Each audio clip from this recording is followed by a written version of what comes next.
Jules Verne, Robur the Conqueror. Narrated by Rainer Borton. Chapter 1. Mysterious Sounds. Bang! Bang! The pistol shots were almost simultaneous. A cow, peacefully grazing 50 yards away, received one of the bullets in her back. She had nothing to do with the quarrel, all the same. Neither of the adversaries was hit. Who were these two gentlemen? We do not know, although this would be an excellent opportunity to hand down their names to posterity. All we can say is that the elder was an Englishman and the younger an American, and both of them were old enough to know better. So far as recording in what locality the inoffensive ruminant had just tasted her last tuft of herbage, nothing can be easier. It was on the left bank of Niagara, not far from the suspension bridge which joins the American to the Canadian bank 3 miles from the falls. The Englishman stepped up to the American. "I contend, nevertheless, that it was Rule Britannia." "And I say it was Yankee Doodle," replied the young American. The dispute was about to begin again when one of the seconds, doubtless in the interests of the milk trade, interposed. "Suppose we say it was Rule Doodle and Yankee Britannia, and adjourned to breakfast."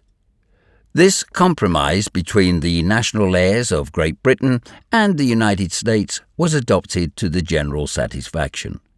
The Americans and Englishmen walked up the left bank of the Niagara on their way to Goat Island, the neutral ground between the falls. Let us leave them in the presence of the boiled eggs and traditional ham and floods enough of tea to make the cataract jealous, and trouble ourselves no more about them. It is extremely unlikely that we shall again meet with them in this story. Which was right, the Englishman or the American? It is not easy to say.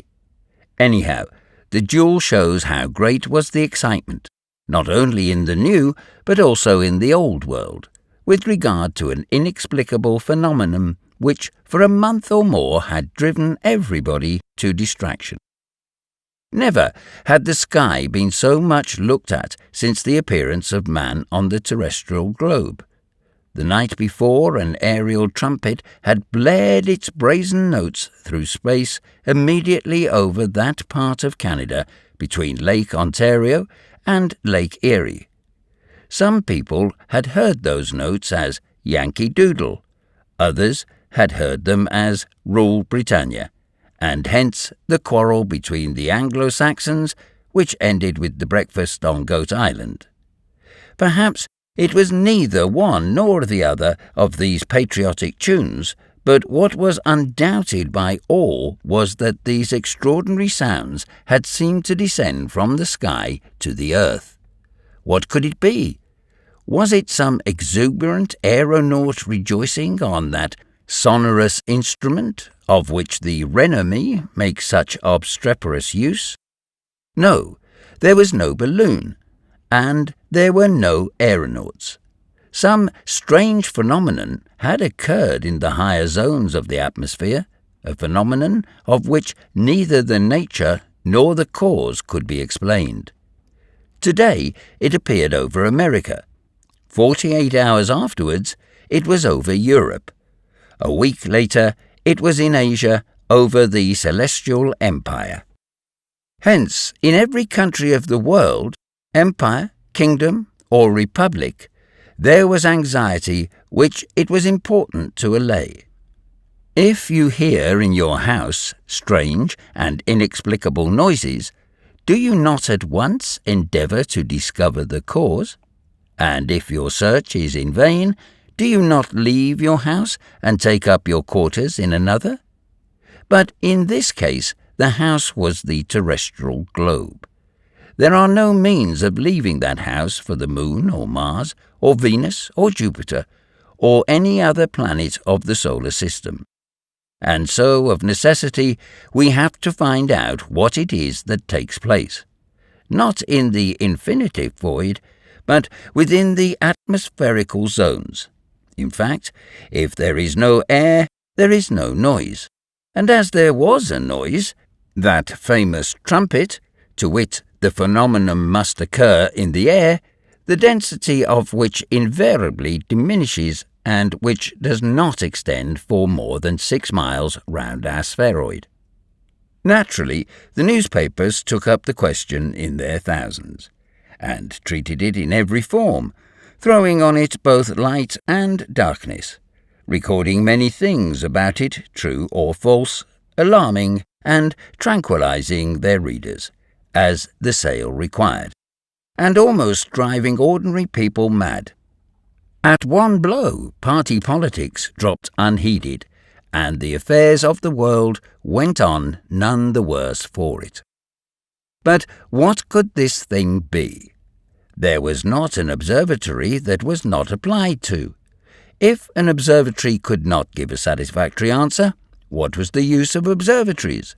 If astronomers who doubled and tripled the stars 100,000 million miles away could not explain a phenomenon occurring only a few miles off, what was the use of astronomers? The observatory at Paris was very guarded in what it said. In the mathematical section, they had not thought the statement worth noticing. In the meridional section, they knew nothing about it. In the physical observatory, they had not come across it. In the geodetic section, they had had no observation.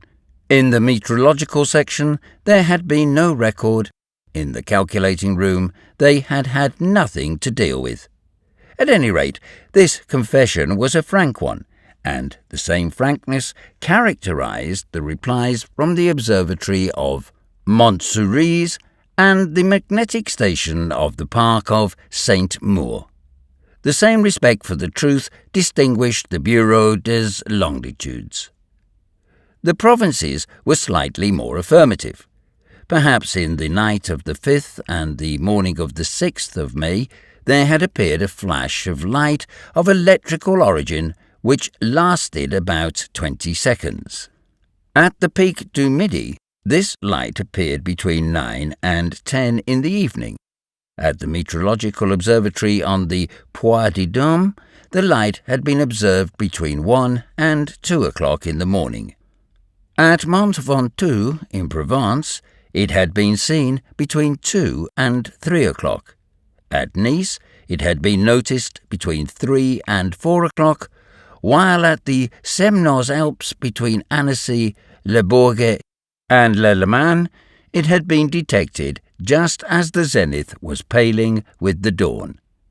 Now, it evidently would not do to disregard those observations altogether.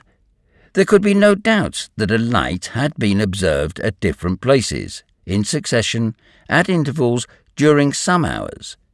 Hence, whether it had been produced from many centres in the terrestrial atmosphere or from one centre, it was plain that the light must have travelled at a speed of over 120 miles an hour.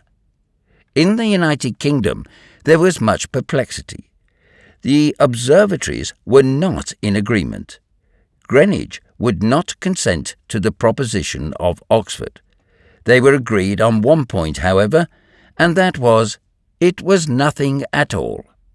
But, said one, it was an optical illusion, while the other contended that it was an acoustical illusion.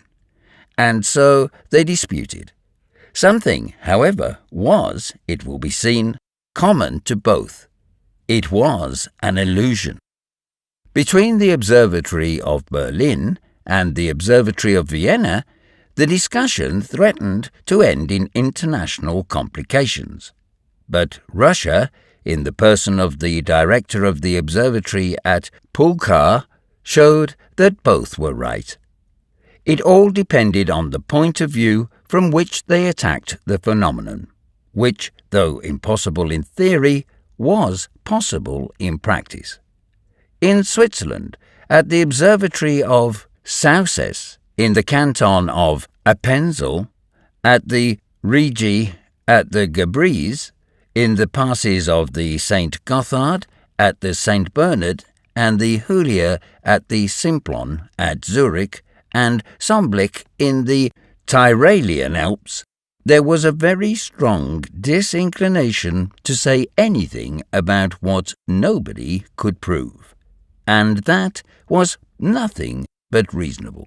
But in Italy, at the meteorological stations, on Vesuvius, on Etna in the old Casa Inglesi, at Monte Carvo, the observers made no hesitation in admitting the materiality of the phenomenon, particularly as they had seen it by day in the form of a small cloud of vapour, and by night in that of a shooting star, but of what it was they knew nothing.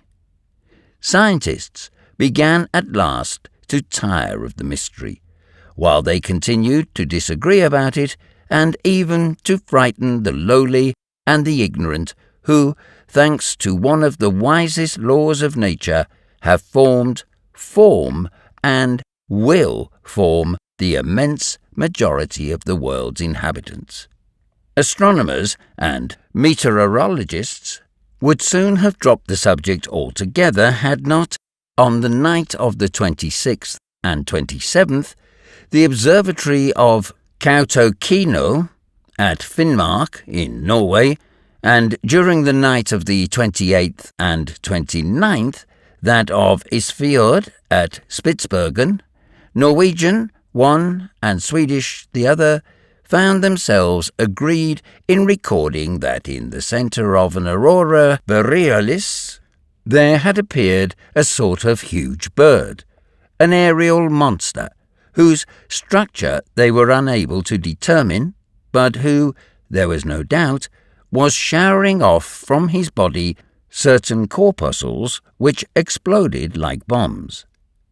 In Europe, not a doubt was thrown on this observation of the stations of Finnmark and Spitsbergen. But what appeared the most phenomenal about it was that the Swedes and Norwegians could find themselves in agreement on any subject whatever. There was a laugh at the asserted discovery in all the observatories of South America, in Brazil, Peru, and La Plata, and in those of Australia, at Sydney, Adelaide, and Melbourne, and Australian laughter is very catching. To sum up, only one chief of the meteorological station ventured on a decided answer to this question. Notwithstanding the sarcasms that his solution provoked, this was a Chinaman, the director of the observatory at Zikawe, which rises in the centre of a vast plateau less than 30 miles from the sea. Having an immense horizon and wonderfully pure atmosphere, it is possible, said he, that the object was an aviform apparatus, a flying machine. What nonsense! But if the controversy was keen in the old world, we can imagine what it was like in that portion of the new, of which the United States occupy so vast an area. A Yankee, we know, does not waste time on the road. He takes the street that leads him straight to his end, and the observatories of the American Federation did not hesitate to do their best. If they did not hurl their objectives at each other's heads, it was because they would have had to put them back just when they most wanted to use them. In this much disputed question, the observatories of Washington, in the District of Columbia, and Cambridge, in Massachusetts, found themselves opposed by those of Dartmouth College, in New Hampshire, and Ann Arbor, in Michigan. The subject of their dispute was not the nature of the body observed, but the precise moment of its observation. All of them claimed to have seen it the same night, the same hour, the same minute, the same second, although the trajectory of the mysterious Voyager took it but a moderate height above the horizon. Now, from Massachusetts to Michigan, from New Hampshire to Columbia, the distance is too great for this double observation, made at the same moment, to be considered possible. Dudley at Albany, in the state of New York, and West Point, the military academy, showed that their colleges were wrong by an elaborate calculation of the right ascension and declination of the aforesaid body. But later on, it was discovered that the observers had been deceived in the body, and that what they had seen was an aerolite. This aerolite could not be the object in question, for how could an aerolite blow a trumpet? It was in vain that they tried to get rid of this trumpet as an optical illusion. The ears were no more deceived than the eyes. Something had assuredly been seen, and something had assuredly been heard. In the night of the 12th and 13th of May, a very dark night, the observers at Yale College in the Sheffield Science School had been made able to take down a few bars of a musical phrase in D major, common time, which gave note for note, rhythm for rhythm, the chorus of the Chant du Pas. "Good," said the Yankee wags. "There is a French band well up in the air." But to joke is not to answer.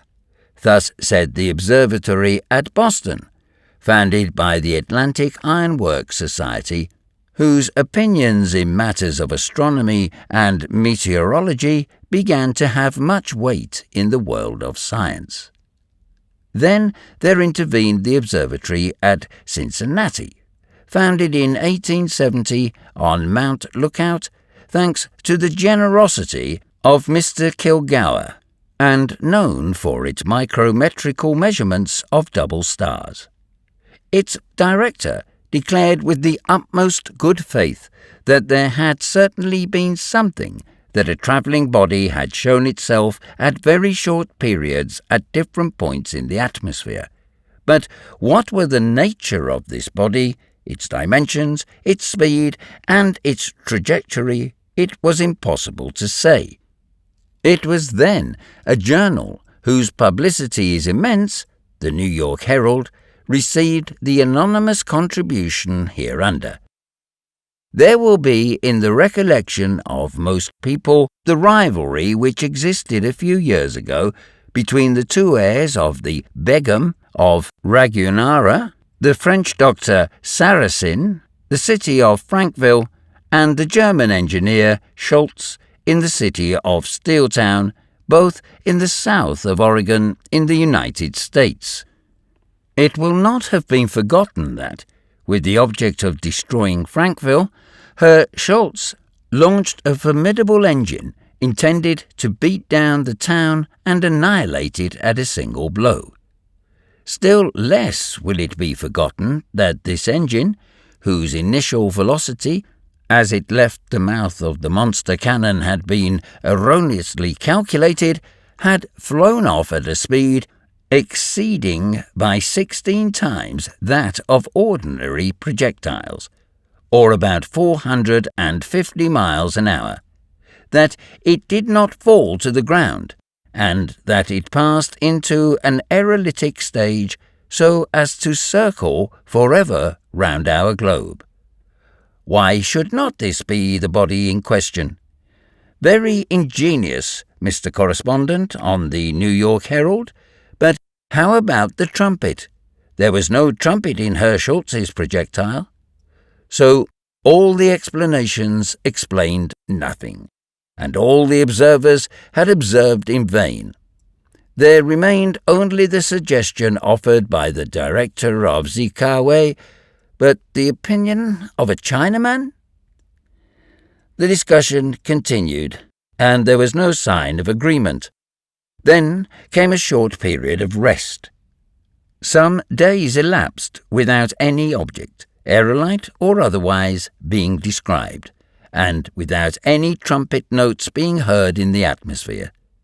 The body then had fallen on some part of the globe where it had been difficult to trace it. In the sea, perhaps. Had it sunk in the depths of the Atlantic, the Pacific, or the Indian Ocean?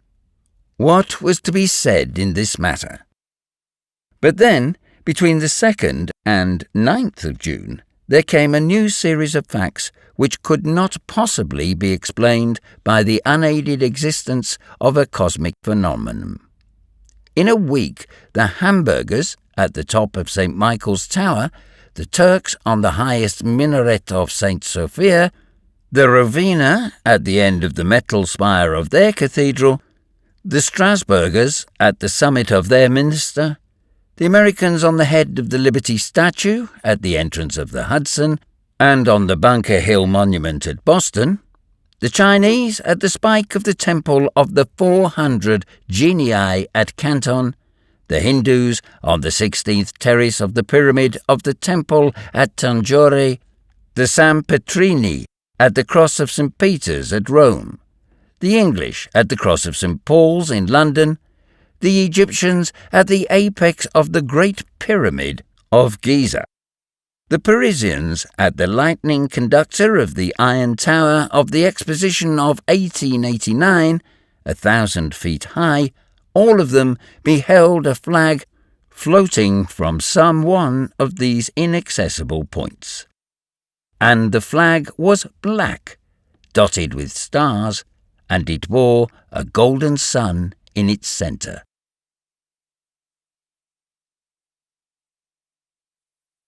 Chapter 2. Agreement Impossible. And the first who says the contrary, indeed, but we will say the contrary so long as there is a place to say it in. And in spite of your threats, mind what you are saying, Batfin. Mind what you are saying, Uncle Prudent. I maintain that the screw ought to be behind. And so do we, and so do we, replied 100 voices confounded in one. No, it ought to be in front, shouted Phil Evans. In front, roared 50 other voices, with a vigour in no whit less remarkable. We shall never agree. Never, never. Then, what is the use of dispute? It is not a dispute. It is a discussion. One would not have thought so, to listen to the taunts, objurgations, and vociferations which filled the lecture room for a good quarter of an hour. The room was one of the largest in the Weldon Institute, the well-known club in Walnut Street, Philadelphia, Pennsylvania, USA. The evening before, there had been an election of a lamplighter, occasioning many public manifestations, noisy meetings, and even interchanges of blows, resulting in an effervescence which had not yet subsided, and which would account for some of the excitement just exhibited by the members of the Weldon Institute. For this was merely a meeting of balloonists, discussing the burning question of the direction of balloons. In this great saloon, there were struggling, pushing, gesticulating, shouting, arguing, disputing 100 balloonists, all with their hats on, under the authority of a president assisted by a secretary and treasurer. They were not engineers by profession, but simply amateurs of all that appertained to aerostatics, and they were amateurs in a fury, and especially foes of those who would oppose the aerostats, apparatuses heavier than the air, flying machines, aerial ships, or what not. That these people might one day discover the method of guiding balloons is possible. There could be no doubt that their president had considerable difficulty in guiding them. This president, well known in Philadelphia, was the famous Uncle Prudent, Prudent being his family name. There is nothing surprising in America in the qualificative uncle, for you can there be an uncle without having either nephew or niece. There they speak of uncle as in other places they speak of father, though the father may have had no children. Uncle Prudent was a personage of consideration, and, in spite of his name, was well known for his audacity. He was very rich, and that is no drawback, even in the United States. And how could it be otherwise when he owned the greater part of the shares in Niagara Falls? A society of engineers had just been founded at Buffalo for working the cataract. It seemed to be an excellent speculation. The 7,500 cubic meters that pass over Niagara in a second would produce 7 millions of horsepower. This enormous power, distributed amongst all the workshops within a radius of 300 miles, would return an annual income of $300 million, of which the greater part would find its way into the pocket of Uncle Prudent. He was a bachelor. He lived quietly, and for his only servant had his valet Fray Colin, who was hardly worthy of being the servant to so audacious a master. Uncle Prudent was rich, and therefore he had friends, as was natural, but he also had enemies. Although he was president of the club, among others all those who envied his position. Amongst his bitterest foes we may mention the secretary of the Weldon Institute. This was Phil Evans, who was also very rich, being the manager of the Wheelton Watch Company, an important manufactory which makes every day 500 movements equal in every respect to the best Swiss workmanship. Phil Evans would have passed for one of the happiest men in the world, and even in the United States, if it had not been for Uncle Prudent. Like him, he was in his 46th year. Like him, of invariable health. Like him, of undoubted boldness. They were two men made to understand each other thoroughly. But they did not, for both were of extreme violence of character. Uncle Prudent was furiously hot. Phil Evans was abnormally cool. And why had not Phil Evans been elected president of the club? The votes were exactly divided between Uncle Prudent and him. 20 times there had been a scrutiny, and 20 times the majority had not declared for either one or the other. The position was embarrassing, and it might have lasted for the lifetime of the candidates. One of the members of the club then proposed a way out of the difficulty.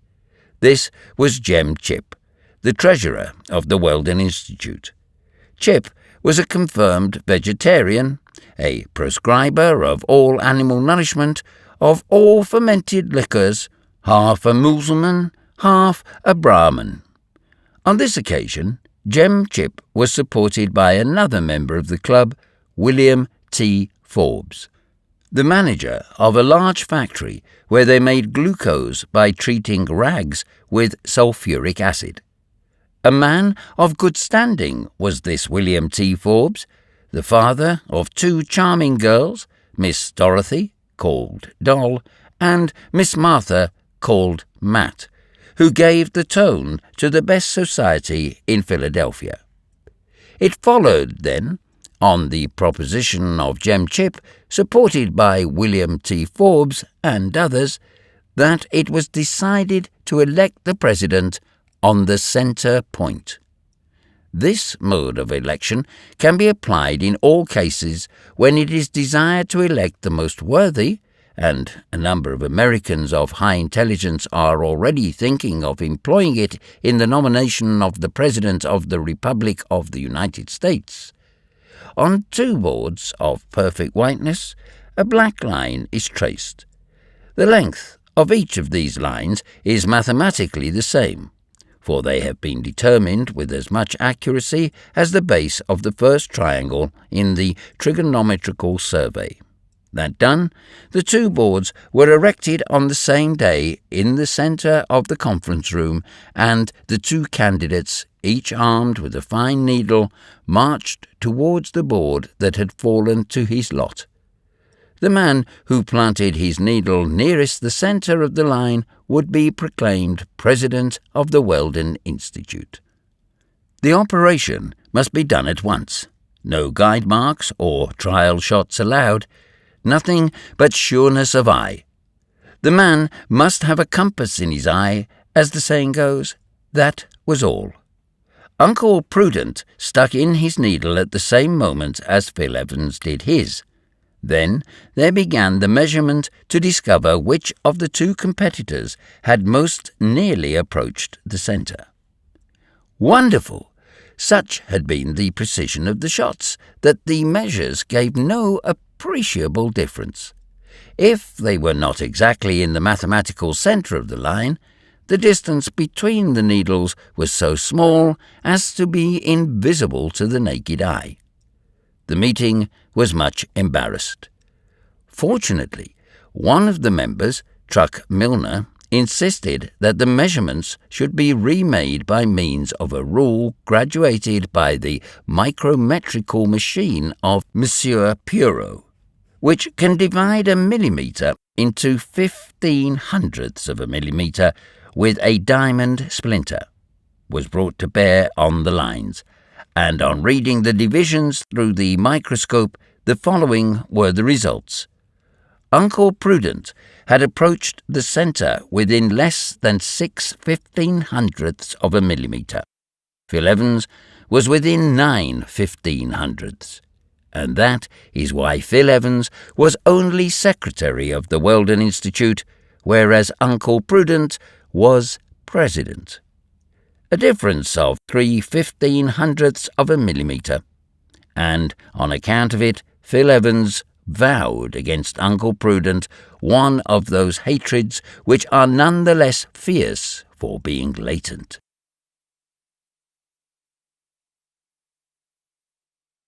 Chapter 3. A visitor is announced. The many experiments made during this last quarter of the 19th century have given considerable impetus to the question of guidable balloons.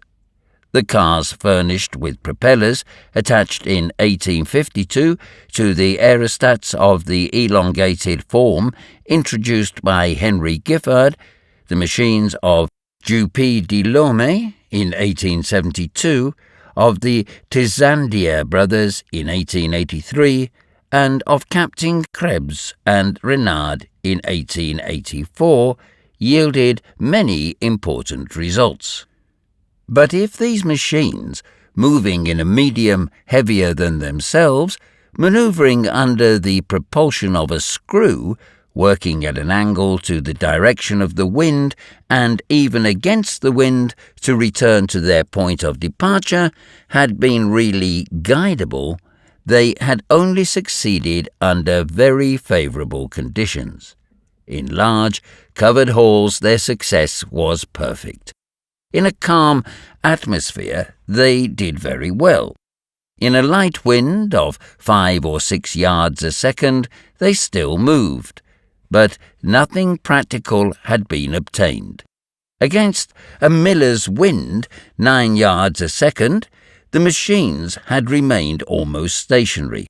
Against a fresh breeze 11 yards a second, they would have advanced backwards. In a storm 27 to 33 yards a second, they would have been blown about like a feather. In a hurricane 60 yards a second, they would have run the risk of being dashed to pieces. And in one of those cyclones which exceeded 100 yards a second, not a fragment of them would have been left. It remained then, even after the striking experiments of Captains Krebs and Renard, that though guidable aerostats had gained a little speed, they could not be kept going in a moderate breeze. Hence the impossibility of making practical use of this mode of aerial locomotion. With regards to the means employed to give the aerostat its motion, a great deal of progress had been made. For the steam engines of Henry Giffard and the muscular force of Dupuy de Lome, electric motors had gradually been substituted. The batteries of the bichromate of potassium of the Tissandier brothers had given a speed of 4 yards a second. The dynamo-electric machines of Captain Krebs and Renard had developed a force of 12 horsepower and yielded a speed of 6.5 yards per second. With regard to this motor, engineers and electricians had been approaching more and more to that desideratum which is known as a steam horse in a watch case.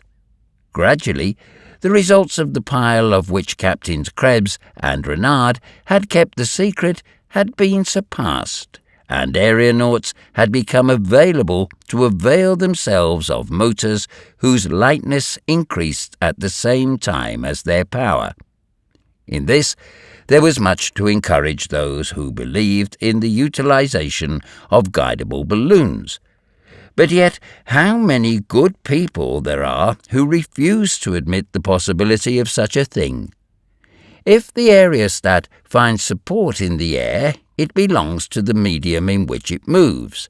Under such conditions, how can its mass, which offers so much resistance to the currents of the atmosphere, make its way against the wind? In this struggle of the inventors after a light and powerful motor, the Americans had most nearly attained what they sought, a dynamo-electric apparatus in which a new pile was employed, the composition of which was still a mystery, had been bought from its inventor, a Boston chemist, up to them unknown. Calculations made with the greatest care, diagrams drawn with the utmost exactitude, showed that by means of this apparatus, driving a screw of given dimensions, a displacement could be obtained of from 20 to 22 yards a second. Now this was magnificent. "And it is not dear," said Uncle Prudent, as he handed to the inventor in return for his formal receipt the last installment of the 100,000 paper dollars he had paid for his invention. Immediately, the Weldon Institute set to work. When there comes along a project of practical utility, the money leaps nimbly enough from the American pockets. The funds flowed in even without it being necessary to form a syndicate. $300,000 came into the club's account at the first appeal.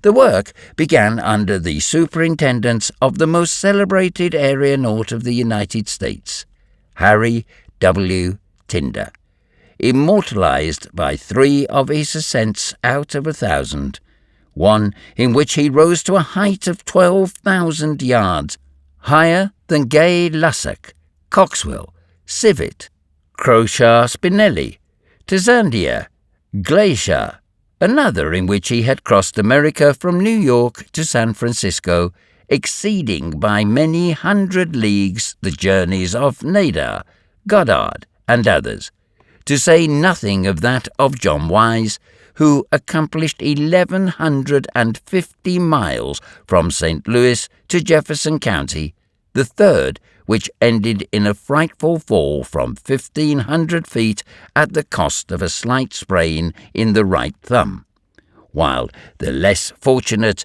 Pilatre de Rosier fell only 700 feet and yet killed himself on the spot. At the time this story begins, the Weldon Institute had got their work well in hand. In the Turner Yard at Philadelphia, there reposed an enormous aerostat, whose strength had been tried by highly compressed air. It well merited the name of the monster balloon. How large was Nadar's Giant? 6,000 cubic meters. How large was John Wise's balloon? 20,000 cubic meters. How large was the Gifford balloon at the 1878 exhibition? 25,000 cubic meters.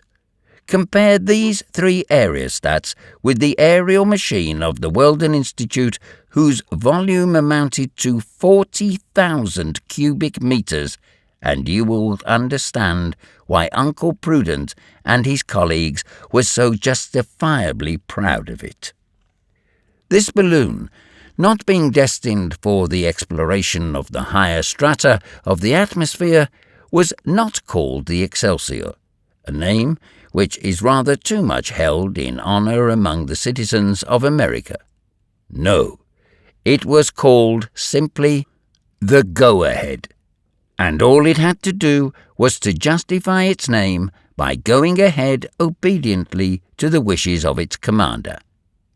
The dynamo-electric machine, according to the patent purchased by the Weldon Institute, was nearly ready. In less than 6 weeks, the Go-Ahead would start for its first cruise through space. But, as we have seen, all the mechanical difficulties had not been overcome. Many evenings had been devoted to discussing not the form of its screw nor its dimensions, but whether it ought to be put behind, as the Tisandier brothers had done, or before, as Captain Krebs and Renard had done. It is unnecessary to add that the partisans of the two systems had almost come to blows. The group of beforists were equalled in number by the group of behindists. Uncle Prudent, who ought to have given the casting vote, Uncle Prudent, brought up doubtless in the school of Professor Buridan, could not bring himself to decide. Hence the impossibility of getting the screw into place. The dispute might last for some time, unless the government interfered. But in the United States, the government meddles with private affairs as little as it possibly can, and it is right. Things were in this state at this meeting of the 13th of June, which threatened to end in a riot. Insults exchanged. Fisticuffs succeeded the insults. Cane thrashings succeeding the fisticuffs. Revolver shots succeeding the cane thrashings. When, at 37 minutes past 8, there occurred a diversion. The porter of the Weldon Institute, coolly and calmly, like a policeman amid the storm of the meeting, approached the presidential desk.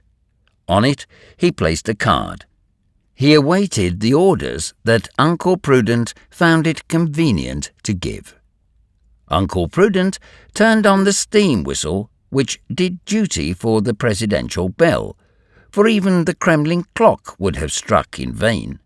But the tumult slackened not. Then the president removed his hat. Thanks to this extreme measure, a semi-silence was obtained. "A communication," said Uncle Prudent, after taking a huge pinch from the snuff-box which never left him. "Speak up," answered 89 voices, accidentally in agreement on this one point. "A stranger, my dear colleagues, asks to be admitted to the meeting."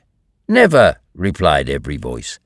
"He desires to prove to us, it would appear," continued Uncle Prudent, "that to believe in guiding balloons is to believe in the absurdest of utopias." "Let him in! Let him in!" "What is the name of this singular personage?" asked Secretary Phil Evans. "Robur," replied Uncle Prudent. "Robur! Robur! Robur!" yelled the assembly, and the welcome accorded so quickly to the curious name was chiefly due to the Weldon Institute hoping to vent its exasperation on the head of him who bore it.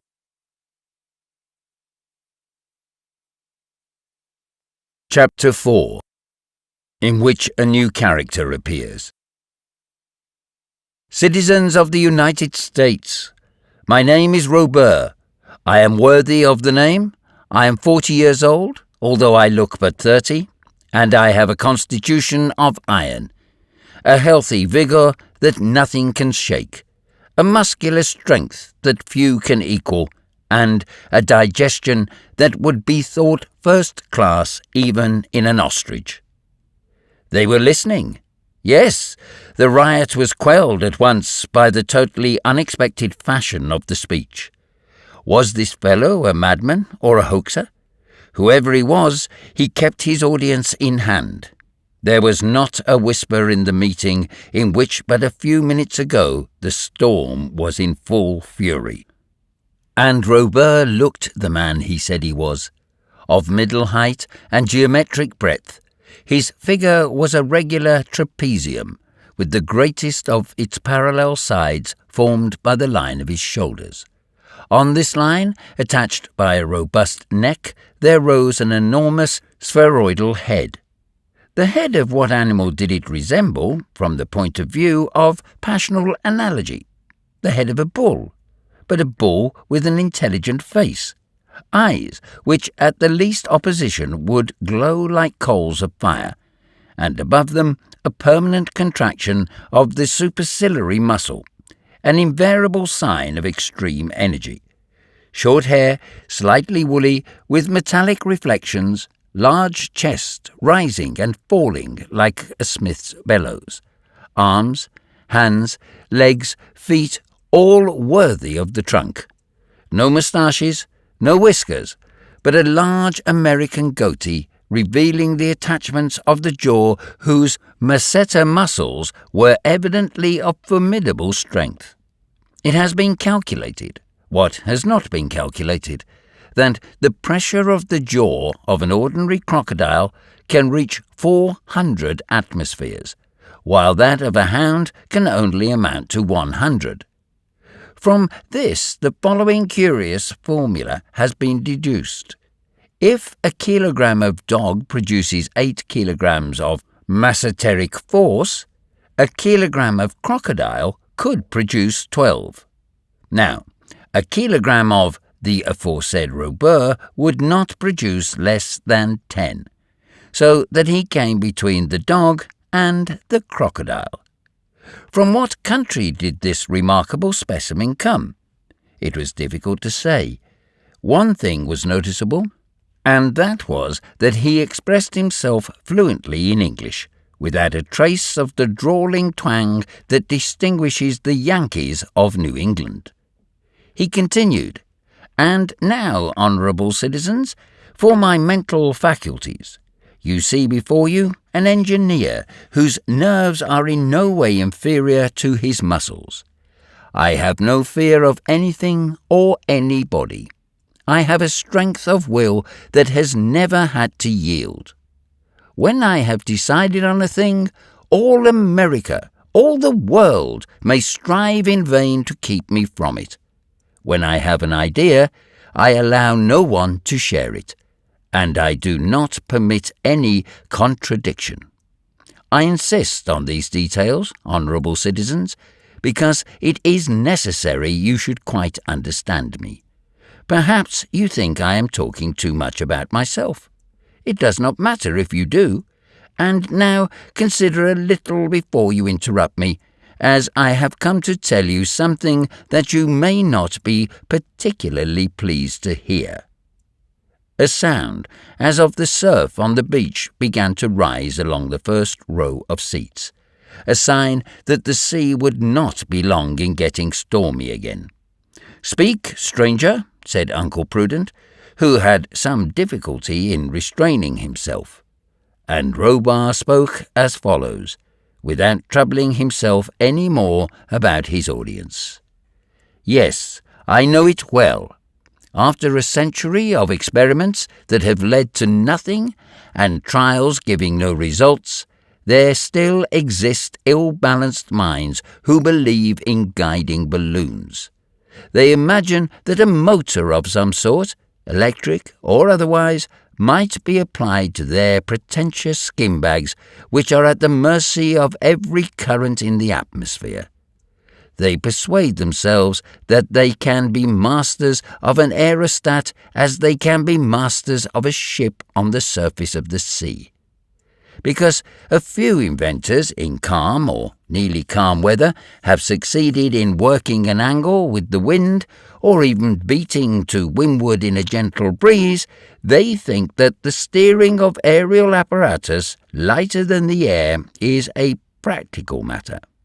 Well, now, look here.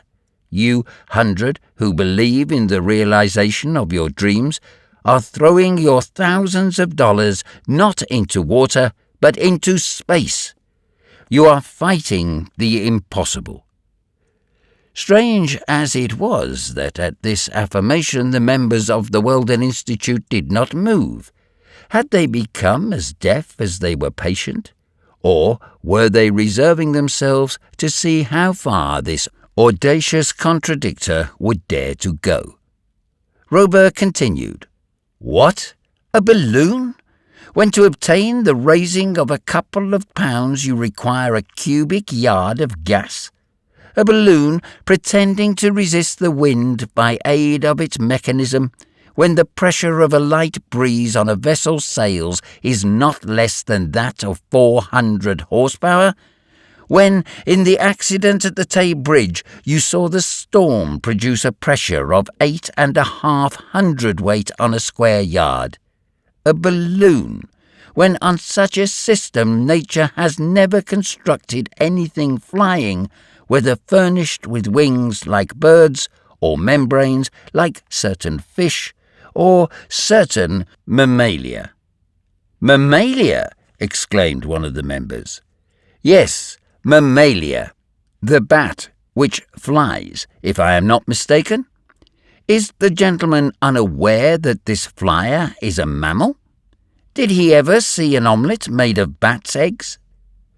The interrupter reserved himself for future interruption, and Robur resumed. "But does that mean that man is to give up the conquest of the air and the transformation of the domestic and political manners of the old world by the use of this admirable means of locomotion? By no means. As he has become master of the seas with the ship, by the oar, the sail, the wheel, and the screw, so shall he become master of the atmospherical space by apparatus heavier than the air, for it must be heavier to be stronger than the air." And then the assembly exploded. What a broadside of yells escaped from all these mouths, aimed at Robur like the muzzles of so many guns. Was not this hurling of a declaration of war into the very camp of the balloonists? Was not this a stirring up of strife between the lighter and the heavier than air? Robur did not even frown. With folded arms he waited bravely till the silence was obtained. By a gesture, Uncle Prudent ordered the firing to cease. "Yes," continued Robur, "the future is for the flying machine. The air affords a solid fulcrum. If you will give a column of air an ascensional movement of 45 meters a second, a man can support himself on the top of it if the soles of his boots have a superficies of only the eighth of a square meter, and if the speed be increased to 90 meters, he can walk on it with naked feet. Or if, by means of a screw, you drive a mass of air at this speed, you get the same result."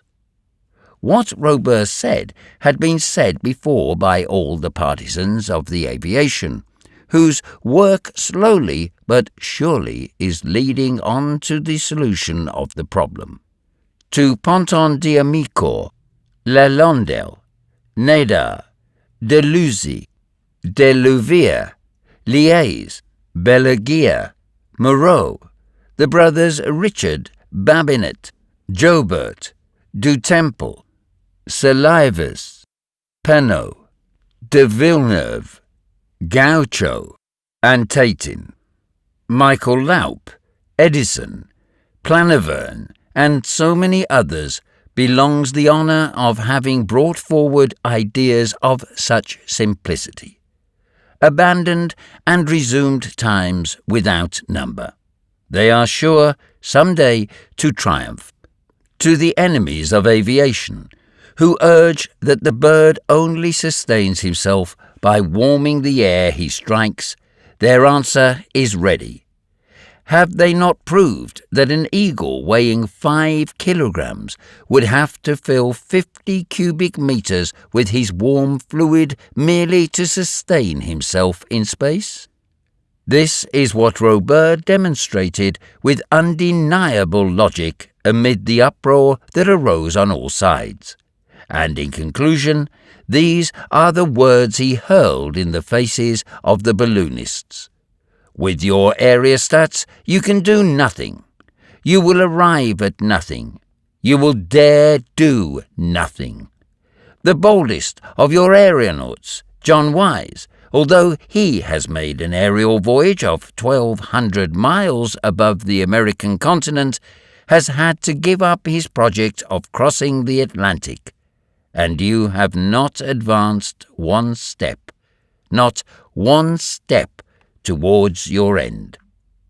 "Sir," said the President, who in vain endeavoured to keep himself cool, "you forget what was said by our immortal Franklin at the first appearance of the fire balloon. It is but a child, but it will grow. It was but a child, and it has grown. No, Mr. President, it has not grown. It has got fatter. And this is not the same thing." This was a direct attack on the Weldon Institute, which had decreed, helped, and paid for the making of a monster balloon. And so propositions of the following kind began to fly about the room. "Turn him out! Throw him off the platform! Prove that he is heavier than the air!" But these were only words, not means to an end. Robur remained impassible and continued. "There is no progress for your aerostats, my citizen balloonists. Progress is for flying machines. The bird flies, and he is not a balloon. He is a piece of mechanism." "Yes, he flies," exclaimed the fiery Bat T. Flynn, "but he flies against all the laws of mechanics." "Indeed," said Robur, shrugging his shoulders and resuming. "Since we have begun the study of the flight of large and small birds, one simple idea has prevailed: to imitate nature, which never makes mistakes. Between the albatross, which gives hardly 10 beats of the wing per minute, between the pelican, which gives 70, 71, said the voice of a scoffer, and the bee, which gives 192 per second. 193, said the facetious individual, and the common housefly, which gives 330 and a half, and the mosquito, which gives millions. No, milliards. But Robur, the interpreted not his demonstration. "Between these different rates," he continued, "there is a difference," said a voice. "There is a possibility of finding a practical solution. When de Lucy showed that the stag beetle, an insect weighing only 2 grams, could lift a weight of 400 grams, or 200 times its own weight, the problem of aviation was solved. Besides, it has been shown that the wing surface decreases in proportion to the increase of the size and weight of the animal. Hence, we can look forward to such contrivances." "Which would never fly," said Secretary Phil Evans. "Which have flown and will fly," said Robur, without being in the least disconcerted, "and which we can call strehophores, helicopters, orthopters, or, in imitation of the word neph, which comes from naphis, call them from avis Fs, by the means of which man will become the master of space, the helix. "Ah, the helix," replied Phil Evans, "but the bird has no helix, that we know." "So," said Robur, "but Penaud has shown that in reality the bird makes a helix and its flight is helicopteral, and the motor of the future is the screw." "From such a malade, St. Helix keeps us free," sung out one of the members, who had accidentally hit upon the air from Harold's Zampa. And they all took up the chorus, "From such a malade, St. Helix keeps us free," with such intonations and variations as would have made the French composer groan in his grave. As the last notes died away in a frightful discord, Uncle Prudent took advantage of the momentary calm to say, "Stranger, up to now we let you speak without interruption." It seemed that for the president of the Weldon Institute, shouts, yells, and catcalls were not interruptions, but only an exchange of arguments. But I may remind you all the same that the theory of aviation is condemned beforehand and rejected by the majority of American and foreign engineers. It is a system which was the cause of the death of the Flying Saracen at Constantinople, of the monk Volador at Lisbon, of de Letourne in 1852, of de Groff in 1864, besides the victims I forget since the mythological Icarus. "A system," replied Robur, "no more to be condemned than that whose martyrology contains the names of the Pilatre de Rosière at Calais, of Blanchard at Paris, of Donaldson and Grimwood in Lake Michigan, of Sivelle and of Croccia Spinelli and others whom it takes good care to forget." This was a counter-thrust with a vengeance. "Besides," continued Robur, "with your balloons as good as you can make them, you will never obtain any speed worth mentioning. It would take you 10 years to go round the world, and a flying machine could do it in a week." Here arose a new tempest of protests and denials which lasted for 3 long minutes, and then Phil Evans looked up the word. "Mr. Aviator," he said, "you who talk so much of the benefits of aviation, have you ever aviated?" "I have." "And made the conquest of the air?" "Not unlikely." "Hurrah for Robur the Conqueror," shouted an ironical voice. "Well, yes, Robur the Conqueror. I accept the name, and I will bear it, for I have a right to it." "We beg to doubt it," said Jemchip. "Gentlemen," said Robur, and his brows knit, "when I have just seriously stated a serious thing, I do not permit anyone to reply to me by a flat denial, and I shall be glad to know the name of the interrupter. My name is Chip, and I am a vegetarian." "Citizen Chip," said Robur, "I knew that vegetarians had longer alimentary canals than other men, a good foot longer at the least. That is quite long enough, and so do not compel me to make you any longer by beginning at your ears and throw him out, into the street with him, lynch him, helix him." The rage of the balloonists burst forth at last. They rushed at the platform. Robur disappeared amid a sheaf of hands that were thrown about as if caught in a storm. In vain the steam whistle screamed its fanfares onto the assembly. Philadelphia might well think that a fire was devouring one of its quarters, and that all the waters of the Schuylkill could not put it out. Suddenly there was a recoil in the tumult. Robur had put his hands into his pockets and now held them out at the front ranks of the infuriated mob. In each hand was one of those American institutions known as revolvers, which the mere pressure of the fingers is enough to fire pocket mitraille users, in fact, and taking advantage not only of the recoil of his assailants, but also of the silence which accompanied it. "Decidedly," said he, "it was not Amerigo that discovered the New World, it was Cabot. You are not Americans, citizen balloonists, you are only Cabot." 4 or 5 shots cracked out, fired into space. They hurt nobody. Amid the smoke the engineer vanished, and when it had thinned away there was no trace of him. Robur the Conqueror had flown, as if some apparatus of aviation had borne him into the air.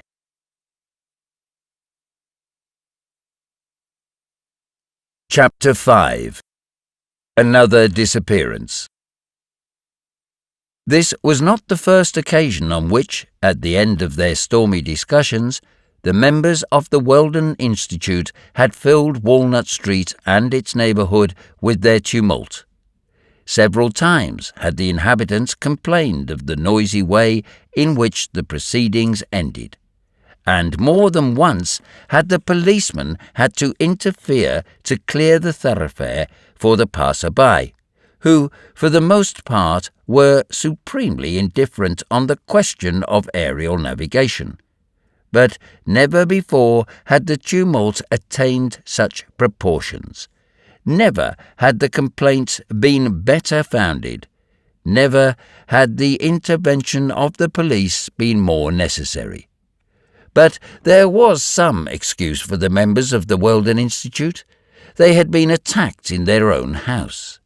To these enthusiasts for lighter than air, no less enthusiasts for heavier than air, had said things absolutely abhorrent, and at the moment they were about to treat him as he deserved, he had disappeared. So they cried aloud for vengeance. To leave such insults unpunished was impossible to all with American blood in their veins. Had not the sons of Amerigo been called the sons of Cabot? Was not that an insult as unpardonable as it happened to be just historically? The members of the club in several groups rushed down Walnut Street, then into the adjoining streets, and then all over the neighbourhood. They woke up the householders. They compelled them to search their houses, prepared to indemnify them later on for the outrage on their privacy. Vain were all their trouble and searching. Robur was nowhere to be found. There was no trace of him. He might have gone off in the Go-Ahead, the balloon of the Institute, for all they could tell. After an hour's hunt, the members had to give in and separate, not before they had agreed to extend their search over the whole territory of the twin Americas that form the new continent. By 11 o'clock, quiet had been restored in the neighbourhood of Walnut Street. Philadelphia was able to sink again into that sound sleep which is the privilege of non-manufacturing towns. The different members of the club parted to seek their respective houses. To mention the most distinguished amongst them, William T. Forbes sought his large sugar establishment, where Miss Doll and Miss Matt had prepared for him his evening tea, sweetened with his own glucose. Truck Milner took the road to his factory in the distant suburb, where the engines worked day and night.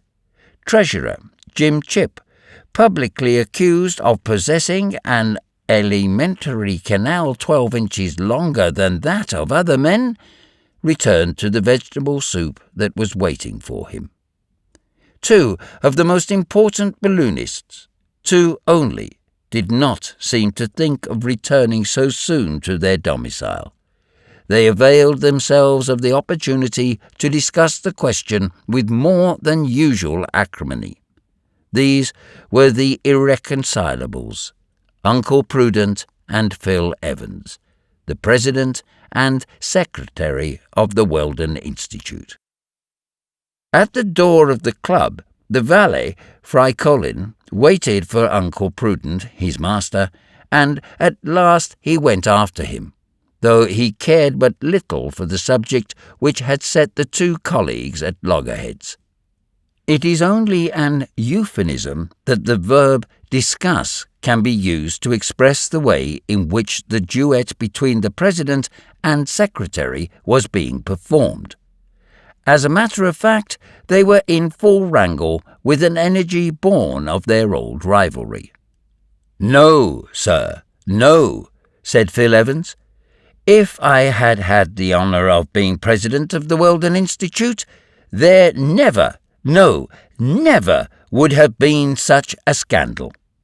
"And what would you have done if you had had the honour?"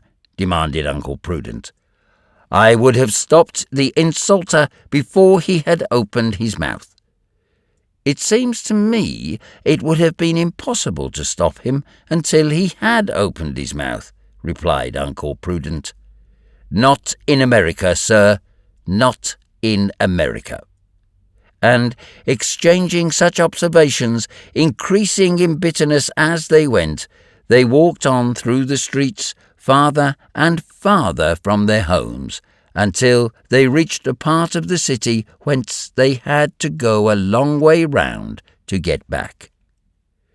Fry Colin followed, by no means at ease to see his master plunging into such deserted spots. He did not like deserted spots, particularly after midnight.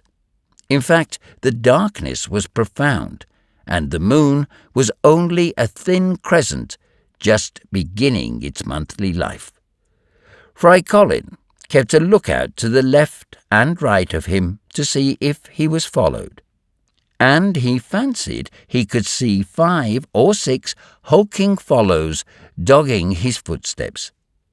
Instinctively, he drew nearer to his master, but not for the world would he have dared to break in on the conversation of which the fragments reached him. In short, it so chanced that the president and secretary of the Weldon Institute found themselves on the road to Fairmount Park. In the full heat of their dispute, they crossed the Schuylkill River by the famous Iron Bridge. They met only a few belated wayfarers and pressed on across a wide open tract where the immense prairie was broken every now and then by the patches of thick woodland, which make the park different to any other in the world. There, Fry Colin's terror became acute, particularly as he saw the 5 or 6 shadows gliding after him across the Schuylkill Bridge. The pupils of his eyes broadened out to the circumference of his iris, and his limbs seemed to diminish as if endowed with the contractility peculiar to the mollusca and certain of the articulate. For Fry Colin, the valet, was an erogenous coward. He was a pure South Carolina Negro, with the head of a fool and the carcass of an imbecile. Being only 21, he had never been a slave, not even by birth, but that made no difference to him. Grinning and greedy and idle and a magnificent poltroon, he had been the servant of Uncle Prudent for about 3 years. Over and over again had his master threatened to kick him out, but had kept him on for fear of doing worse. With a master ever ready to venture on the most audacious enterprises, Fry Colin's cowardice had brought him many arduous trials. But he had some compensation. Very little had been said about his gluttony, and still less about his laziness. Ah, Valet Fry Colin, if you could only have read the future! Why, oh why, Fry Colin, did you not remain at Boston with the Sneffels, and not have given them up when they talked of going to Switzerland? Was not that a much more suitable place for you than this of Uncle Prudence, where danger was daily welcomed? But here he was, and his master had become used to his faults. He had one advantage, and that was a consideration.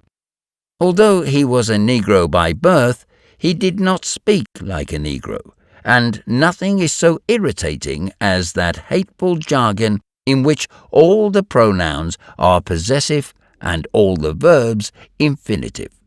Let it be understood, then, that Fry Colin was a thorough coward. And now it was midnight, and the pale crescent of the moon began to sink in the west behind the trees in the park. The rays, streaming fitfully through the branches, made the shadows darker than ever. Fry Colin looked around him anxiously. "Brr," he said, "there are those fellows there all the time. Positively they are getting nearer. Master Uncle," he shouted. It was thus he called the president of the Weldon Institute, and thus did the president desire to be called. At the moment, the dispute of the rivals had reached its maximum, and as they hurled their epithets at each other, they walked faster and faster, and drew farther and farther away from the Schuylkill Bridge. They had reached the centre of a wide clump of trees, whose summits were just tipped by the parting rays of the moon. Beyond the trees was a very large clearing, an oval field, a complete amphitheatre. Not a hillock was there to hinder the gallop of the horses, not a bush to stop the view of the spectators. And if Uncle Prudent and Phil Evans had not been so deep in their dispute, and had used their eyes as they were accustomed to, they would have found the clearing was not in its usual state. Was it a flour mill that had anchored on it during the night? It looked like it, with its wings and sails, motionless and mysterious in the gathering gloom.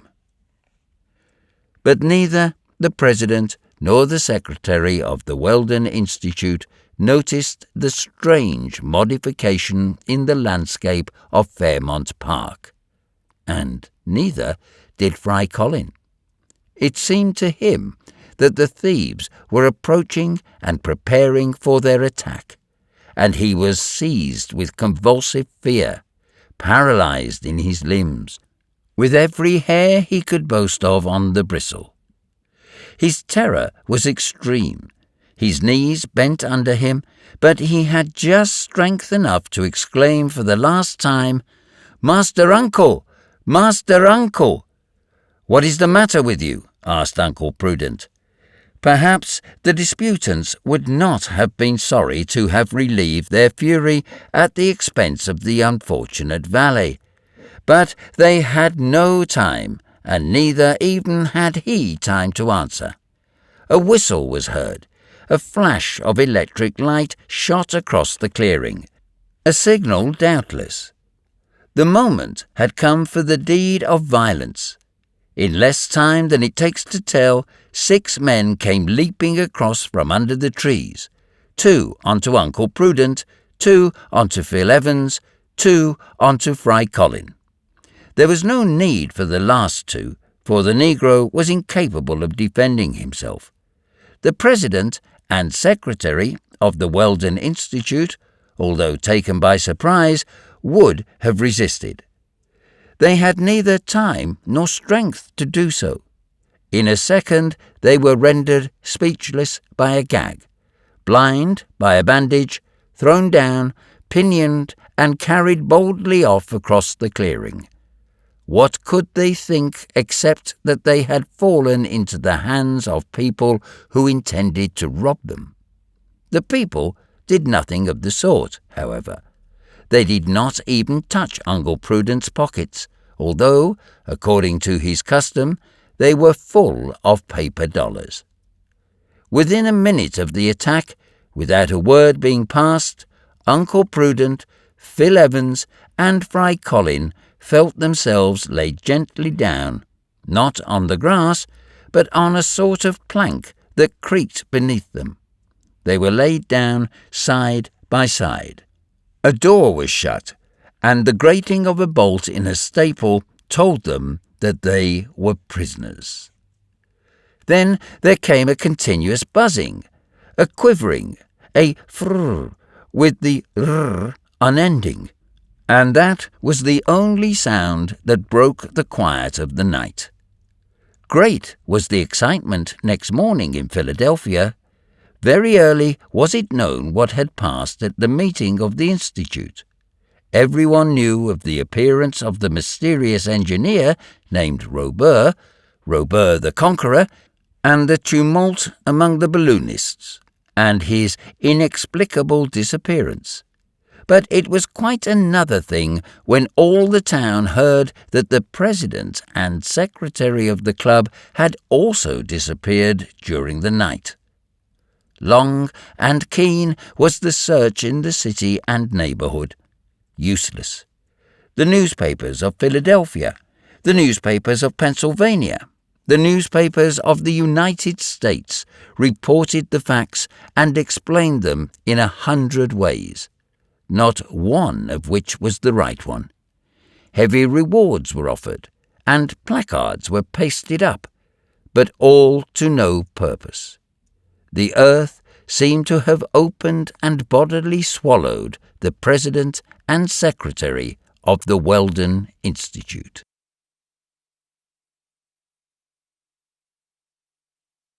Chapter 6. The President and Secretary suspend hostilities. A bandage over the eyes, a gag in the mouth, a cord round the wrists, a cord round the ankles. Unable to see, to speak, or to move, Uncle Prudent, Phil Evans, and Fry Colin were anything but pleased with their position. Knowing not who had seized them, nor in what they had been thrown like parcels in a goods wagon, nor where they were, nor what was reserved for them, it was enough to exasperate even the most patient of the ovine race. And we know that the members of the Weldon Institute were not precisely sheep as far as patience went. With his violence of character, we can easily imagine how Uncle Prudent felt. One thing was evident, that Phil Evans and he would find it difficult to attend the club next evening. As to Fry Colin, with his eyes shut and his mouth closed, it was impossible for him to think of anything. He was more dead than alive. For an hour, the position of the prisoners remained unchanged. No one came to visit them or to give them that liberty of movement and speech of which they lay in such need. They were reduced to stifled sighs, to grunts emitted over and under their gags, to everything that betrayed anger, kept dumb and fury imprisoned, or rather bound down. Then, after many fruitless efforts, they remained for some time as though lifeless.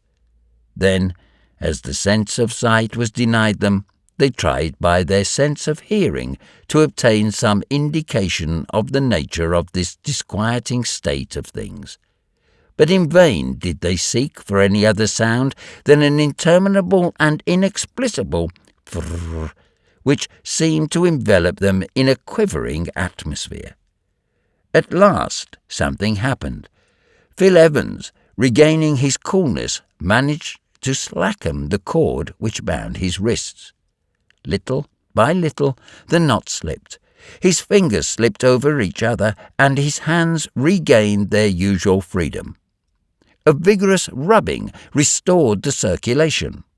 A moment after he had slipped off the bandage which bound his eyes, taken the gag out of his mouth, and cut the cords round his ankles with his knife. An American who has not a Bowie knife in his pocket is no longer an American. But if Phil Evans had regained the power of moving and speaking, that was all.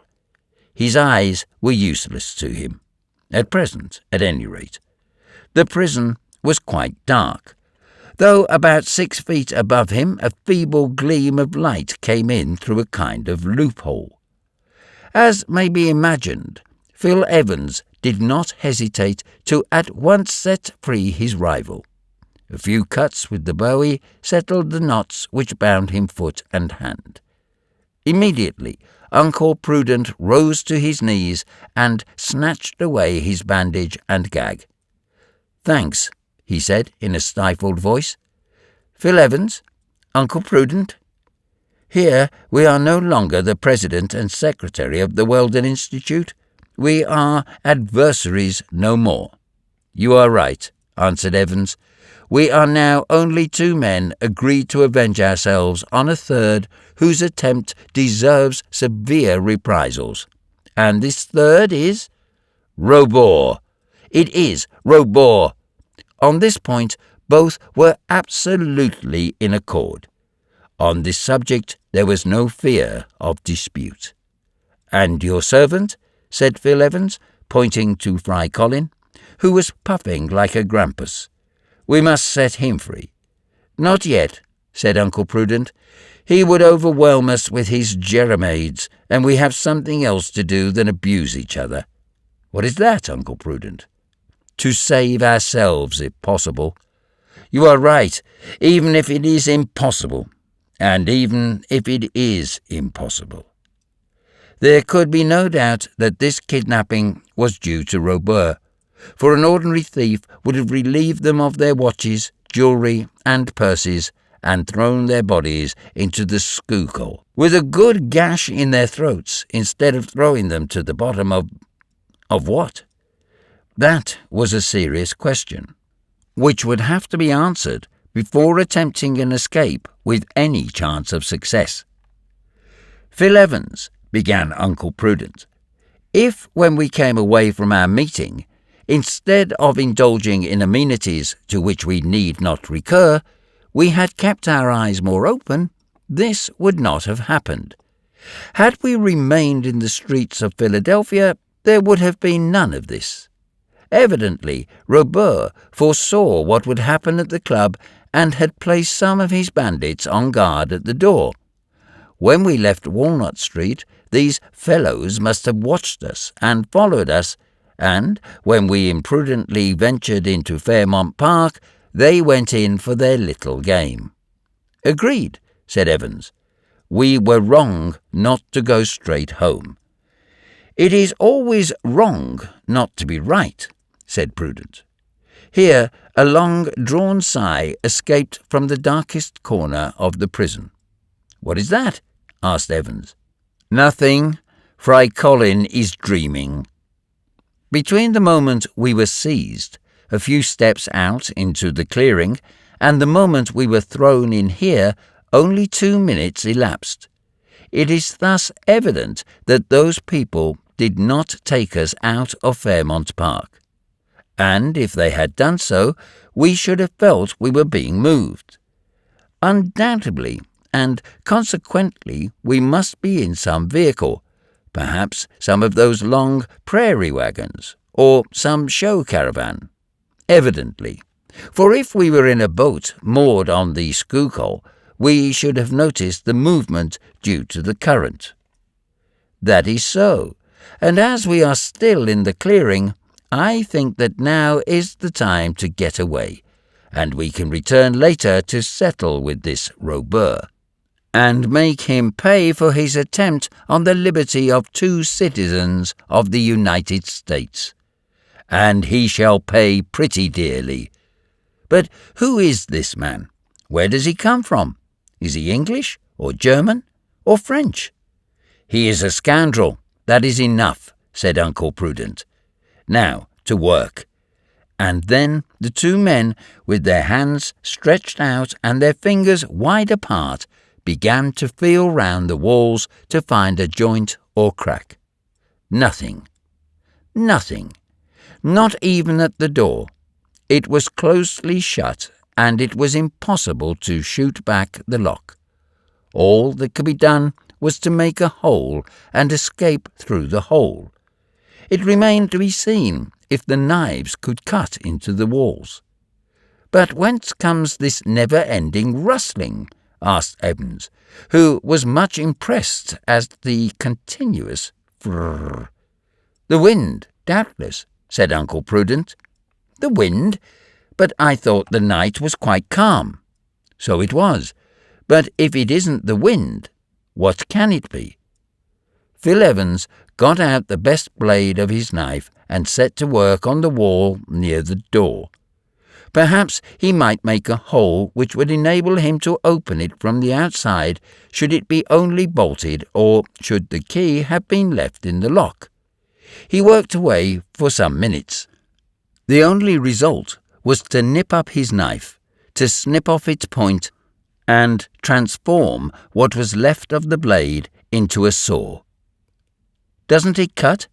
asked Uncle Prudent. "No." "Is the wall made of sheet iron?" "No.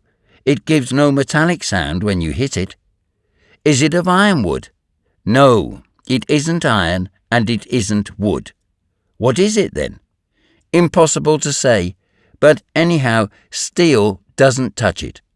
Uncle Prudent, in a sudden outburst of fury, began to rave and stamp on the sonorous planks, while his hands sought to strangle an imaginary Robur. "Be calm, Prudent, be calm. You have a try." Uncle Prudent had a try, but the Bowie knife could do nothing against a wall which its best blades could not even scratch. The wall seemed to be made of crystal. So it became evident that all flight was impractical except through the door, and for a time they must resign themselves to their fate. Not a very pleasant thing for the Yankee temperament, and very much to the disgust of these eminently practical men. But this conclusion was not arrived at without many objurgations and loud-sounding phrases hurled at this Robur, who, from what had been seen of him at the Weldon Institute, was not the sort of man to trouble himself much about them. Suddenly, Fry Colin began to give unequivocal signs of being unwell. He began to writhe in a most lamentable fashion, either with cramp in his stomach or in his limbs, and Uncle Prudent, thinking it its duty to put an end to these gymnastics, cut the cords that bound him. He had cause to be sorry for it. Immediately there was poured forth an interminable litany in which the terrors of fear were mingled with the tortures of hunger. Fry Colin was no worse in his brain than in his stomach, and it would have been difficult to decide to which organ the chief cause of the trouble should be assigned. "Fry Colin," said Uncle Prudent. Master Uncle, answered the negro, between two of his lugubrious howls. "It is possible that we are doomed to die of hunger in this prison, but we have made up our minds not to succumb until we have availed ourselves of every means of elimination to prolong our lives." "To eat me?" exclaimed Fry Colin. "As is always done with a negro under such circumstances, so you had better not make yourself too obvious." "Or you'll have your bones picked," said Evans. And as Fry Colin saw he might be used to prolong two existences more precious than his own, he contented himself thenceforth with groaning in quiet. The time went on, and all attempts to force the door or get through the wall proved fruitless. What the wall was made of was impossible to say. It was not metal. It was not wood. It was not stone. And all the cells seemed to be made of the same stuff. When they stamped on the floor, it gave a peculiar sound that Uncle Prudent found it difficult to describe. The floor seemed to sound hollow, as if it was not resting directly on the ground of the clearing, and the inexplicable seemed to sweep along below it, all of which was rather alarming. "Uncle Prudent," said Phil Evans, "well, do you think our prison has been moved at all?" "Not that I know of, because when we were first caught, I distinctly remember the fresh fragrance of the grass and the resonant odour of the park trees, while now, when I take in a good sniff of the air, it seems as though all that had gone." "So it has. Why?" "We cannot say why, unless we admit that the prison has moved. And I say again, that if the prison had moved, either as a vehicle on the road or a boat on the stream, we should have felt it." Here Fry Colin gave vent to a long groan, which might have been taken for his last had he not followed it up with several more. "I expect Robur will soon have us brought before him," said Phil Evans. "I hope so," said Uncle Prudent, "and I shall tell him—" "What?" "That he began by being rude and ended in being unbearable." Here Phil Evans noticed that day was beginning to break. A gleam, still faint, filtered through the narrow window opposite the door. It ought thus to be about 4 o'clock in the morning, for it is at that hour in the month of June, in this latitude, that the horizon of Philadelphia is tinged by the first rays of the dawn. But when Uncle Prudent sounded his repeater, which was a masterpiece from his colleague's factory, the tiny gong only gave 2:45, and the watch had not stopped. "That is strange," said Phil Evans. "At 2:45 it ought still to be night." "Perhaps my watch has got slow," answered Uncle Prudent. "A watch of the Wilton Watch Company?" exclaimed Phil Evans. Whatever might be the reason, there was no doubt that the day was breaking. Gradually the window became white in the deep darkness of the cell. However, if the dawn appeared sooner than the 40th parallel permitted, it did not advance with the rapidity peculiar to lower latitudes. This was another observation of Uncle Prudent's, a new, inexplicable phenomenon. "Couldn't we get up to the window and see where we are?" "We might," said Uncle Prudent. "Fry Colin, get up." The negro arose. "Put your back against the wall," continued Prudent, "and you, Evans, get on his shoulders while I buttress him up." "Right," said Evans. An instant afterwards his knees were on Fry Colin's shoulders, and his eyes were level with the window. The window was not of lenticular glass, like those on shipboard, but was a simple, flat pane. It was small, and Phil Evans found his range of view was much limited. "Break the glass," said Prudent, "and perhaps you will be able to see better." Phil Evans gave it a sharp knock with the handle of his bowie knife. It gave back a silvery sound, but it did not break. Another and more violent blow. The same result. "It is unbreakable glass," said Evans. It appeared as though the pane was made of glass toughened on the Siemens system, as after several blows it remained intact. The light had now increased, and Phil Evans could see for some distance within the radius allowed by the frame. "What do you see?" asked Uncle Prudent. "Nothing." "What? Not any trees?" "No." "Not even the top branches?" "No." "Then we are not in the clearing." "Neither in the clearing nor in the park." "Don't you see any roofs of houses or monuments?" said Prudent, whose disappointment and anger were increasing rapidly. "No." "What? Not a flagstaff, nor a church tower, nor a chimney?"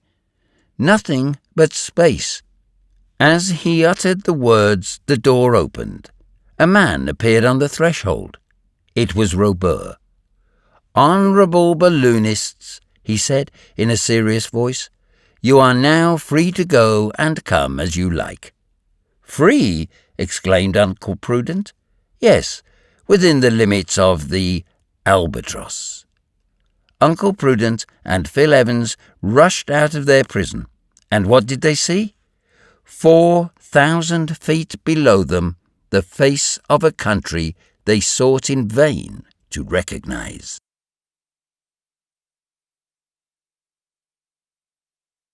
Chapter 7. On Board the Albatross.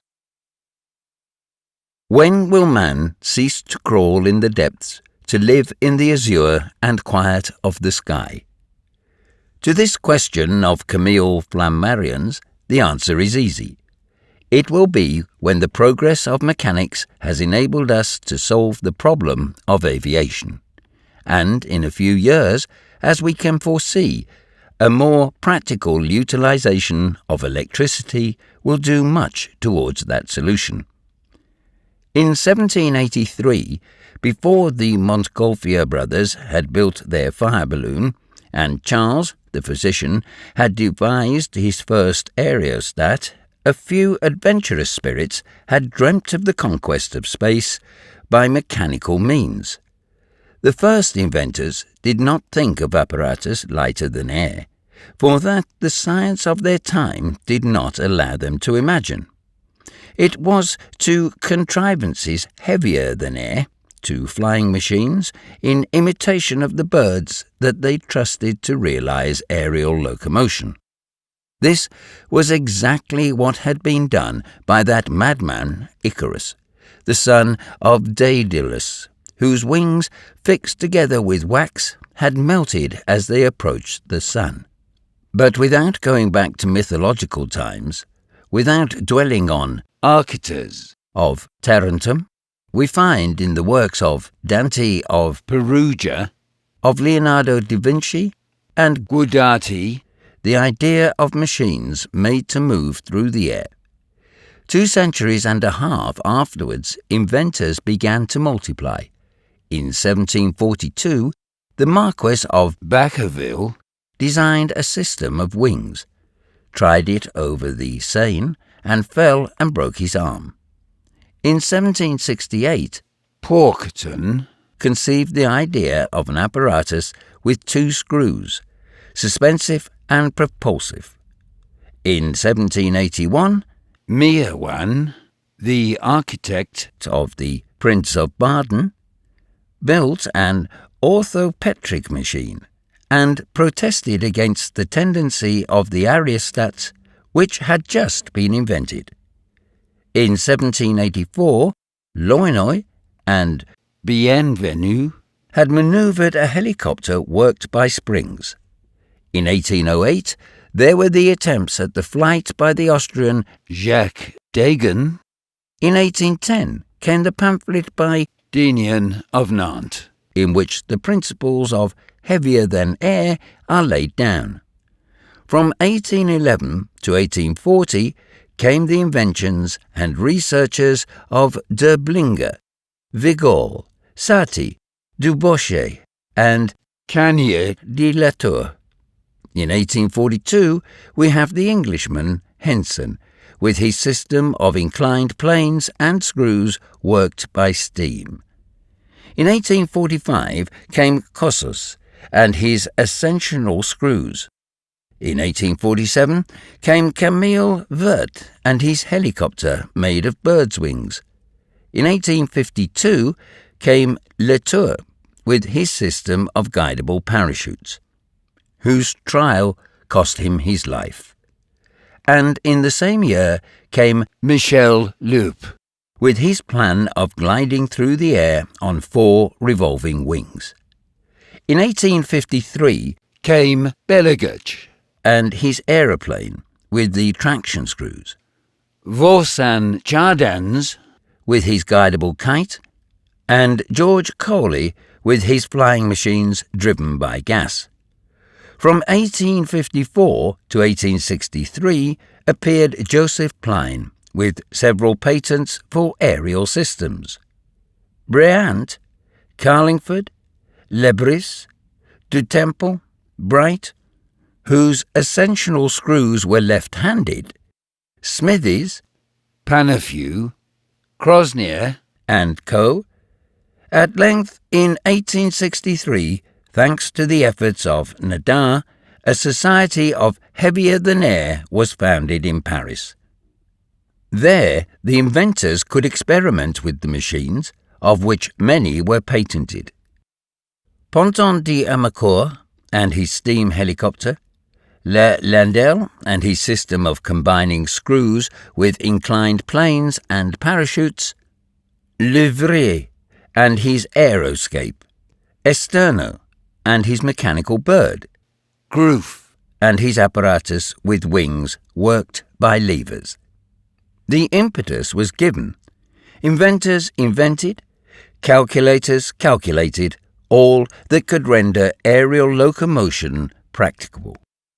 Buchar, Lebris, Kaufmann, Smith, Stringfellow, Prigent, Danyard, Poems, and Delapoise, Moy, Penaud, Jobert, Harrow de Villeneuve, Achenbach, Garapon, Duchesne, Danderon, Parisot, Duade, Melkasef, Forlanini, Beery, Tatin, Dandrew, Edison, some with wings or screws, others with inclined planes, imagined, created, constructed, perfected their flying machines, ready to do their work, once there came to be applied to thereby some inventor a motor of adequate power and excessive lightness. This list may be a little long, but that will be forgiven, for it is necessary to give the various steps in the ladder of aerial locomotion, on the top of which appeared Robur the Conqueror. Without these attempts, these experiments of his predecessors, how could the inquirer have conceived so perfect an apparatus? And though he had but contempt for those who obstinately worked away in the direction of balloons, he held in high esteem all those partisans of heavier-than-air, English, American, Italian, Austrian, French, and particularly French, whose work had been perfected by him, and led him to design and then to build his flying engine known as the Albatross, which he was guiding through the currents of the atmosphere.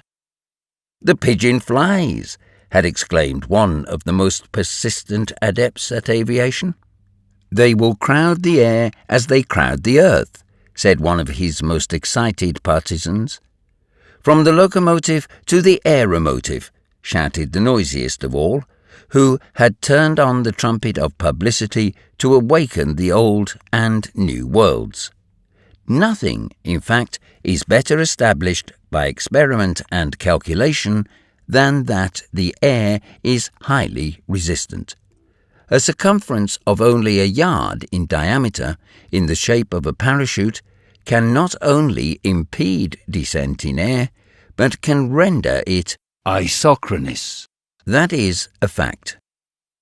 It is equally well known that when the speed is great, the work of the weight varies in almost inverse ratio to the square of the speed, and therefore becomes almost insignificant. It is also known that as the weight of a flying animal increases, the less is the proportional increase in the surface beaten by the wings in order to sustain it, although the motion of the wings becomes slower. A flying machine must therefore be constructed to take advantage of these natural laws, to imitate the bird, that admirable type of aerial locomotion, according to Dr. Marcy of the Institute of France. In short, the contrivances likely to solve the problem are of three kinds. 1. Helicopters or spiralifers, which are simply screws with vertical axes. 2. Ornithopters, machines which endeavour to reproduce the natural flight of birds. 3. Aeroplanes, which are merely inclined planes like kites, but towed or driven by screws. Each of these systems has had and still has its partisans, obstinately resolved to give way in not the slightest particular. However, Robur, for many reasons, had rejected the first two. The ornithopter, or mechanical bird, offers certain advantages, no doubt. That the work and experiments of Monsieur Renard in 1884 have sufficiently proved. But, as has been said, it is not necessary to copy nature servilely. Locomotives are not copied from the hare, nor are ships copied from the fish. To the first we have put wheels, which are not legs. To the second we have put screws, which are not fins. And they do not do so badly. Besides, what is this mechanical movement in the flight of birds, whose action is so complex? Has not Dr. Marcy suspected that the feathers open during the return of the wings so as to let the air through them? And is not that rather a difficult operation for an artificial machine? On the other hand, aeroplanes have given many good results. Screws opposing a slanting plane to the bed of air will produce an ascensional movement, and the models experimented on have shown that the disposable weight, that is to say the weight that is possible to deal with as distinct from that of the apparatus, increases with the square of the speed. Herein, the aeroplane has the advantage over the aerostat, even when the aerostat is furnished with the means of locomotion. Nevertheless, Robur had thought that the simpler his contrivance, the better, and the screws, the St. Helices, that had been thrown in his teeth at the Weldon Institute, had sufficed for all the needs of his flying machine. One series could hold it suspended in the air, the other could drive it along under conditions that were marvellously adapted for speed and safety. In the ornithopter, striking like the wings of a bird, raised itself by beating the air. The helicopter raised itself by striking the air obliquely with the fins of the screws as it mounted on an inclined plane. These fins, or arms, are in reality wings, but wings disposed as a helix instead of as a paddle wheel. The helix advances in the direction of its axis. Is the axis vertical? Then it moves vertically. Is the axis horizontal? Then it moves horizontally. The whole of Robur's flying apparatus depended on these two movements, as will be seen from the following detailed description, which can be divided under three heads: the platform, the engines of suspension, and propulsion, and the machinery. Platform. This was a framework of 100 feet long and 12 wide. A ship's deck, in fact, with a projecting prow. Beneath was a hull solidly built, enclosing the engines, stores, and provisions of all sorts, including the water tanks. Round the deck, a few light uprights supported a wire trellis that did duty for bulwarks. On the deck were three houses, whose compartments were used as cabins for the crew or as machine rooms. In the centre house was the machine which drove the suspensory helices. In that forward was the machine that drove the bow screw. In that aft was the machine that drove the stern screw. In the bow were the cook's galley and the crew's quarters. In the stern were several cabins, including that of the engineer, the saloon, and above them all a glass house in which stood the helmsman, who steered the vessel by means of a powerful rudder. All these cabins were lighted by portholes filled with toughened glass, which has 10 times the resistance of ordinary glass. Beneath the hull was a system of flexible springs to ease off the concussion when it became advisable to land. Engines of suspension and propulsion above the deck rose 37 vertical axes, 15 along each side and 7 more elevated in the center. The Albatross might be called a clipper with 37 masts, but these masts, instead of sails, bore each 2 horizontal screws, not very large in spread or diameter, but driven at prodigious speed. Each of these axes had its own movement independent of the rest, and each alternate one spun round in a different direction from the others, so as to avoid any tendency to give gyration. Hence, the screws as they rose on the vertical column of air retained their equilibrium by their horizontal resistance. Consequently, the apparatus was furnished with 74 suspensory screws, whose 3 branches were connected by a metallic circle which economized their motive force. In front and behind, mounted on horizontal axes, were 2 propelling screws, each with 4 arms.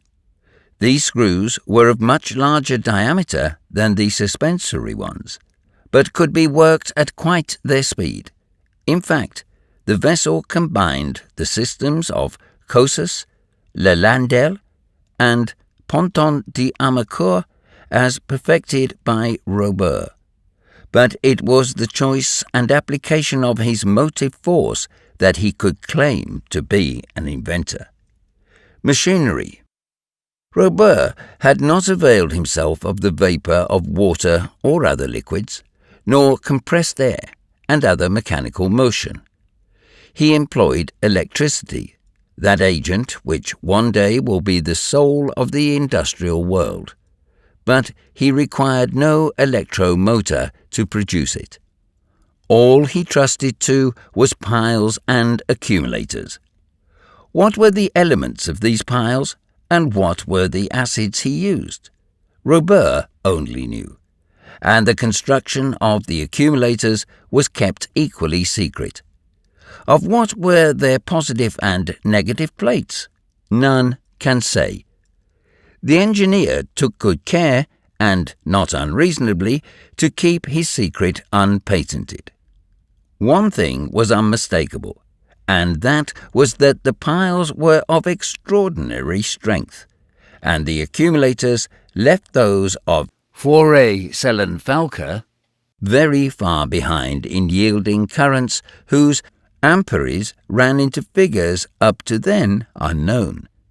Thus there was obtained a power to drive the screws and communicate a suspending and propelling force in excess of all his requirements under any circumstances. But it is as well to repeat it. This belonged entirely to Robur. He kept it a close secret, and if the President and Secretary of the Weldon Institute did not happen to discover it, it would probably be lost to humanity. It need not be shown that the apparatus possessed sufficient stability. Its centre of gravity proved that at once. There was no danger of its making alarming angles, with the horizontal still less of it capsizing. And now for the metal used by Robur in the construction of his aeronef, a name which can be exactly applied to the Albatross. What was this material? So hard that the Bowie knife of Phil Evans could not scratch it, and Uncle Prudent could not explain its nature. Simply paper? For some years this fabrication had been making considerable progress. Unsized paper, with the sheets impregnated with dextrin and starch and squeezed in hydraulic presses, will form a material as hard as steel. There are made of it pulleys, rails, and wagon wheels, much more solid than metal wheels and far lighter. And it was this lightness and solidity which Robur availed himself of in building his aerial locomotive. Everything, framework, hull, houses, cabins, were made of straw paper turned hard as metal by compression, and, what was not to be despised in an apparatus flying at great heights, incombustible. The different parts of the engines and the screws were made of gelatinized fiber, which combined in sufficient degree flexibility with resistance. This material could be used in every form. It was insoluble in most gases and liquids, acids or essences, to say nothing of its insulating properties, and it proved most valuable in the electric machinery of the Albatross. Robur, his mate Tom Turner, an engineer, and 2 assistants, 2 steersmen and a cook, 8 men all told, formed the crew of the Aeronef, and proved ample for the manoeuvres required in aerial navigation.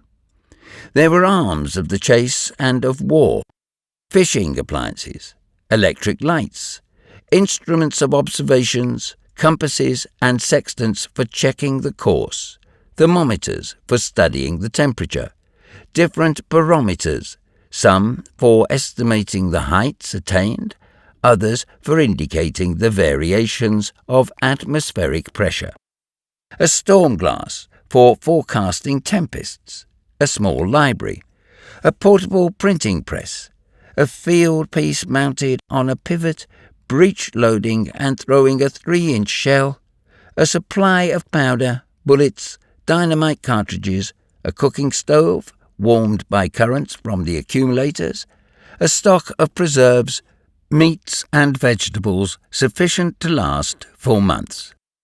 Such were the outfit and stores of the Aeronef, in addition to the famous trumpet. There was besides a light india-rubber boat, insubmersible, which could carry 8 men on the surface of a river, a lake, or a calm sea. But were there any parachutes in case of accident? No. Robur did not believe in accidents of that kind. The axes of the screws were independent. The stoppage of a few would not affect the motion of the others, and if only half were working, the Albatross could still keep afloat in her natural element. And with her, said Robur to his guests in spite of themselves, I am master of the 7th part of the world, larger than Africa, Oceania, Asia, America, and Europe. This aerial Icarian sea, which millions of Icarians will one day people.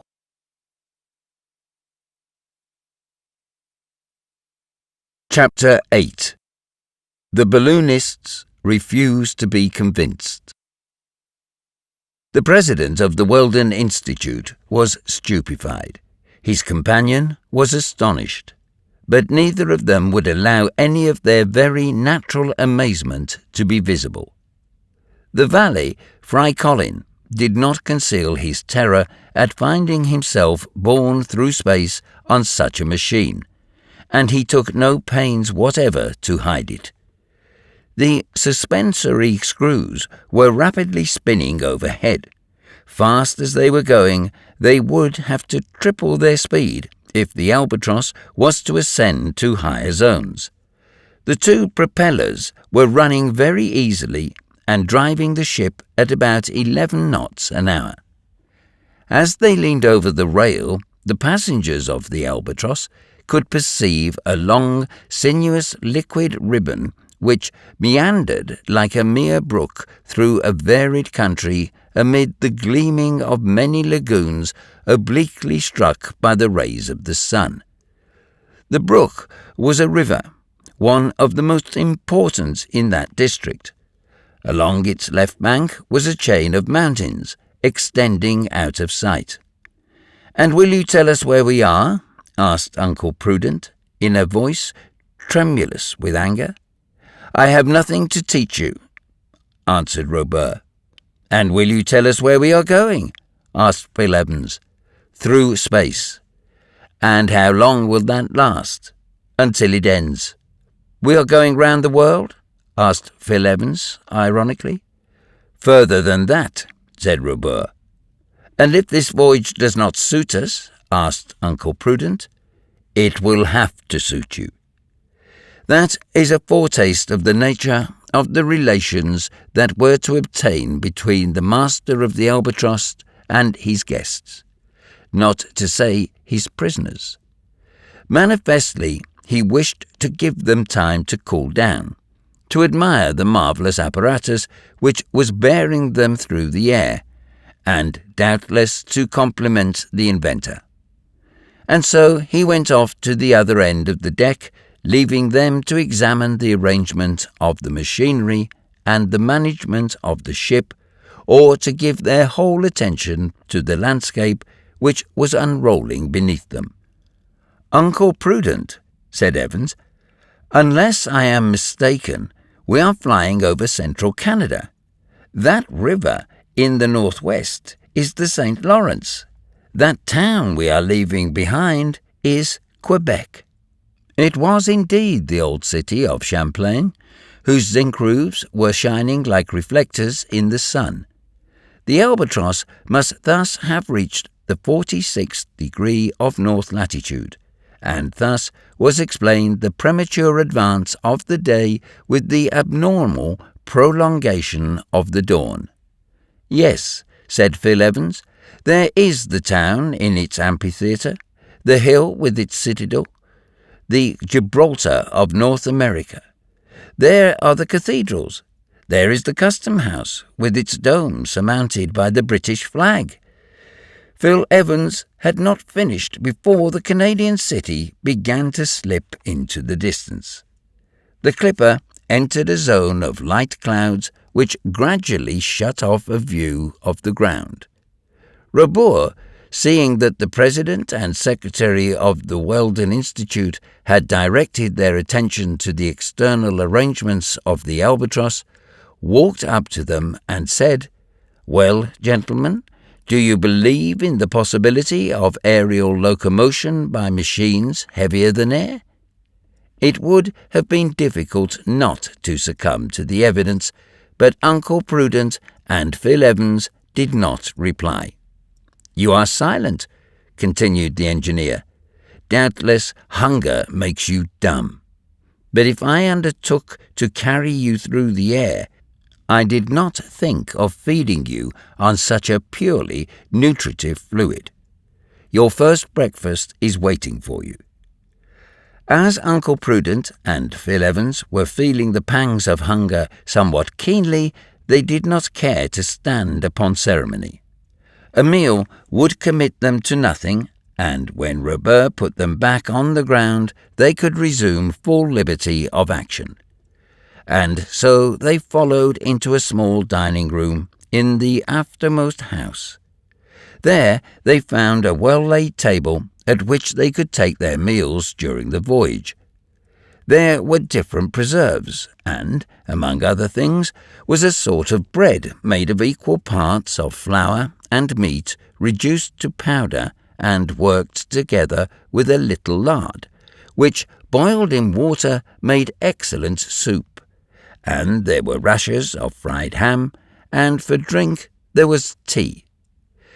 Neither had Fry Colin been forgotten. He was taken forward, and there found some strong soup made of this bread. In truth, he had to be very hungry to eat at all, for his jaws shook with fear, and almost refused to work. If it was to break, said the unfortunate negro. Hence continual faintings. Only think, a fall over 4,000 feet, which would smash him to a jelly.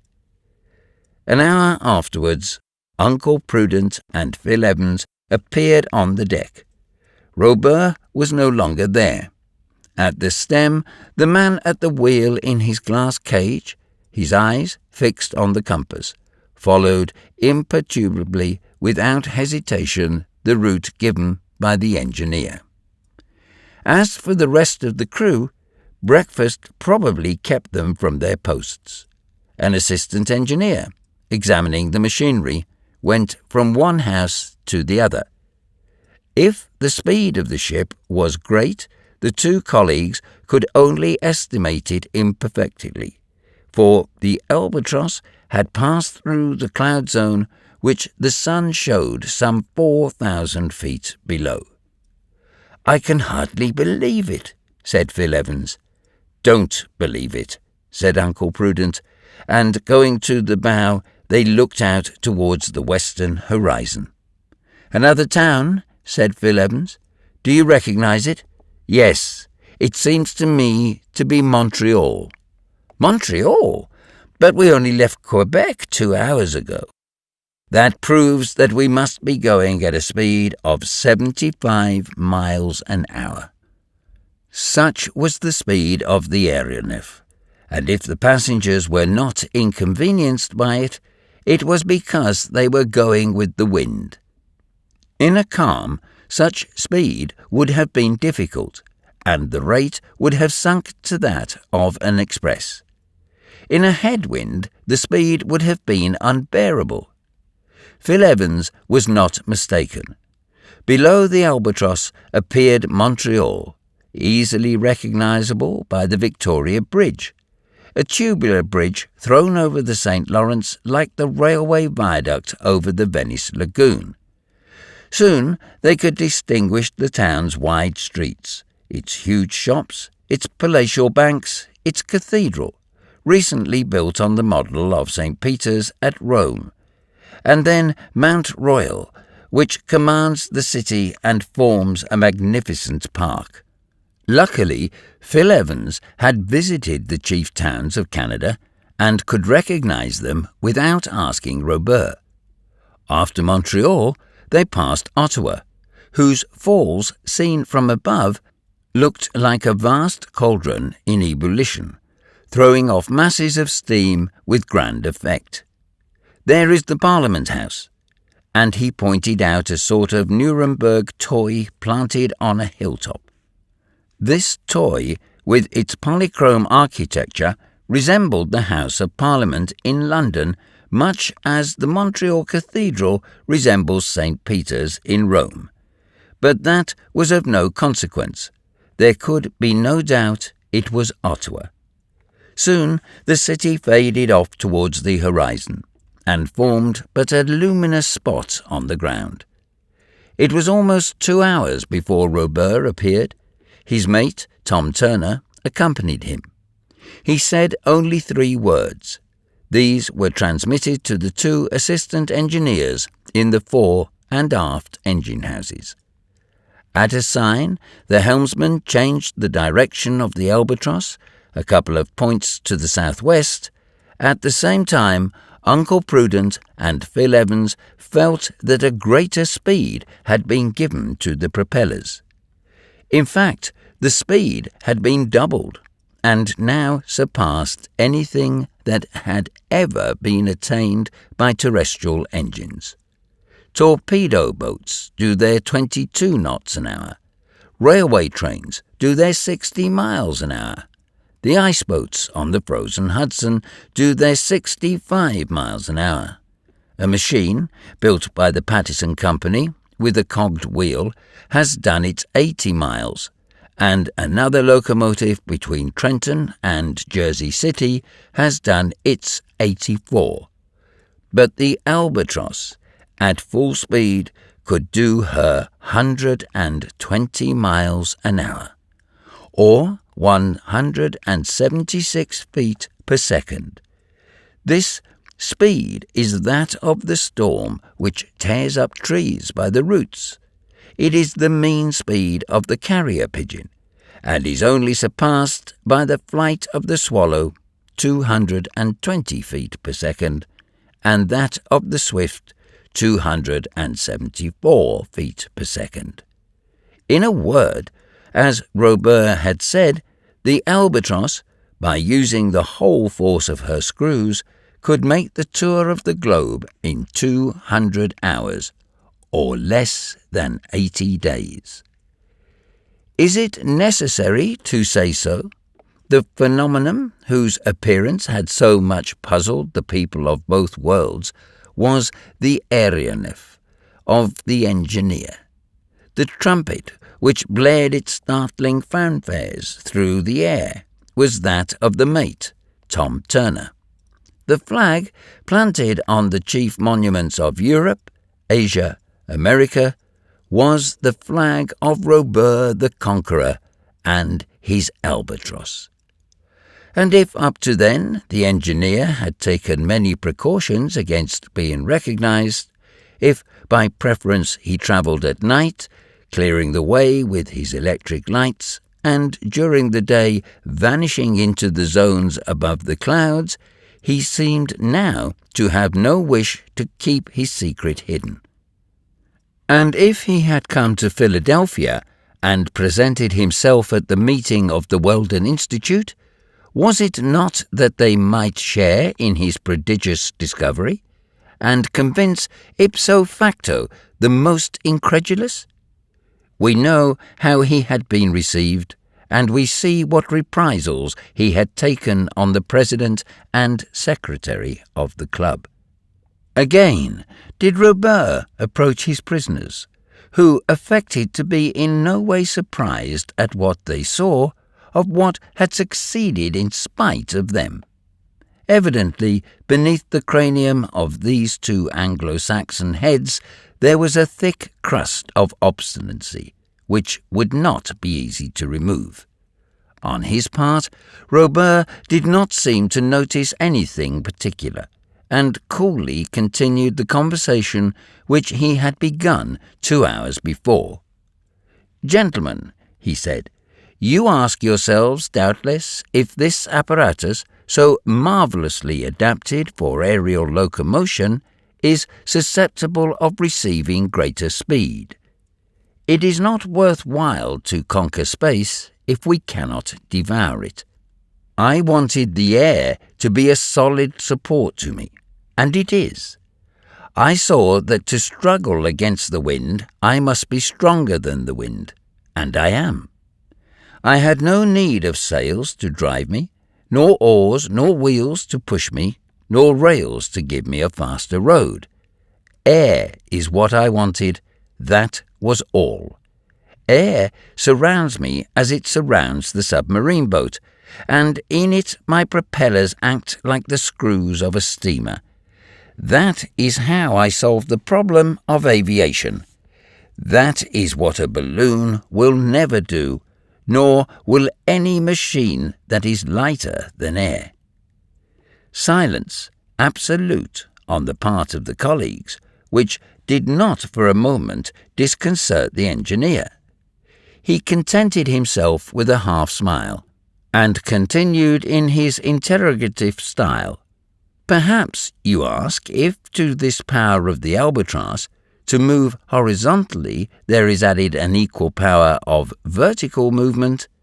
In a word, if, when we visit the higher zones of the atmosphere, we can compete with an aerostat. Well, I should not advise you to enter the go-ahead against her." The two colleagues shrugged their shoulders. That was probably what the engineer was waiting for. Robur made a sign. The propelling screws immediately stopped, and after running for a mile, the albatross pulled up motionless.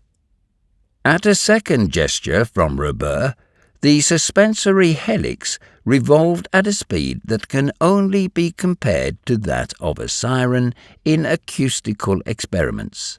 The frrrr rose nearly an octave in the scale of sound, diminishing gradually in intensity as the air became more rarefied, and the machine rose vertically like a lark singing his song in space. "Master, master!" shouted Fry Colin. "See that it doesn't break." A smile of disdain was Robur's only reply. In a few minutes, the albatross had attained the height of 8,700 feet and extended the range of vision by 70 miles, the barometer having fallen 480 millimeters. Then the albatross descended. The diminution of the pressure in high altitudes leads to the diminution of oxygen in the air, and consequently in the blood. This has been the cause of several serious accidents, which have happened to aeronauts, and Robur saw no reason to run any risk. The albatross thus returned to the height she seemed to prefer, and her propellers, beginning again, drove her off to the southwest. "Now, sirs, if that is what you wanted, you can reply." Then, leaning over the rail, he remained absorbed in contemplation. When he raised his head, the president and secretary of the Weldon Institute stood by his side. "Engineer Robur," said Uncle Prudent, in vain endeavouring to control himself, "we have nothing to ask about what you seem to believe, but we wish to ask you a question which we think you would do well to answer. Speak. By what right did you attack us in Philadelphia in Fairmount Park? By what right did you shut us up in that prison? By what right have you brought us against our will on board this flying machine? And by what right, messieurs balloonists, did you insult and threaten me in your club in such a way that I am astonished I came out of it alive?" "To ask is not to answer," said Phil Evans, "and I repeat, by what right? Do you wish to know? If you please. Well, by the right of the strongest. That is cynical, but it is true. And how long, citizen engineer?" asked Uncle Prudent, who was nearly exploding. "For how long do you intend to exercise that right?" "How can you?" said Robur ironically. "How can you ask me such a question when you have only to cast down your eyes to enjoy a spectacle unparalleled in the world?" The albatross was then sweeping across the immense expanse of Lake Ontario. She had just crossed the country so poetically described by Cooper. Then she followed the southern shore and headed for the celebrated river which pours into the waters of Lake Erie, breaking them to powder in its cataracts. In an instant, a majestic sound, a roar as of the tempest, mounted towards them, and, as if a humid fog had been projected into the air, the atmosphere sensibly freshened. Below were the liquid masses. They seemed like an enormous flowing sheet of crystal amid 1,000 rainbows due to refraction as it decomposed the solar rays. The sight was sublime. Before the falls, a footbridge stretching like a thread united one bank to the other. 3 miles below was a suspension bridge across which a train was crawling from the Canadian to the American bank. "The Falls of Niagara!" exclaimed Phil Evans, and as the exclamation escaped him, Uncle Prudent was doing all could do to admire nothing of these wonders. A minute afterwards, the albatross had crossed the river which separates the United States from Canada and was flying over the West Territories of the West.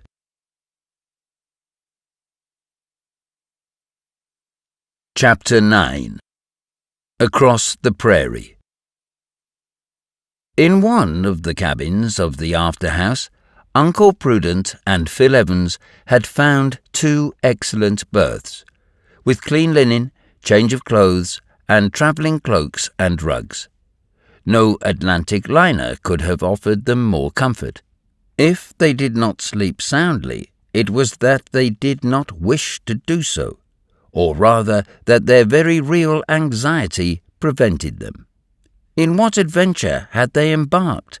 To what series of experiments had they been invited? How would the business end? And above all, what was Robur going to do with them? Fry Colin, the valet, was quartered forward in a cabin adjoining that of the cook.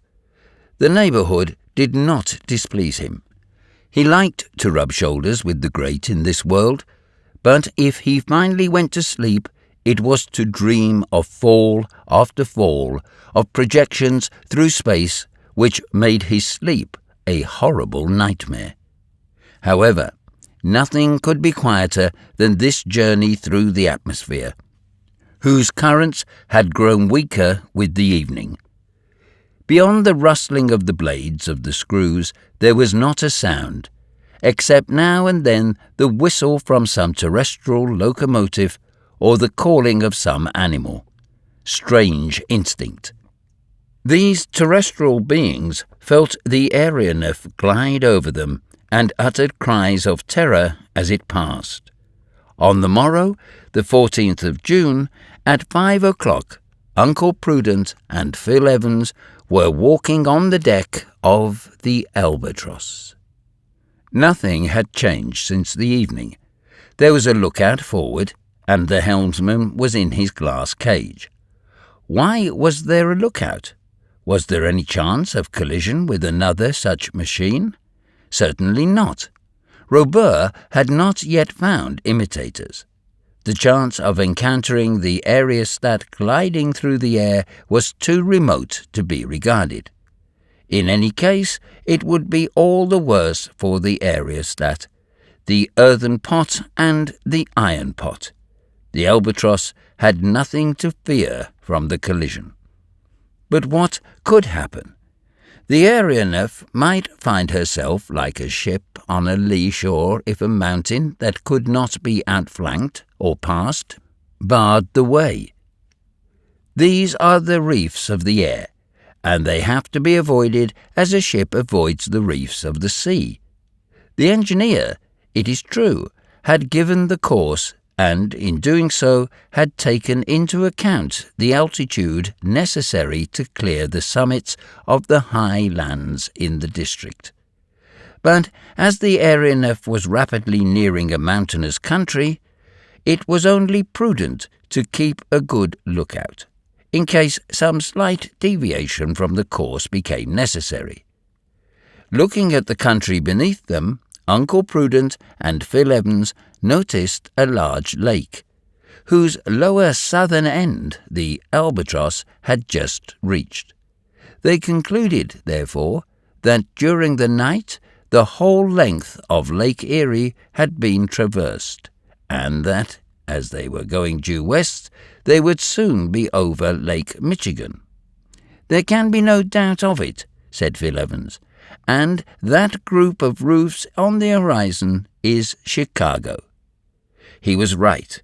It was indeed the city from which the 17 railways diverge, the Queen of the West, the vast reservoir into which flow the products of Indiana, Ohio, Wisconsin, Missouri, and all the states which form the western half of the Union. Uncle Prudent, through an excellent telescope he had found in his cabin, easily recognized the principal buildings. His colleague pointed out to him the churches and public edifices, the numerous elevators or mechanical granaries, and the huge Sherman Hotel, whose windows seemed like 100 glittering points on each of its faces. "If that is Chicago," said Uncle Prudent, "it is obvious that we are going farther west than is convenient for us if we are to return to our starting place." And, in fact, the Albatross was travelling in a straight line from the Pennsylvanian capital. But if Uncle Prudent wished to ask Robur to take him eastwards, he could not then do so. That morning the engineer did not leave his cabin, Either he was occupied in some work, or else he was asleep, and the two colleagues sat down to breakfast without seeing him. The speed was the same as that during last evening.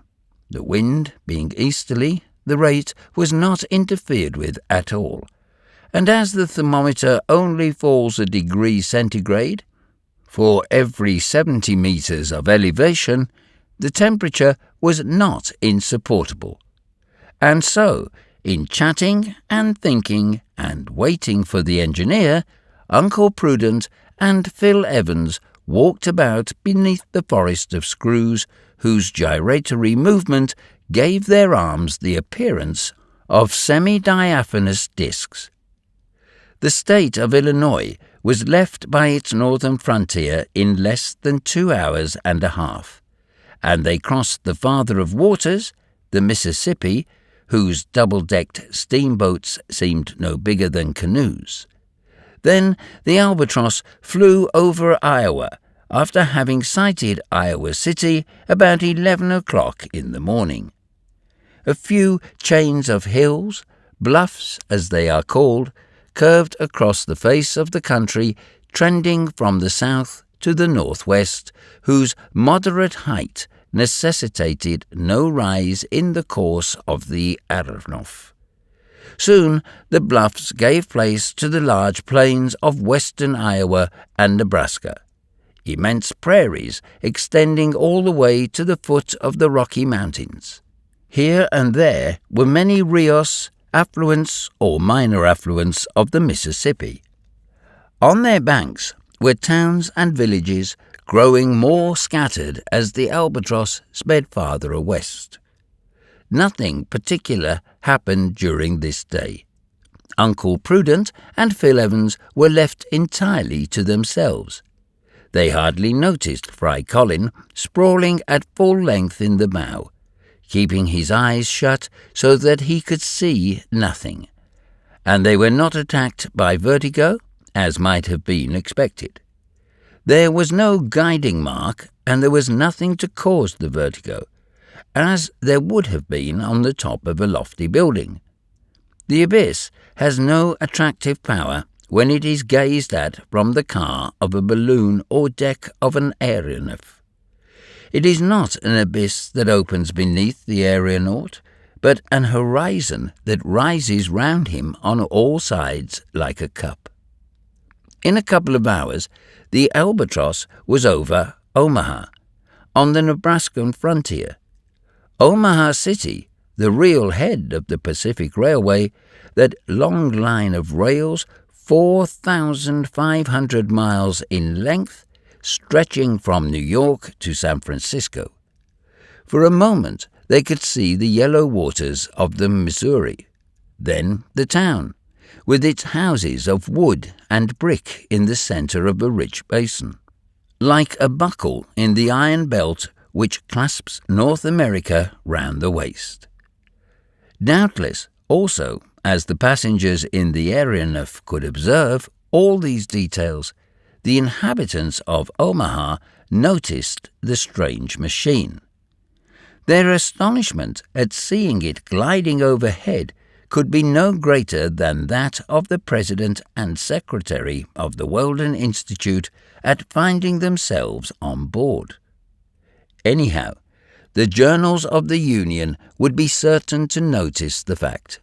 It would be the explanation of the astonishing phenomenon which the whole world had been wondering over for some time.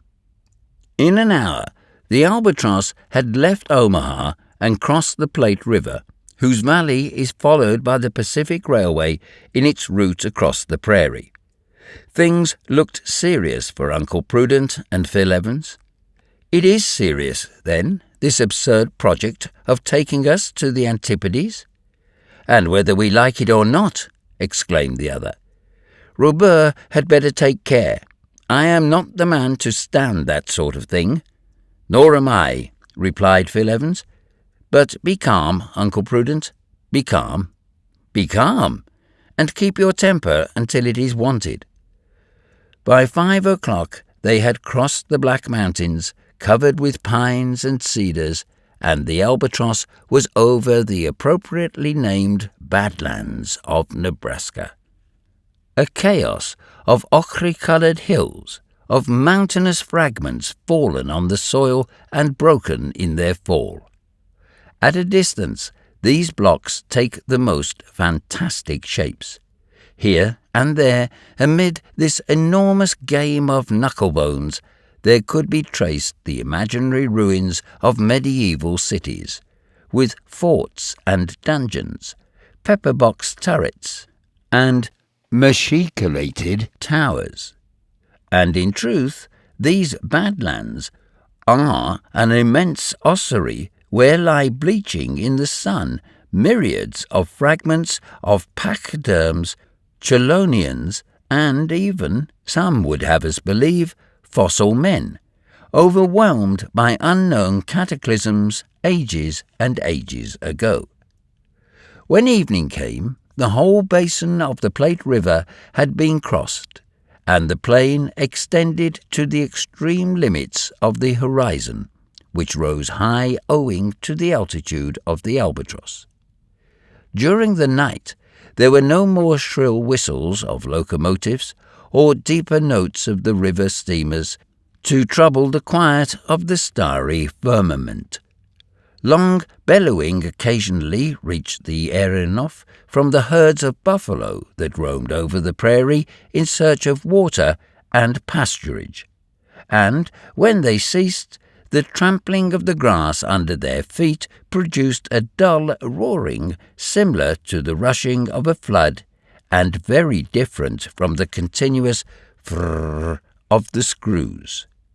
Then, from time to time, came the howl of a wolf, a fox, a wildcat, or a coyote, the Canis latrans, whose name is justified by his sonorous bark.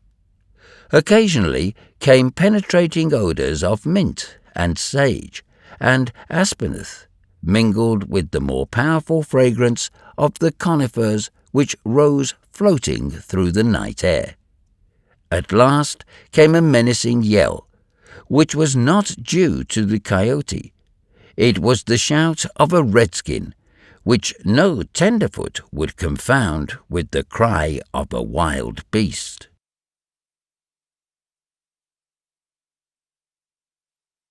Chapter 10. Westward, but whither? The next day, the 15th of June, about 5 o'clock in the morning, Phil Evans left his cabin. Perhaps he would today have a chance of speaking to Robur. Desirous of knowing why he had not appeared the day before, Evans addressed himself to the mate, Tom Turner. Tom Turner was an Englishman of about 45, broad in the shoulders and short in the legs, a man of iron, with one of those enormous characteristic heads that Hogarth rejoiced in. "Shall we see Mr. Robur today?" asked Phil Evans. "I don't know," said Turner. "I need not ask if he has gone out. Perhaps he has. And when will he come back?" "When he has finished his cruise." And Tom went into his cabin. With this reply, they had to be contented. Matters did not look promising, particularly as on reference to the compass it appeared that the albatross was still steering southwest. Great was the contrast between the barren tract of the Badlands, passed over during the night, and the landscape then unrolling beneath them. The aeronaut was now more than 600 miles from Omaha, and over a country which Phil Evans could not recognize because he had never been there before. A few forts to keep the Indians in order crowned the bluffs with their geometric lines, formed oftener of palisades than walls. There were few villages and few inhabitants, the country differing wildly from the auriferous lands of Colorado many leagues to the south. In the distance, a long line of mountain crests, in great confusion as yet, began to appear. They were the Rocky Mountains. For the first time that morning, Uncle Prudent and Phil Evans were sensible of a certain lowness of temperature, which was not due to a change in the weather, for the sun shone in superb splendour. "It is because of the albatross being higher in the air," said Phil Evans. In fact, the barometer outside the central deck house had fallen 540 millimetres, thus indicating an elevation of about 10,000 feet above the sea. The aeronef was at this altitude owing to the elevation of the ground. An hour before, she had been at a height of 13,000 feet, and behind her were mountains covered with perpetual snow.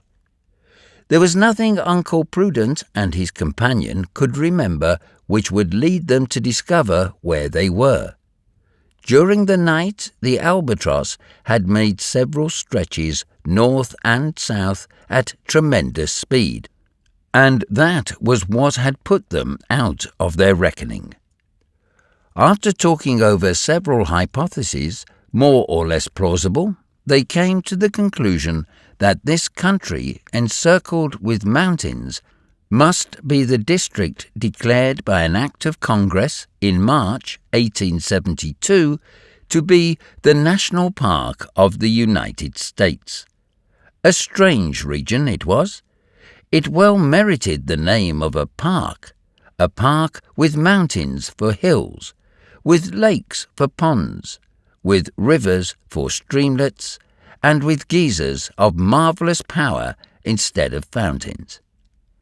In a few minutes, the albatross glided across the Yellowstone River, leaving Mount Stevenson on the right, and coasting the large lake which bears the name of the stream. Great was the variety on the banks of this basin, ribbed as they were with obsidian and tiny crystals, reflecting the sunlight on their myriad facets. Wonderful was the arrangement of the islands on its surface. Magnificent were the blue reflections of the gigantic mirror. And around the lake, one of the highest in the globe, were multitudes of pelicans, swans, gulls, and geese, barnacles and divers. In places, the steep banks were clothed with green trees, pines and larches, and at the foot of the escarpments there shot upwards innumerable white fumaroles, the vapour escaping from the soil as from an enormous reservoir in which the water is kept in permanent ebullition by subterranean fire. The cook might have seized the opportunity of securing an ample supply of trout, the only fish the Yellowstone Lake contains in myriads. But the albatross kept on at such a height that there was no chance of indulging in a catch which assuredly would have been miraculous. In 3/4 of an hour the lake was overpassed, and a little farther on the last was seen of the geyser region, which rivals the finest in Iceland. Leaning over the rail, Uncle Prudent and Phil Evans watched the liquid columns which leaped up as though to furnish the aeronef with a new element. There were the fan, with the jets shot forth in rays, the fortress, which seemed to be defended by waterspouts, the faithful friend, with her plume crowned with the rainbows, the giant spurting forth a vertical torrent 20 feet round and more than 200 feet high. Robur must evidently have been familiar with this incomparable spectacle, unique in the world, for he did not appear on deck. Was it, then, for the sole pleasure of his guests that he had brought the aeronef above the national domain? If so, he came not to receive their thanks. He did not even trouble himself during the daring passage of the Rocky Mountains, which the albatross approached at about 7 o'clock. By increasing the speed of her wings as a bird rising in its flight, the albatross would clear the highest ridges of the chain and sink again over Oregon or Utah. But the maneuver was unnecessary. The passes allowed the barrier to be crossed without ascending for the higher ridges. There are many of these canyons, or steep valleys, more or less narrow, through which they could glide, such as Bridger Gap, through which runs the Pacific Railway into the Mormon Territory, and others to the north and south of it. It was through one of these that the albatross headed, after slackening speed so as not to dash against the walls of the canyon. The steersman, with a sureness of hand rendered more effective by the sensitiveness of the rudder, manoeuvred his craft as if she were a crack racer in a Royal Victoria match. It was really extraordinary. In spite of all the jealousy of the two enemies of lighter than air, they could not help being surprised at the perfection of this engine of aerial locomotion. In less than 2 hours and a half they were through the Rockies, and the albatross resumed her former speed of 62 miles an hour. She was steering southwest so as to cut across Utah diagonally as she neared the ground. She had even dropped several hundred yards when the sound of a whistle attracted the attention of Uncle Prudent and Phil Evans. It was a train on the Pacific Railway on the road to Salt Lake City. And then, in obedience to an order secretly given, the albatross dropped still lower so as to chase the train, which was going at full speed. She was immediately sighted. A few heads showed themselves at the doors of the cars. Then numerous passengers crowded the gangways. Some did not hesitate to climb on the roof to get a better view of the flying machine. Cheers came floating up through the air, but no Robur appeared in answer to them. The albatross continued her descent, slowing her suspensory screws and moderating her speed so as not to leave the train behind. She flew about it like an enormous beetle or a gigantic bird of prey. She headed off to the right and left, and swept on in front, and hung behind, and proudly displayed her flag with the golden sun, to which the conductor of the train replied by waving the stars and stripes. In vain, the prisoners, in their desire to take advantage of the opportunity, endeavoured to make themselves known to those below. In vain, the president of the Weldon Institute roared forth at the top of his voice, "I am Uncle Prudent of Philadelphia," and the secretary followed suit with, "I am Phil Evans, his colleague." Their shouts were lost in the 1,000 cheers with which the passengers greeted the aeronef.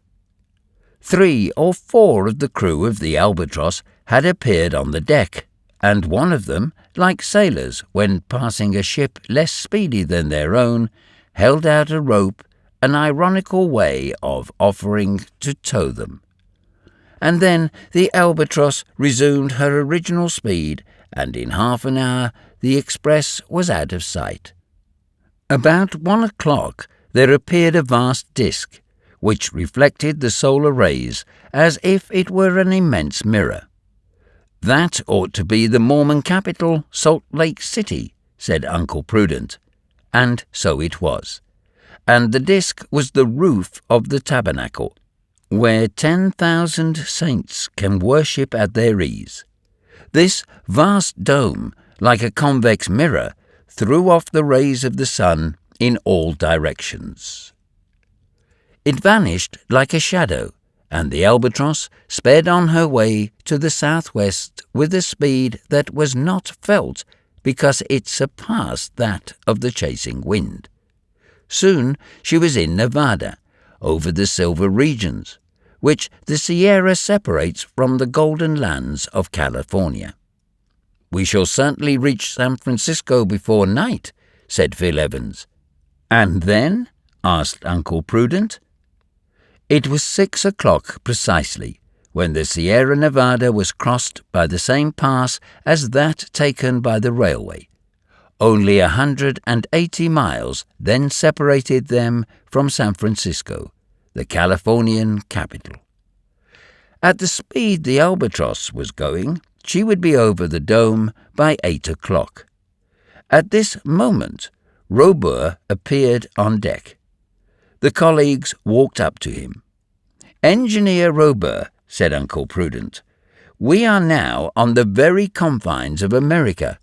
We think the time has come for this joke to end." "I never joke," said Robur. He raised his hand. The Albatross swiftly dropped towards the ground, and at the same time such speed was given her as to drive the prisoners into their cabin. As soon as the door was shut, Uncle Prudent exclaimed, "I could strangle him." "We must try to escape," said Phil Evans. "Yes, cost what it may." A long murmur greeted their ears. It was the beating of the surf on the seashore. It was the Pacific Ocean.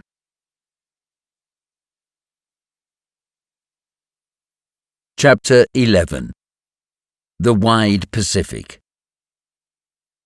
Uncle Prudent and Phil Evans had quite made up their minds to escape.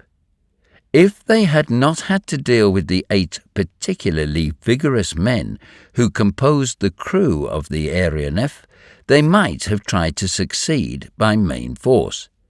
But as they were only 2, for Fry Colling could only be considered as a quantity of no importance, force was not to be thought of. Hence, recourse must be had to strategy as soon as the Albatross again took to the ground.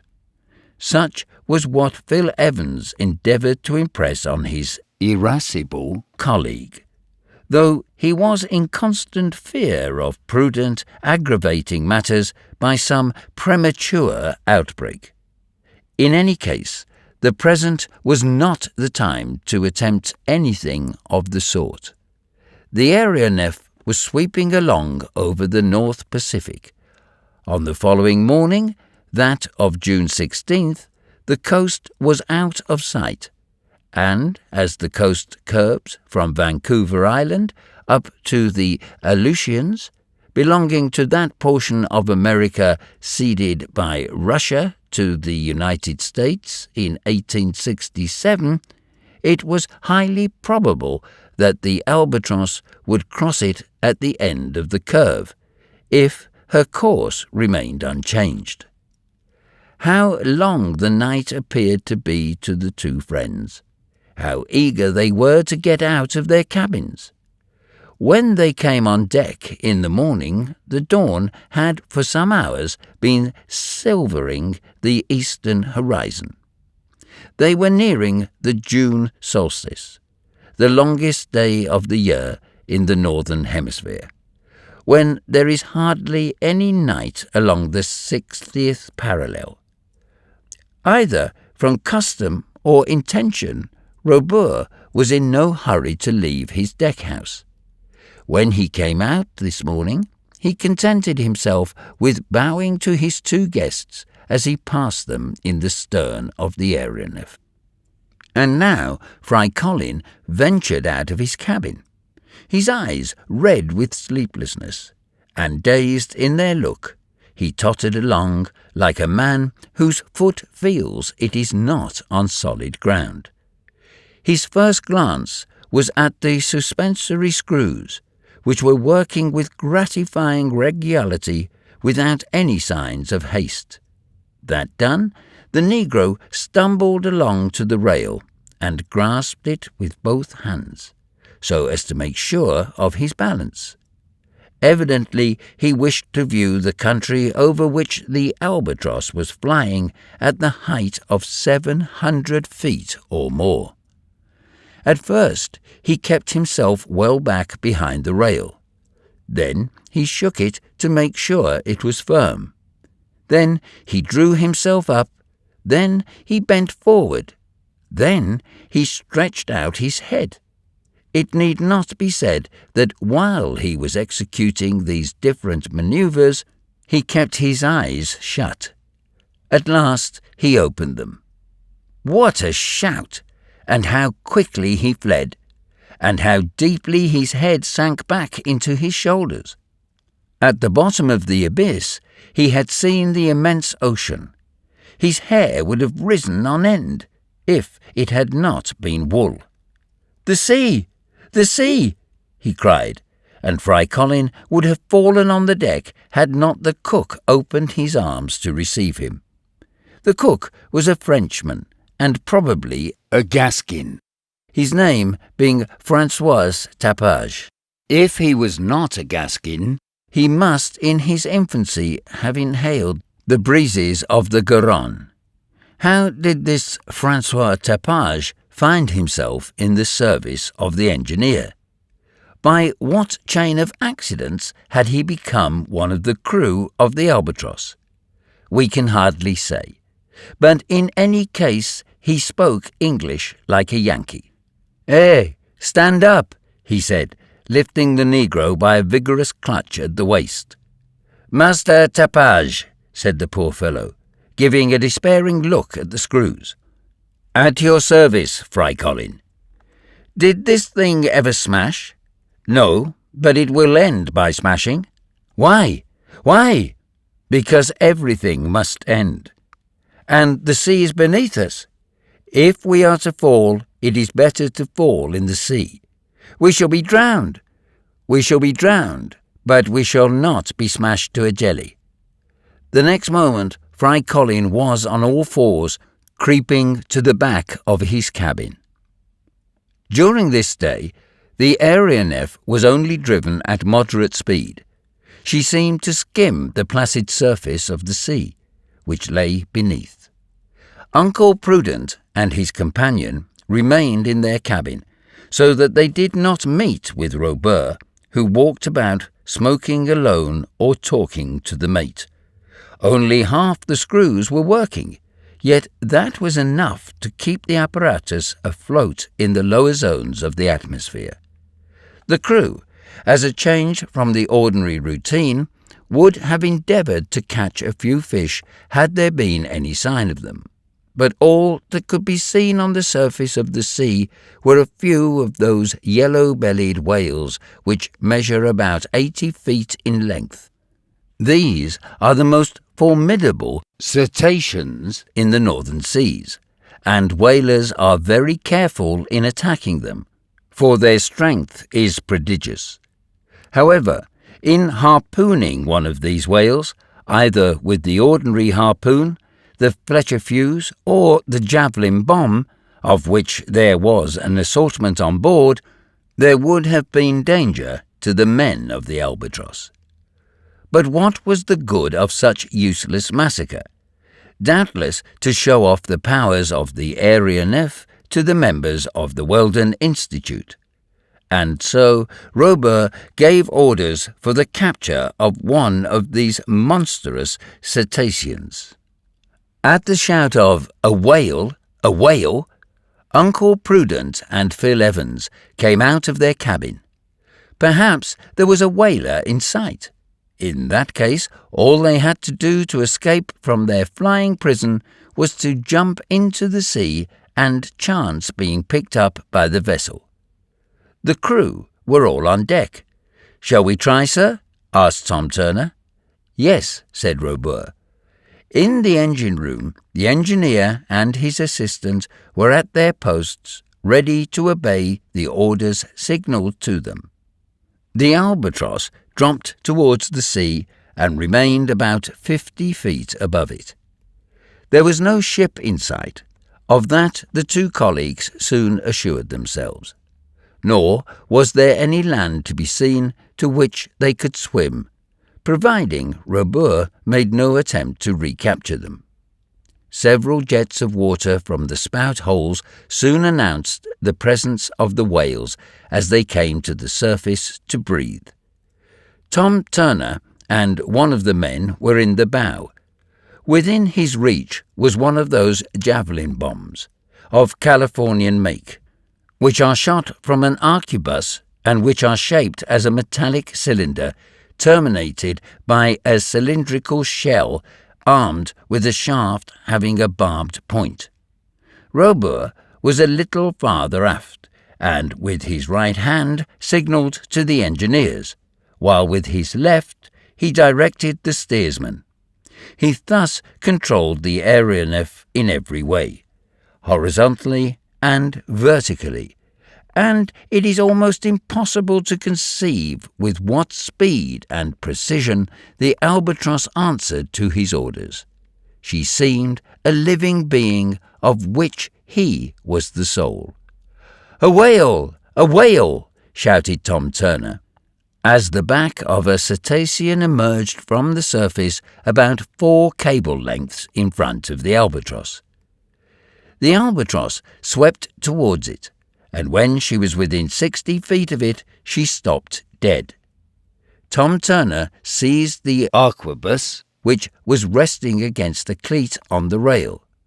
He fired, and the projectile, attached to a long line, entered the whale's body. The shell, filled with an explosive compound, burst and shot out a small harpoon with 2 branches which fastened into the animal's flesh. "Look out!" shouted Turner. Uncle Prudent and Phil Evans, much against their will, became greatly interested in the spectacle. The whale, seriously wounded, gave the sea such a slap with his tail that the water dashed up over the bow of the aeronef.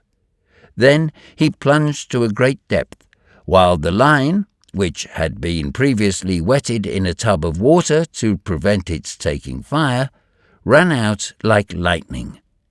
When the whale rose to the surface, he started off at full speed in a northerly direction. It may be imagined with what speed the albatross was towed in pursuit. Besides, the propellers had been stopped. The whale was let go as he would, and the ship followed him. Turner stood ready to cut the line in case a fresh plunge should render this towing dangerous. For half an hour, and perhaps for a distance of 6 miles, the albatross was thus dragged along, but it was obvious that the whale was tiring. Then, at a gesture from Robur, the assistant engineers started the propellers astern, so as to oppose a certain resistance to the whale, who was gradually getting closer. Soon the aeronef was gliding about 25 feet above him. His tail was beating the waters with incredible violence, and as he turned over on his back, an enormous wave was produced. Suddenly the whale turned up again, so as to take a header, as it were, and then dived with such rapidity that Turner had barely time to cut the line. The aeronef was dragged to the very surface of the water. A whirlpool was formed where the animal had disappeared. A wave dashed up onto the deck as if the aeronef were a ship driving against wind and tide. Luckily, with a blow of the hatchet, the mate severed the line, and the albatross, freed from her tug, sprang aloft 600 feet under the impulse of her ascensional screws. Robur had manoeuvred his ship without losing his coolness for a moment. A few minutes afterwards, the whale returned to the surface, dead. From every side the birds flew down on the carcass, and their cries were enough to deafen a congress. The albatross, without stopping to share in the spoil, resumed her course to the west. In the morning of the 17th of June, at about 6 o'clock, land was sighted on the horizon. This was the peninsula of Alaska and the long range of breakers of the Aleutian Islands. The albatross glided over the barrier where the fur seals swarm for the benefit of the Russo-American Company.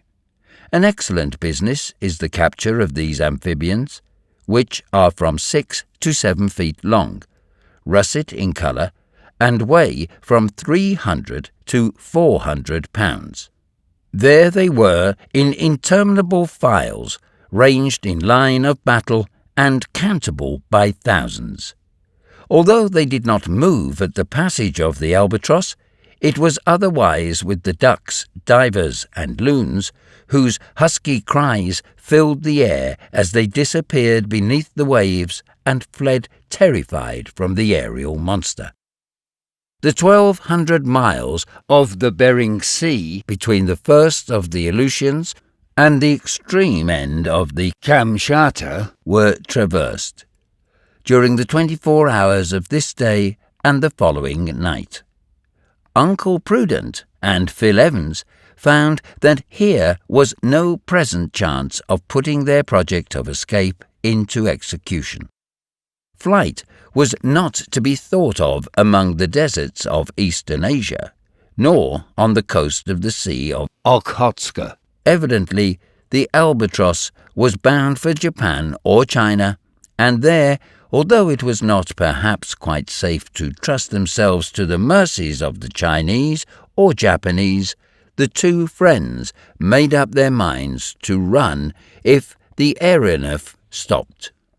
But would she stop?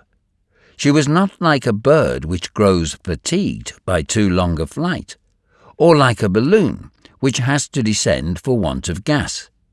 She still had food for many weeks, and her organs were of marvellous strength, defying all weakness and weariness. During the 18th of June, she swept over the peninsula of the Kamchatka, and during the day there was a glimpse of Petropavlovsky and the volcano of Cloudshoe. Then she rose again to cross the Sea of Okhotsk, running down by the Kurili Isles, which seemed to be a breakwater pierced by hundreds of channels. On the 19th, in the morning, the albatross was over the Strait of La Perouse, between Shaghalian and northern Japan, and had reached the mouth of the great Siberian river, the Amur. Then there came a fog so dense that the aeronef had to rise above it. At the altitude she was, there was no obstacle to be feared, no elevated monuments to hinder her passage, no mountains against which there was risk of being shattered in her flight. The country was only slightly varied, but the fog was very disagreeable and made everything on board very damp. All that was necessary was to get above this bed of mist, which was nearly 1,300 feet thick, and the ascensional screws being increased in speed, the albatross was soon clear of the fog and in the sunny regions of the sky. Under these circumstances, Uncle Prudent and Phil Evans would have found some difficulty in carrying out their plan of escape, even admitting that they could leave the aeronef. During the day, as Robur passed them, he stopped for a moment, and without seeming to attach any importance to what he said, addressed them carelessly as follows. "Gentlemen, a sailing ship or a steamship caught in a fog from which it cannot escape is always much delayed. It must not move unless it keeps its whistle or its horn going. It must reduce its speed, and any instant a collision may be expected. The albatross has none of these things to fear. What does fog matter to her? She can leave it when she chooses. The whole of space is hers." And Robur continued his stroll without waiting for an answer, and the puffs of his pipe were lost in the sky. "Uncle Prudent," said Phil Evans, "it seems that this astonishing albatross never has anything to fear." "That we shall see," answered the president of the Weldon Institute. The fog lasted 3 days, the 19th, 20th, and 21st of June, with regrettable persistence. An ascent had to be made to clear the Japanese mountain of Fujiyama. When the curtain of mist was drawn aside, there lay below them an immense city with palaces, villas, gardens, and parks.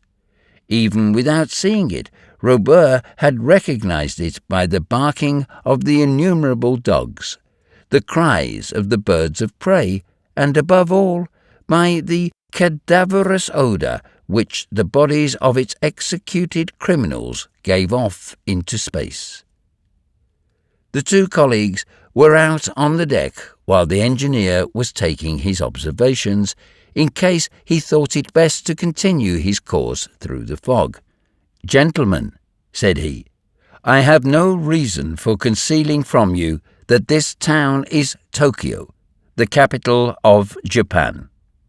Uncle Prudent did not reply.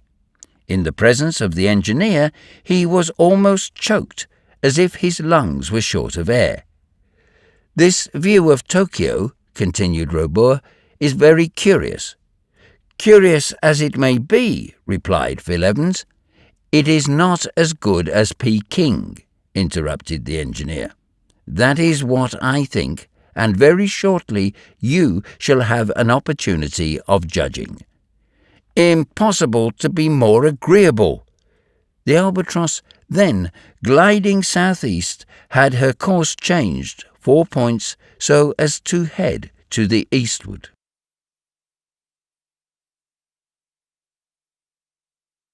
Chapter 12. Through the Himalayas. During the night, the fog cleared off. There were symptoms of an approaching typhoon, a rapid fall of the barometer, a disappearance of vapour, large clouds of ellipsoid form clinging to a copper sky, and, on the opposite horizon, long streaks of carmine on a slate-coloured field, with a large sector quite clear in the north. Then the sea was smooth and calm, and the sunset assumed a deep scarlet hue. Fortunately, the typhoon broke more to the south, and had no other result than to sweep away the mist which had been accumulating during the last 3 days.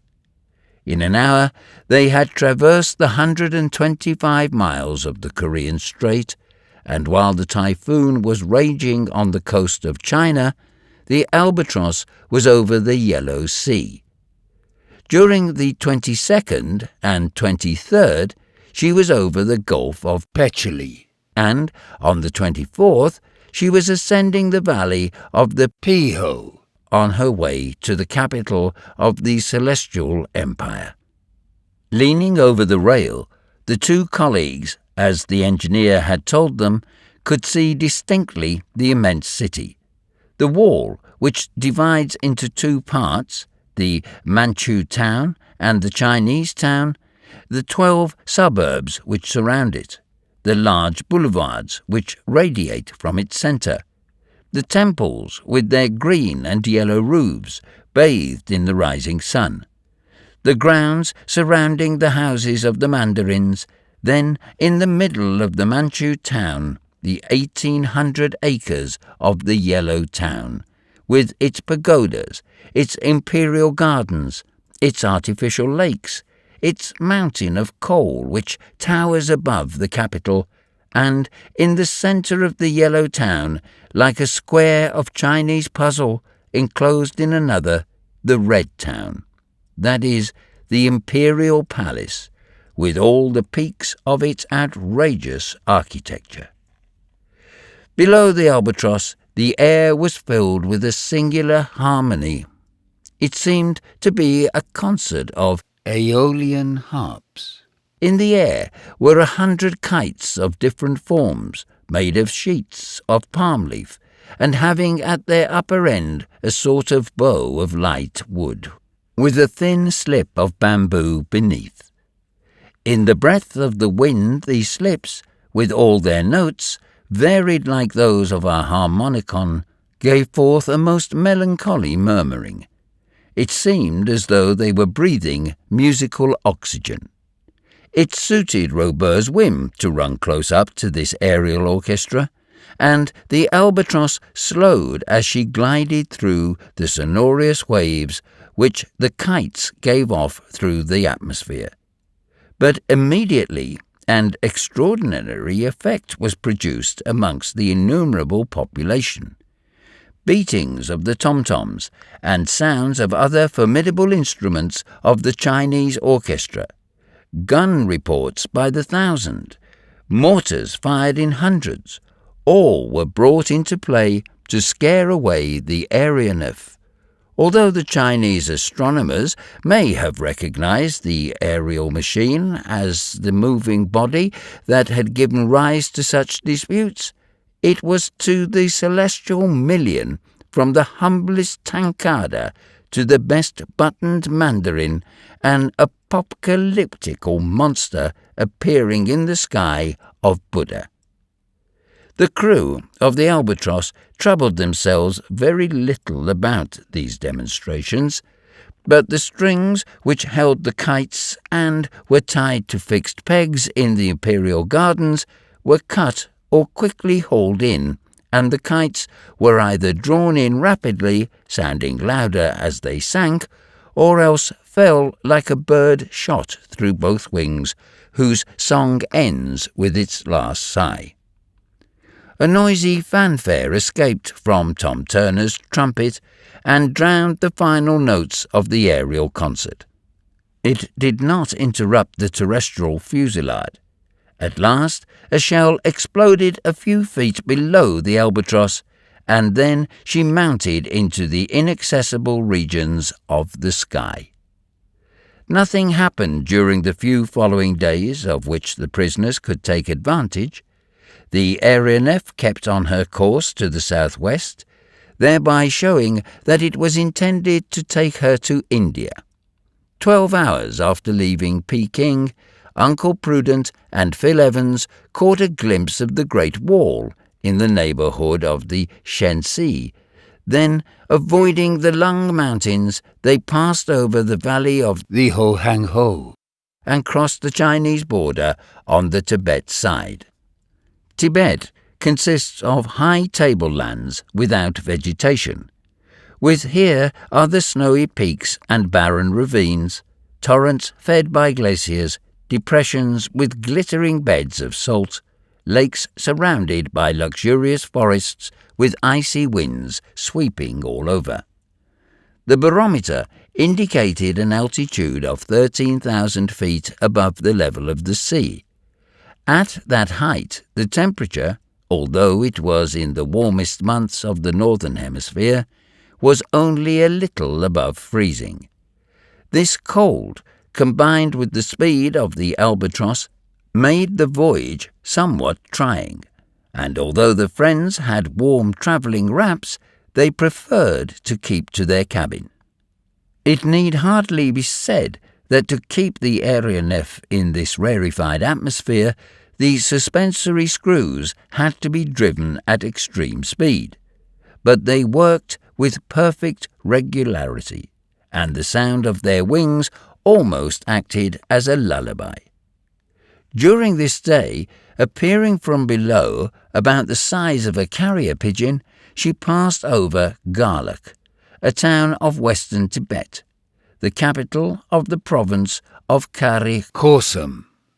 On the 27th of June, Uncle Prudent and Phil Evans sighted an enormous barrier, broken here and there by several peaks, lost in the snows that bounded the horizon. Leaning against the fore-cabin, so as to keep their places notwithstanding the speed of the ship, they watched these colossal masses which seemed to be running away from the aeronef.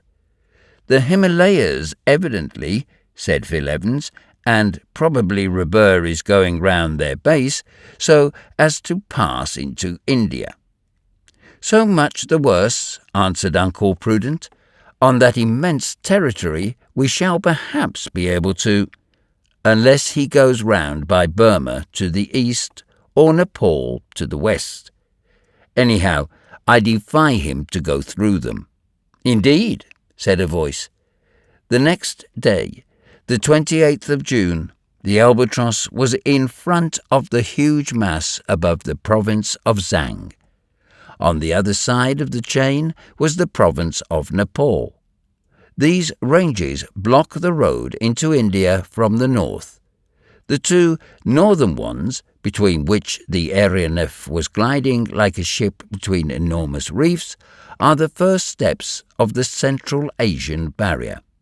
The first was the Kuan Lung, the other the Karakoram, bordering the longitudinal valley parallel to the Himalayas, from which the Indus flows to the west and the Brahmaputra to the east. What a superb orographical system!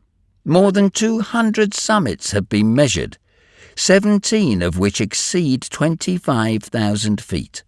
In front of the Albatross, at a height of 29,000 feet, towered Mount Everest. To the right was Duwarageli, reaching 26,800 feet and relegated to second place since the measurement of Mount Everest.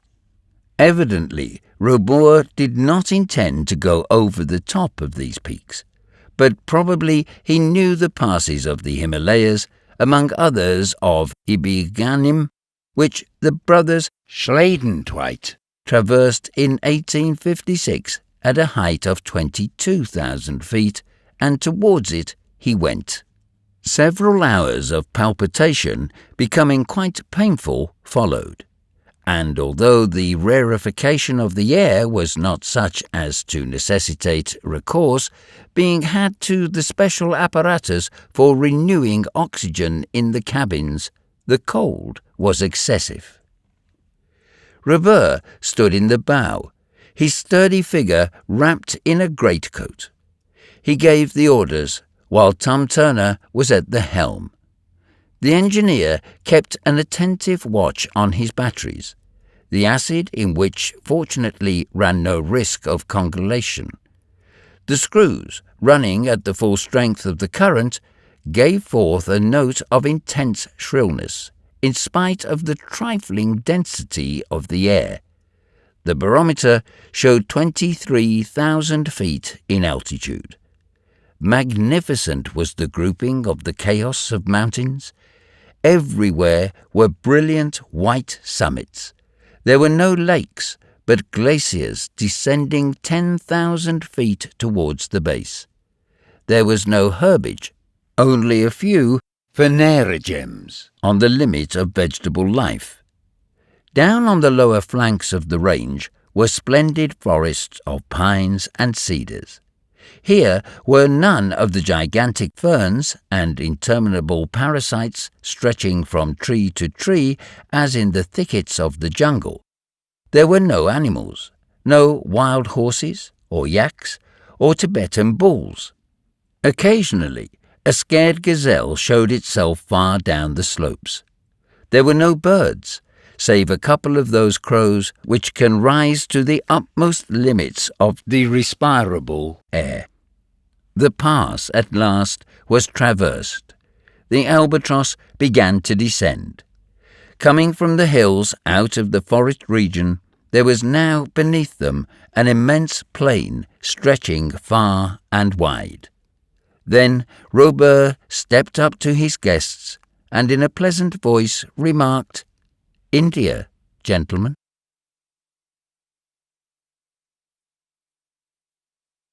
Chapter 13.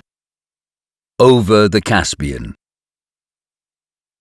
The engineer had no intention of taking his ship over the wondrous lands of Hindustan.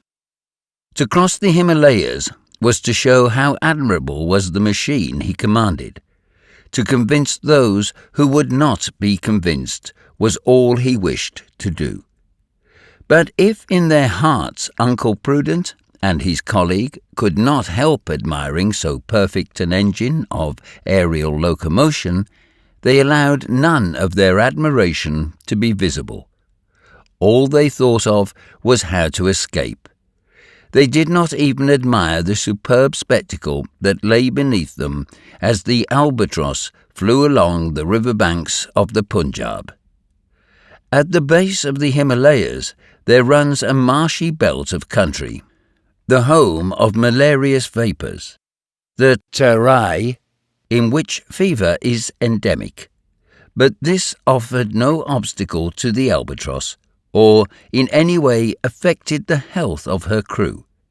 She kept on without undue haste towards the angle where India joins on to China and the Turkestan, and on the 29th of June, in the early hours of the morning, there opened to view the incomparable valley of Kashmir. Yes, incomparable is this gorge between the major and the minor Himalayas, furrowed by the buttresses in which the mighty range dies out in the basin of the Hydaspes, and watered by the capricious windings of the river which saw the struggle between the armies of Porus and Alexander when India and Greece contended for Central Asia.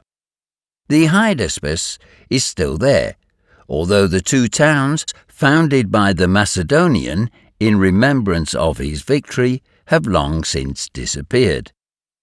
During the morning, the aeronef was over Srinagar, which is better known under the name of Kashmir.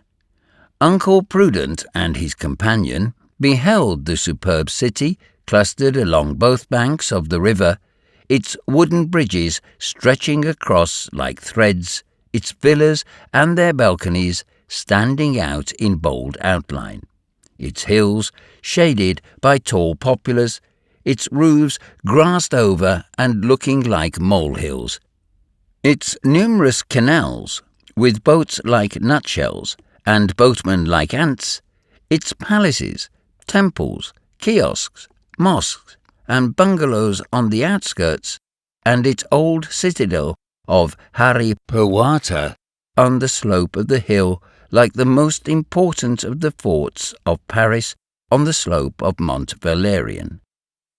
"That would be Venice," said Phil Evans, "if we were in Europe." "And if we were in Europe," answered Uncle Prudent, "we should know how to find the way to America." The albatross did not linger over the lake through which the river flows, but continued her flight down the valley of the Hydaspes. For half an hour only did she descend to within 30 feet of the river and remained stationary. Then, by means of an india-rubber pipe, Tom Turner and his men replenished their water supply, which was drawn up by a pump worked by the accumulators. Uncle Prudent and Phil Evans stood watching the operation. The same idea occurred to each of them. They were only a few feet from the surface of the stream. They were both good swimmers. A plunge would give them their liberty, and once they had reached the river, how could Robur get them back again? For his propellers to work, he must keep at least 6 feet above the ground. In a moment, all the chances pro and con were run over in their heads. In a moment, they were considered, and the prisoners rushed to throw themselves overboard when several pairs of hands seized them by the shoulders. They had been watched, and flight was utterly impossible. This time they did not yield without resisting. They tried to throw off those who held them, but these men of the albatross were no children. "Gentlemen," said the engineer, "when people have the pleasure of travelling with Robur the Conqueror, as you have so well named him, on board his admirable albatross, they do not leave him in that way. I may add, you never leave him. Phil Evans drew away his colleague, who was about to commit some act of violence. They retired to their cabin, resolved to escape, even if it cost them their lives. Immediately, the Albatross resumed her course to the west. During the day, at moderate speed, she passed over the territory of Kabbalistan, catching a momentary glimpse of its capital, and crossed the frontier of the Kingdom of Herat, nearly 700 miles from Kashmir. In these much disputed countries, the open road for the Russians to the English possessions in India, there were seen many columns and convoys and, in a word, everything that constitutes in men and material an army on the march. There were heard also the roar of the cannon and the crackling of musketry, but the engineer never meddled with the affairs of others where his honour or humanity was not concerned. He passed above them. If Herat, as we are told, is the key of Central Asia, it mattered little to him if it was kept in an English or Muscovite pocket. Terrestrial interests were nothing to him who had made the air his domain. Besides, the country soon disappeared in one of those sandstorms which are so frequent in these regions. The wind, called the Tebd, bears along the seeds of fever in the impalpable dust it raises in its passage, and many are the caravans that perish in its eddies. To escape this dust, which might have interfered with the working of the screws, the Albatross shot up some 6,000 feet into a purer atmosphere, and thus vanished the Persian frontier and the extensive plains. The speed was not excessive, although there were no rocks ahead, for the mountains marked on the map are of very moderate altitude. But as the ship approached the capital, she had to steer clear of Demavend, whose snowy peak rises some 22,000 feet, and the chain of Elbrus, at whose foot is built Tehran. As soon as the day broke on the 2nd of July, the peak of Demavend appeared above the sandstorm, and the Albatross was steered so as to pass over the town, which the wind had wrapped in a mantle of dust. However, about 6 o'clock, her crew could see the large ditches that surrounded it, and the Shah's palace, with its walls covered with porcelain tiles and its ornamental lakes, which seemed like huge turquoises of beautiful blue. It was but a hasty glimpse. The Albatross now headed for the north, and a few hours afterwards she was over a little hill at the northern angle of the Persian frontier, on the shores of a vast extent of water which stretched away out of sight to the north and east. The town was Ashurada, the most southerly of the Russian stations. The vast extent of water was a sea. It was the Caspian. The eddies of sand had been passed. There was a view of a group of European houses rising along a promontory with a church tower in the midst of them. The Albatross swooped down towards the surface of the sea.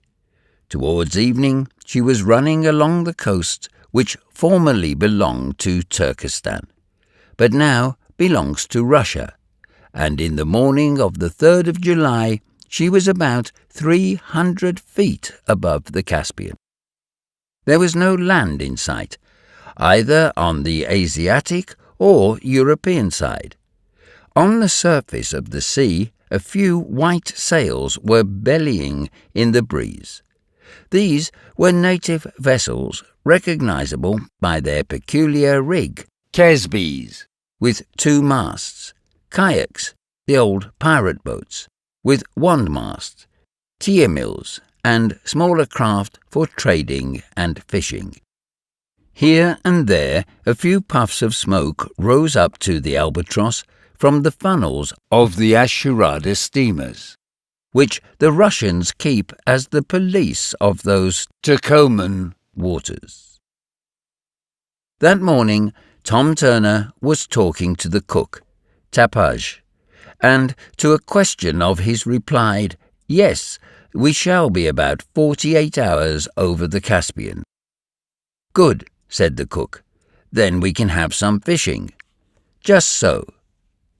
They were to remain for 48 hours over the Caspian, which is some 625 miles long and 200 wide, because the speed of the Albatross had been much reduced, and while the fishing was going on, she would be stopped altogether.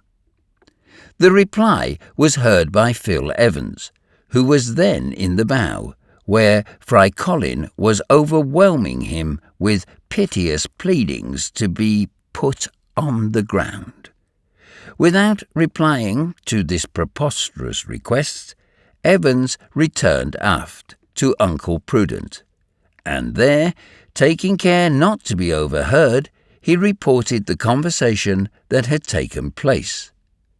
"Phil Evans," said Uncle Prudent, "I think there can be no mistake as to this scoundrel's intention with regard to us."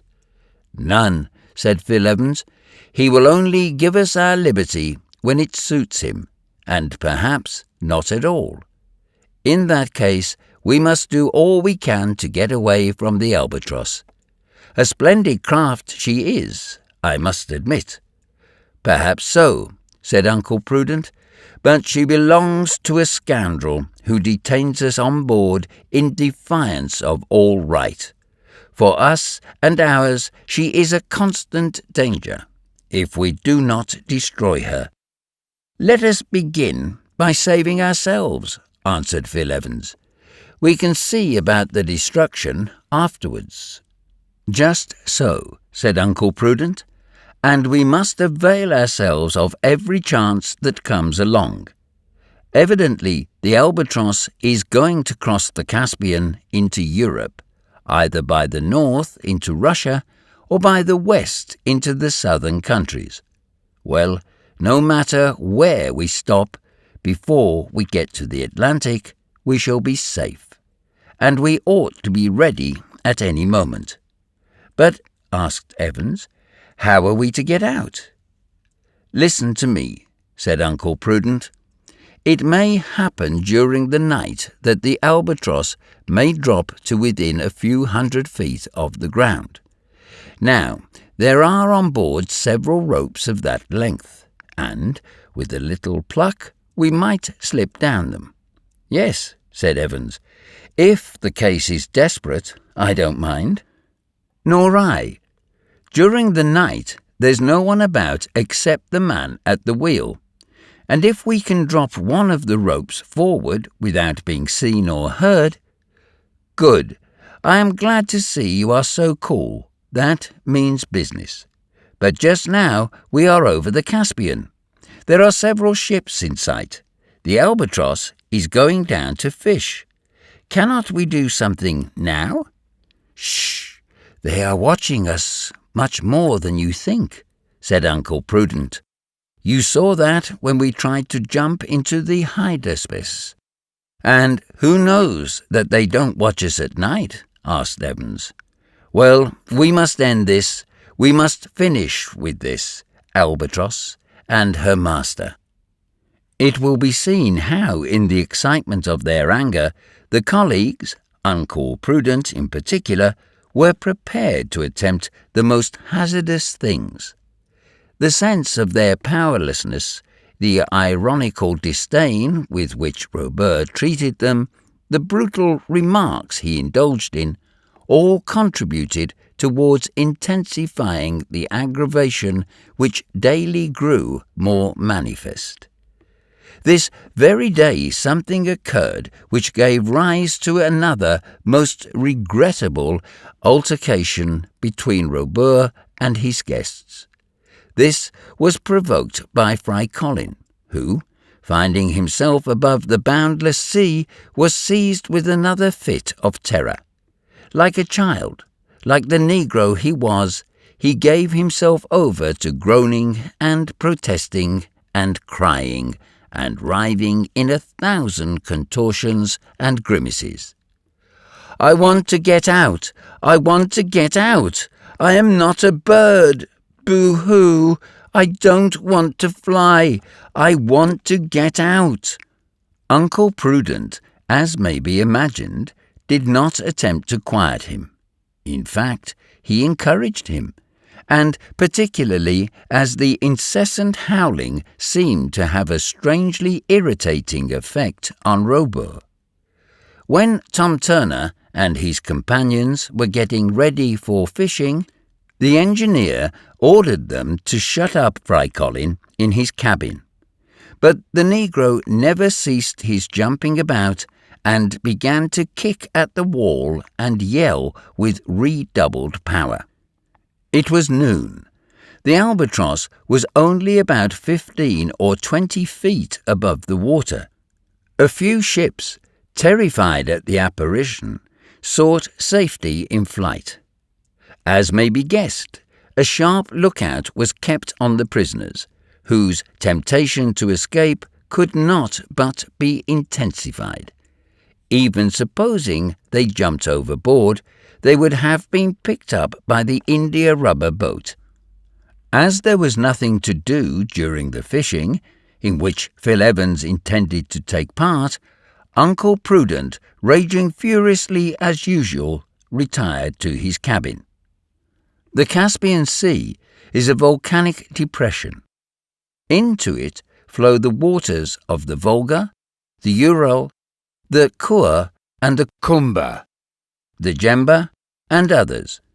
Without the evaporation which relieves it of its overflow, this basin, with an area of 17,000 square miles and a depth of from 60 to 400 feet, would flood the low marshy ground to its north and east. Although it is not in communication with the Black Sea or the Sea of Aral, being at a much lower level than they are, it contains an immense number of fish. Such fish, be it understood, as can live in its bitter waters, the bitterness being due to the naphtha, which pours in from the springs on the south. The crew of the Albatross made no secret of their delight at the change in their food the fishing would bring them. "Look out!" shouted Turner, as he harpooned a good-sized fish, not unlike a shark. It was a splendid sturgeon, 7 feet long, called by the Russians beluga, the eggs of which, mixed up with salt, vinegar, and white wine, form caviar. Sturgeons from the river are, it may be, rather better than those from the sea, but these were welcomed warmly enough on board the Albatross. But the best catches were made with the dragnets, which brought up at each haul carp, bream, salmon, saltwater pike, and a number of medium-sized sterlets, which wealthy gourmets have sent alive to Astrakhan, Moscow, and Petersburg, and which now pass direct from their natural element into the cook's kettle without any charge for transport. An hour's work sufficed to fill up the larders of the Aeronef, and she resumed her course to the north. During the fishing, Fry Colin had continued shouting and kicking at his cabin wall and making a tremendous noise. "That wretched nigger will not be quiet, then?" said Robur, almost out of patience.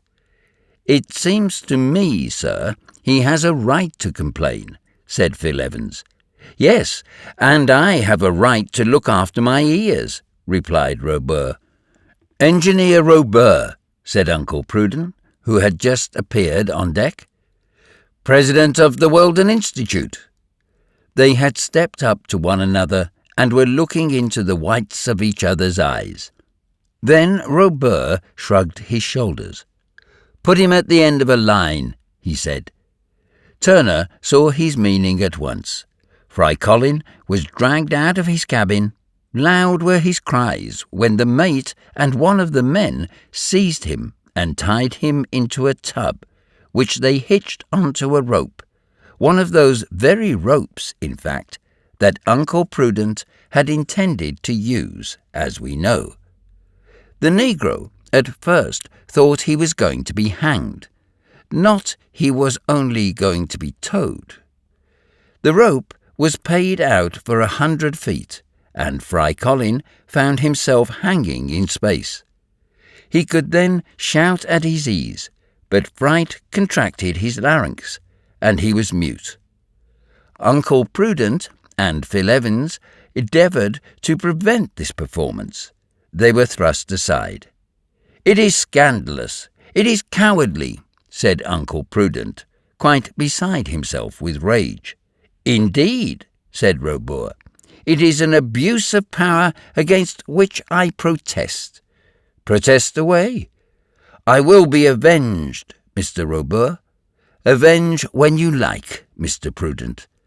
"I will have my revenge on you and yours."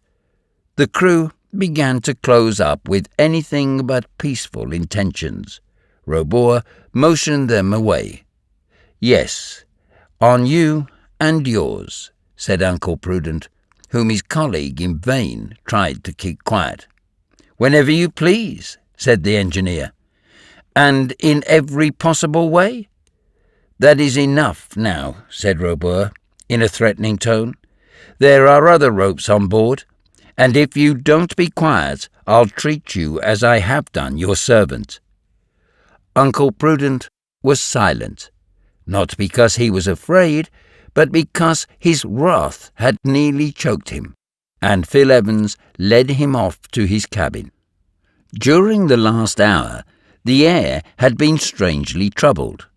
The symptoms could not be mistaken. A storm was threatening. The electric saturation of the atmosphere had become so great that at about 2:30 Robur witnessed a phenomenon that was new to him. In the north, whence the storm was travelling, were spirals of half-luminous vapour due to the difference in the electric charges of the various beds of cloud.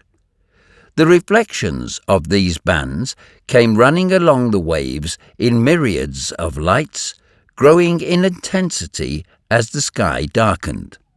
The albatross and the storm were sure to meet, for they were exactly in front of each other. And Fry Colin? Well, Fry Colin was being towed, and towed is exactly the word, for the rope made such an angle, with the aeronef now going at over 60 knots an hour, that the tub was a long way behind her. The crew were busy in preparing for the storm, for the albatross would either have to rise above it or drive through its lowest layers. She was about 3,000 feet above the sea when a clap of thunder was heard. Suddenly the squall struck her. In a few seconds the fiery clouds swept on around her. Phil Evans went to intercede for Fry Colin and asked for him to be taken on board again, but Robur had already given orders to that effect, and the rope was being hauled in, when suddenly there took place an inexplicable slackening in the speed of the screws. The engineer rushed to the central deck-house. "Power! More power!" he shouted. "We must rise quickly and get over the storm." "Impossible, sir." "What is the matter?" "The currents are troubled. They are intermittent, and in fact the albatross was falling fast." As with the telegraph wires on land during a storm, so was it with the accumulators of the aeronef. But what is only an inconvenience in the case of messages was here a terrible danger. "Let her down then," said Robur, "and get out of the electric zone. "Keep cool, my lads." He stepped onto his quarterdeck, and his crew went to their stations. Although the Albatross had sunk several 100 feet, she was still in the thick of the cloud, and the flashes played across her as if they were fireworks. It seemed as though she was struck. The screws ran more and more slowly, and what began as a gentle descent threatened to become a collapse. In less than a minute, it was evident they would get down to the surface of the sea. Once they were immersed, no power could drag them from the abyss. Suddenly, the electric cloud appeared above them. The Albatross was only 60 feet from the crest of the waves. In 2 or 3 seconds, the deck would be under water. But Robur, seizing the propitious moment, rushed to the central house and seized the levers. He turned on the currents from the piles no longer neutralized by the electric tension of the surrounding atmosphere.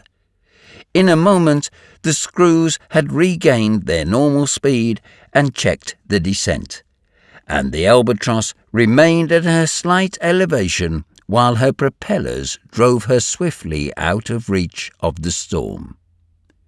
Fry Colin, of course, had a bath, though only for a few seconds. When he was dragged on deck, he was as wet as if he had been to the bottom of the sea.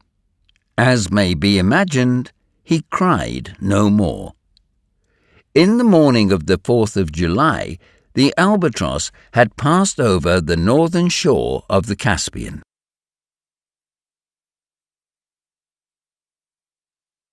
Chapter 14. The Aeronef at full speed. If ever Prudent and Evans despaired on escaping from the Albatross, it was during the 2 days that followed. It may be that Robur considered it more difficult to keep a watch on his prisoners while he was crossing Europe, and he knew that they had made up their minds to get away. But any attempt to have done so would have been simply committing suicide. To jump from an express going 60 miles an hour is to risk your life, but to jump from a machine going 120 miles an hour would be to seek your death. And it was at this speed, the greatest that could be given to her, that the Albatross tore along. Her speed exceeded that of the Swallow, which is 112 miles an hour. At first, the wind was in the northeast, and the Albatross had it fair, her general course being a westerly one. But the wind began to drop, and it soon became impossible for the colleagues to remain on the deck without having their breath taken away by the rapidity of the flight. And on one occasion they would have been blown overboard if they had not been dashed up against the deckhouse by the pressure of the wind. Luckily, the steersman saw them through the windows of his cage, and by the electric bell gave the alarm to the men in the fore cabin. 4 of them came aft, creeping along the deck. Those who have been at sea, beating to windward in half a gale of wind, will understand what the pressure was like. But here it was the Albatross that by her incomparable speed made her own wind. To allow Uncle Prudent and Phil Evans to get back to their cabin, the speed had to be reduced. Inside the deckhouse, the Albatross bore with her a perfectly breathable atmosphere. To stand such driving, the strength of the apparatus must have been prodigious. The propellers spun round so swiftly that they seemed immovable, and it was with irresistible power that they screwed themselves through the air. The last town that had been noticed was Astrakhan, situated at the north end of the Caspian Sea. The Star of the Desert. It must have been a poet who so called it, has now sunk from the first rank to the 5th or 6th. A momentary glance was afforded at its old walls, with their useless battlements, the ancient towers in the centre of the city, the mosques and modern churches, the cathedral with its 5 domes, gilded and dotted with stars as if it were a piece of the sky, as they rose from the bank of the Volga, which here, as it joins the sea, is over a mile in width. Thenceforward the flight of the albatross became quite a race through the heights of the sky, as if she had been harnessed to one of those fabulous hippogriffs which cleared a league at every sweep of the wing. At 10 o'clock in the morning of the 4th of July, the Aeronef, heading northwest, followed for a little the valley of the Volga. The steeps of the Don and the Ural stretched away on each side of the river. Even if it had been possible to get a glimpse of these vast territories, there would have been no time to count the towns and villages. In the evening, the Aeronef passed over Moscow without saluting the flag on the Kremlin. In 10 hours she had covered the 1,200 miles which separated Astrakhan from the ancient capital of all the Russias. From Moscow to St. Petersburg, the railway line measures about 750 miles. This was but a half-day's journey, and the albatross, as punctual as the mail, reached St. Petersburg and the banks of the Neva at 2 o'clock in the morning. Then came the Gulf of Finland and the archipelago of Abo, the Baltic, Sweden in the latitude of Stockholm, and Norway in the latitude of Christiania. 10 hours only for these 1,200 miles. Verily, it might be thought that no human power would henceforth be able to check the speed of the albatross, and as if the resultant of her force of projection and the attraction of the earth would maintain her in an unvarying trajectory round the globe.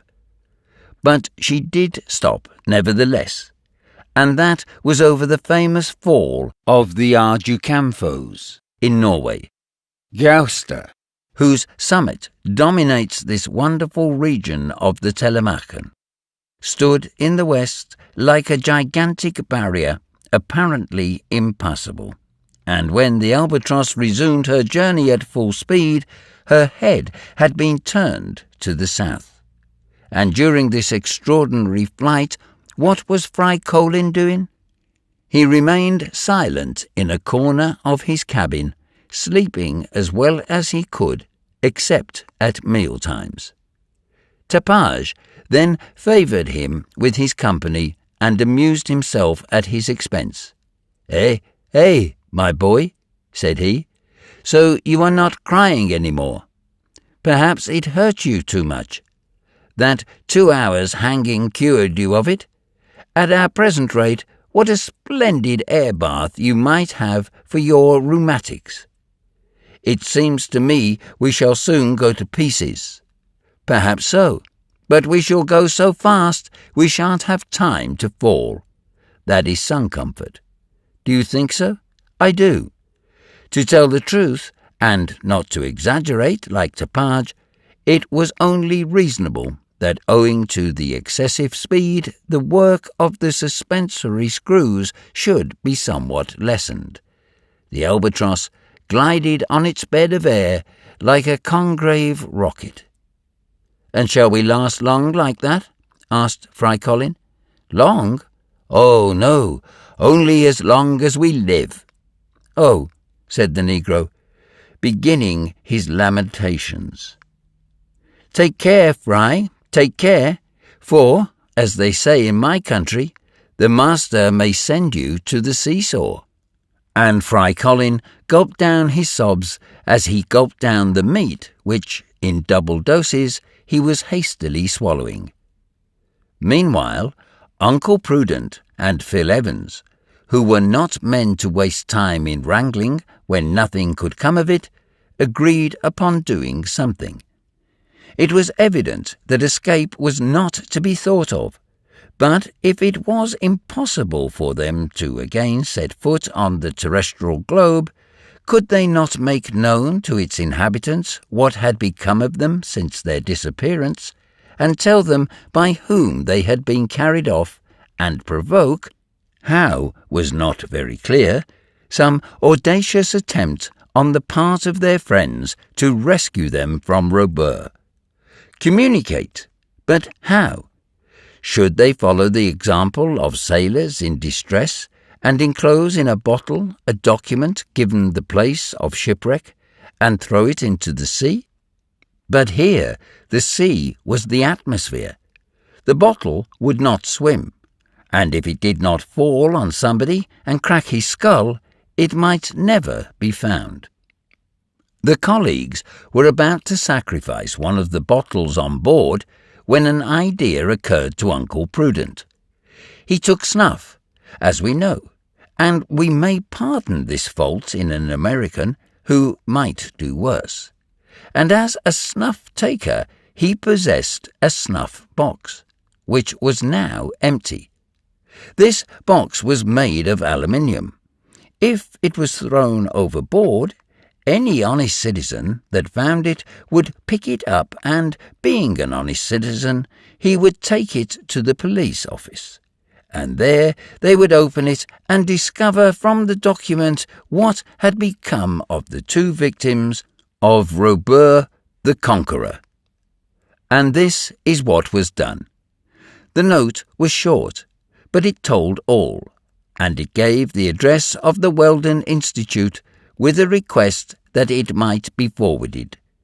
Then Uncle Prudent folded up the note, shut it in the box, bound the box round with a piece of worsted so as to keep it from opening it as it fell, and then all that had to be done was to wait for a favourable opportunity.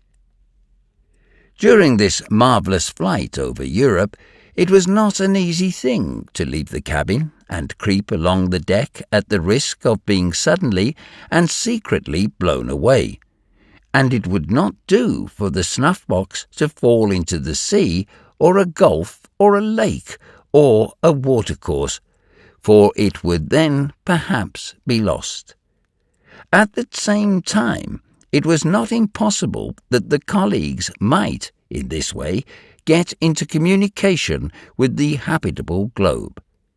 It was then growing daylight, and it seemed as though it would be better to wait for the night and take advantage of a slackening speed or a halt to go out on deck and drop the precious snuff-box into some town. When all these points had been thought over and settled, the prisoners found they could not put their plan into execution. On that day, at all events, for the Albatross, after leaving Gusta, had kept her southerly course, which took her over the North Sea, much to the consternation of the thousands of coasting craft engaged in the English, Dutch, French, and Belgian trade. Unless the snuff-box fell on the deck of one of these vessels, there was every chance of its going to the bottom of the sea, and Uncle Prudent and Phil Evans were obliged to wait for a better opportunity. And, as we shall immediately see, an excellent chance was soon to be offered them. At 10 o'clock that evening, the Albatross reached the French coast near Dunkirk. The night was rather dark. For a moment they could see the lighthouse at Grisnes across the electric beam, with the lights from Dover on the other side of the strait. Then the Albatross flew over the French territory at a mean height of 3,000 feet. There was no diminution in her speed. She shot like a rocket over the towns and villages so numerous in northern France. She was flying straight on to Paris, And after Dunkirk came Doullens, Creil, St. Denis. She never left the line, and about midnight she was over the City of Light, which merits its name even when its inhabitants are asleep, or ought to be. By what strange whim was it that she was stopped over the city of Paris? We do not know.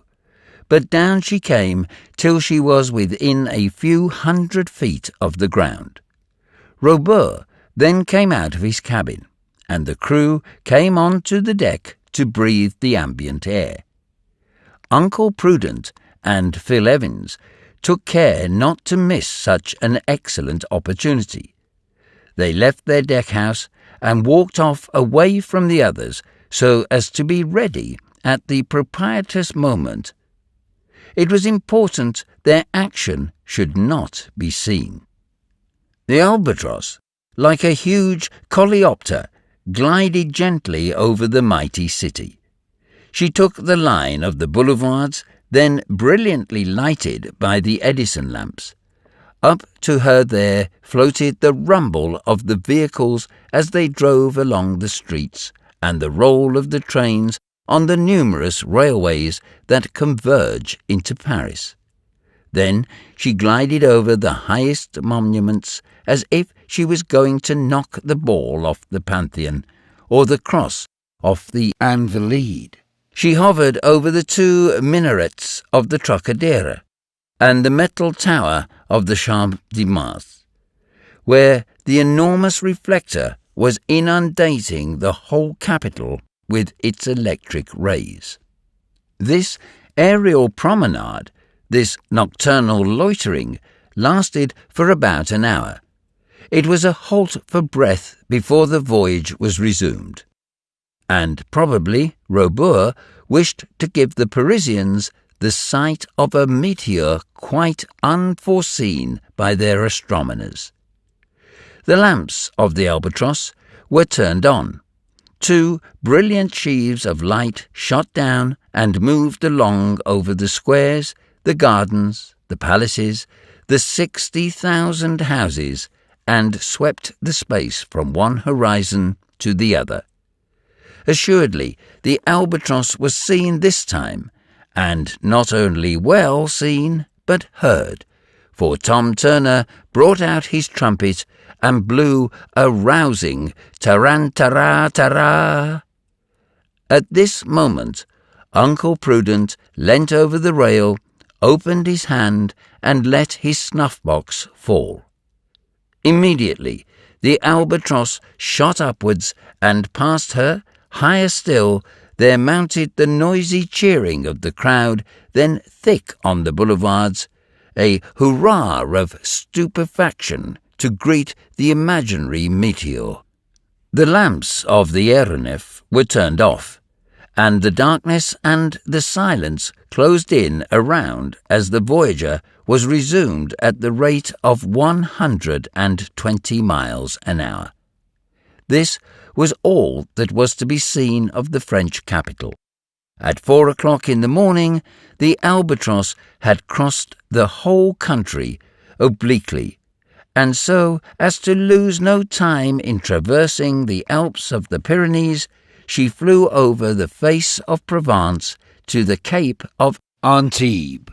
At 9 o'clock next morning, the San Pietrini, assembled on the terrace of St. Peter at Rome, were astounded to see her pass over the Eternal City. 2 hours afterwards, she crossed the Bay of Naples and hovered for an instant over the fuliginous wreaths of Vesuvius.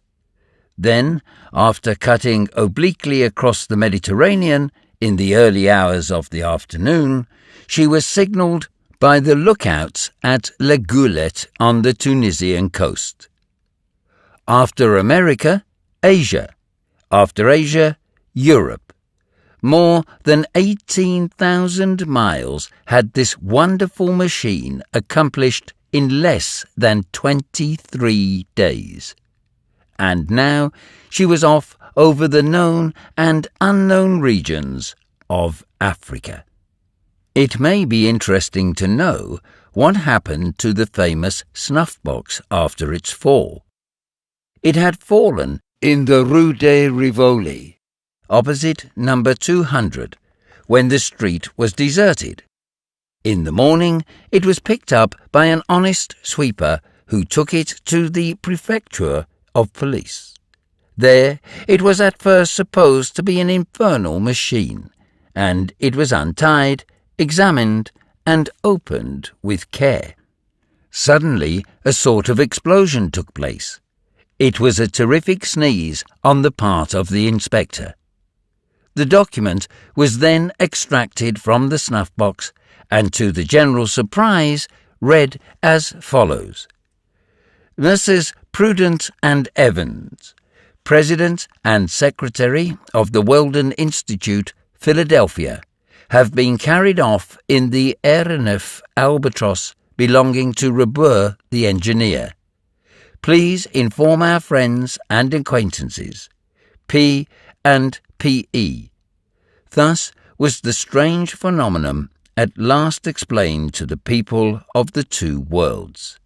Thus was peace given to the scientists of the numerous observatories on the surface of the terrestrial globe.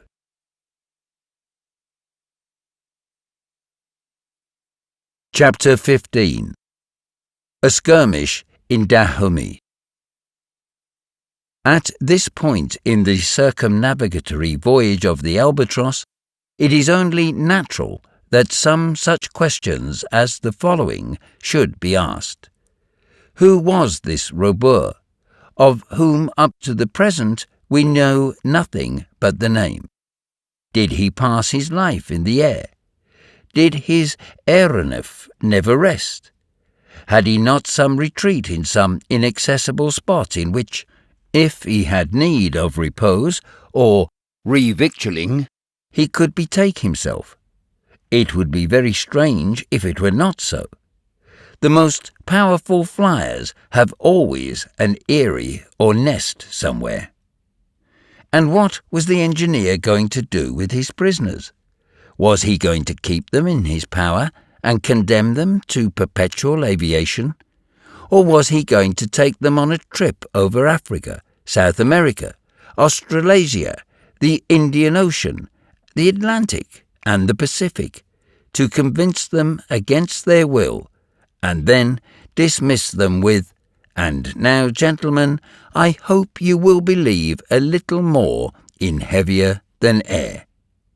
To these questions it is now impossible to reply. They are the secrets of the future. Perhaps the answers will be revealed. Anyhow, the bird-like Robur was not seeking his nest on the northern frontier of Africa. By the end of the day he had traversed Tunis from Cape Bon to Cape Carthage, sometimes hovering and sometimes darting along at top speed. Soon he reached the interior and flew down the beautiful valley of the Majoda. Above its yellow stream, hidden under its luxuriant bushes of cactus and oleander, and scared away the hundreds of parrots that perch on the telegraph wires and seem to wait for the messages to pass to bear them away beneath their wings. 2 hours after sunset, the helm was put up and the Albatross bore off to the southeast, and on the morrow, after clearing the Tell Mountains, she saw the rising of the morning star over the sands of the Sahara. On the 30th of July, there was seen from the aeronef the little village of Guéryville, founded, like Laluhat, on the frontier of the desert to facilitate the future conquest of Kabylia. Next, not without difficulty, the peaks of Stillero were passed against a somewhat boisterous wind. Then the desert was crossed, sometimes leisurely over the Kasars or green oasis, sometimes at terrific speed that far outstripped the flight of the vultures. Often the crew had to fire into the flocks of these birds which, a dozen or so at a time, fearlessly hurled themselves onto the aeronef, to the extreme terror of Fry Colin. But if the vultures could only reply with cries and blows of beaks and talons, the natives, in no way less savage, were not sparing of their musket shots, particularly when crossing the mountain of Sel, whose green and violet slope bore its cape of white. Then the albatross was at last over the Grand Sahara, and at once she rose into the higher zones so as to escape from a simoon which was sweeping a wave of ruddy sand along the surface of the ground like a boar on the surface of the sea. Then the desolate tablelands of Chetka scattered their ballast in blackish waves up to the fresh and verdant valley of Ain Massin. It is difficult to conceive the variety of the territories which could be seen at one view. To the green hills covered with trees and shrubs, there succeeded long grey undulations draped like the folds of an Arab burnous, and broken in picturesque masses. In the distance could be seen the wadis and their torrential waters, their forest of palm trees, and blocks of small houses grouped on a hill around a mosque, among them Met Lili, where there vegetates a religious chief, the Grand Marabout Sidi Sheikh. Before night, several hundred miles had been accomplished above a flattish country ridged occasionally with large sandhills.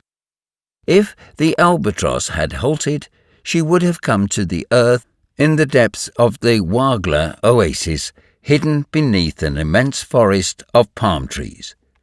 The town was clearly enough displayed with its three distinct quarters. The ancient palace of the Sultan, a kind of fortified kasbah, houses of brick which had been left to the sun to bake, and artesian wells dug in the valley, where the aeronef could have renewed her water supply. But, thanks to her extraordinary speed, the waters of the Hydaspes, taken in the Vale of Kashmir, still filled her tanks in the centre of the African desert. Was the albatross seen by the Arabs, the Mozabites, and the Negroes, who share amongst them the town of Wagla? Certainly, for she was saluted with many hundred gunshot, and the bullets fell back before they reached her. Then came the night, that silent night in the desert of which Felician David has so poetically told us the secrets. During the following hours, the course lay southwesterly, cutting across the routes of El Golia, one of which was explored in 1859 by the intrepid Duveyrier. The darkness was profound.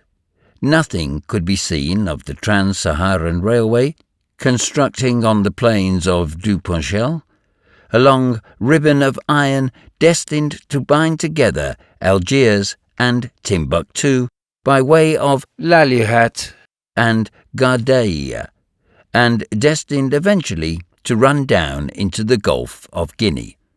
Then the albatross entered the equatorial region below the Tropic of Cancer, 600 miles from the northern frontier of the Sahara. She crossed the route on which Major Lang met his death in 1846, and crossed the road of the caravans from Morocco to the Sudan, and that part of the desert swept by the Tuaregs, where could be heard what is called the Song of the Sand, a soft and plaintive murmur that seems to escape from the ground. Only one thing happened. A cloud of locusts came flying along, and there fell such a cargo of them on board as to threaten to sink the ship. But all hands set to work to clear the deck and the locusts were thrown over, except a few hundred kept by Tapage for his larder.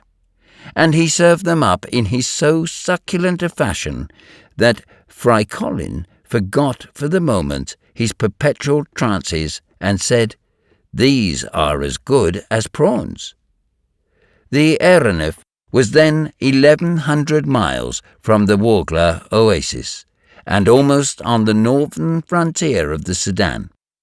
About 2 o'clock in the afternoon, a city appeared in the bend of a large river.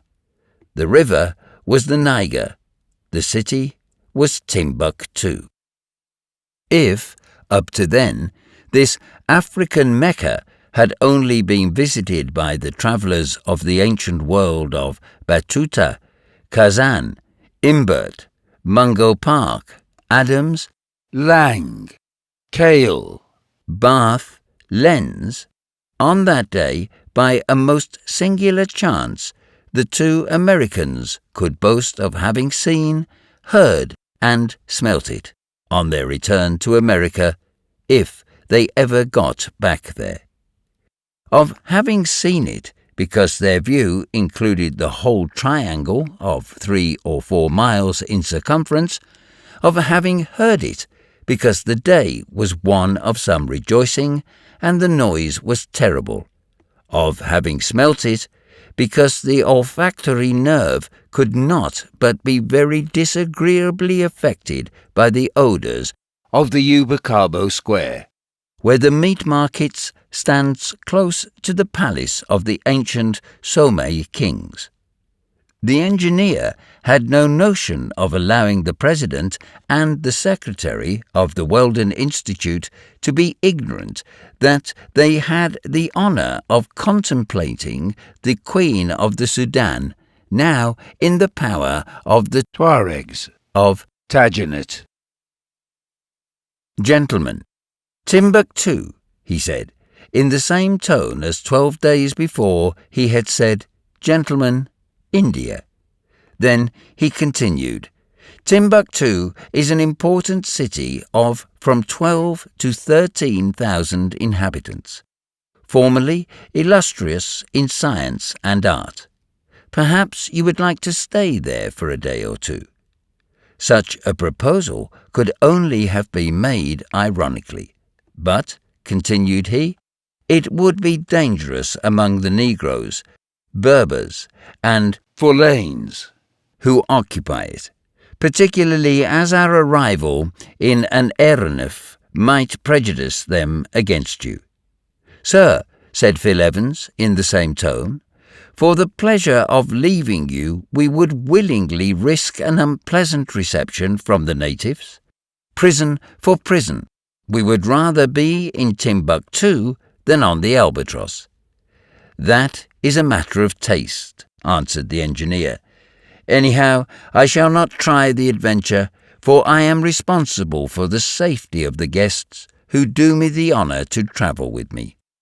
"And so," said Uncle Prudent explosively, "you are not content with being our jailer, but you insult us." "Oh, a little irony, that is all." "Are there any weapons on board?" "Oh, quite an arsenal." "2 revolvers will do, if I hold one and you the other." "A duel!" exclaimed Robur. "A duel which would perhaps cause the death of one of us?" "Which certainly would cause it." "Well, no, Mr. President of the Weldon Institute, I very much prefer keeping you alive. To be sure of living yourself, that is wise." "Wise or not, it suits me. You are at liberty to think as you like, and to complain to those who have the power to help you, if you can. And that we have done, Mr. Robur. Indeed.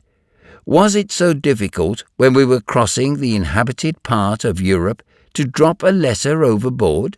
"Did you do that?" said Robur in a paroxysm of rage. "And if we have done it?" "If you have done it, you deserve—" "What, sir?" "To follow your letter overboard." "Throw us over, then. We did do it."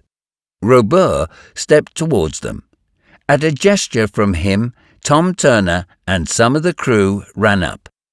The engineer was seriously tempted to put his threat into execution, and, fearful perhaps of yielding to it, he precipitately rushed into his cabin. "Good!" exclaimed Phil Evans. "And what will he dare not do?" said Uncle Prudent. "I will do. Yes, I will do." At the moment the population of Timbuktu were crowding onto the squares and roads and the terraces built like amphitheatres in the rich quarters of Sankeri and Sarahama, as in the miserable huts at Ragida.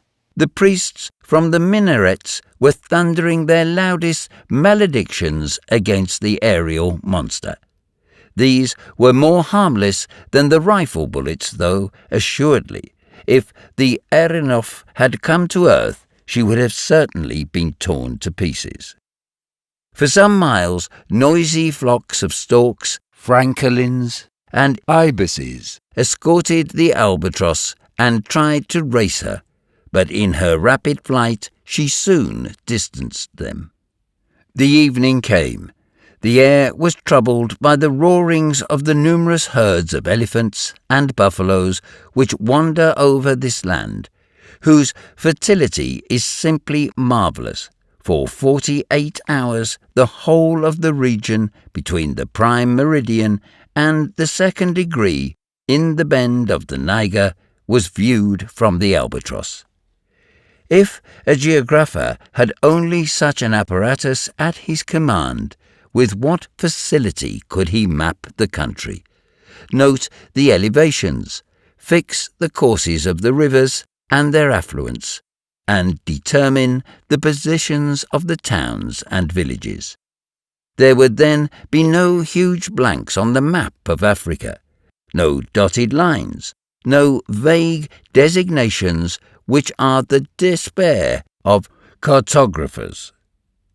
In the morning of the 11th, the albatross crossed the mountains of northern Guinea between the Sudan and the Gulf which bears their name.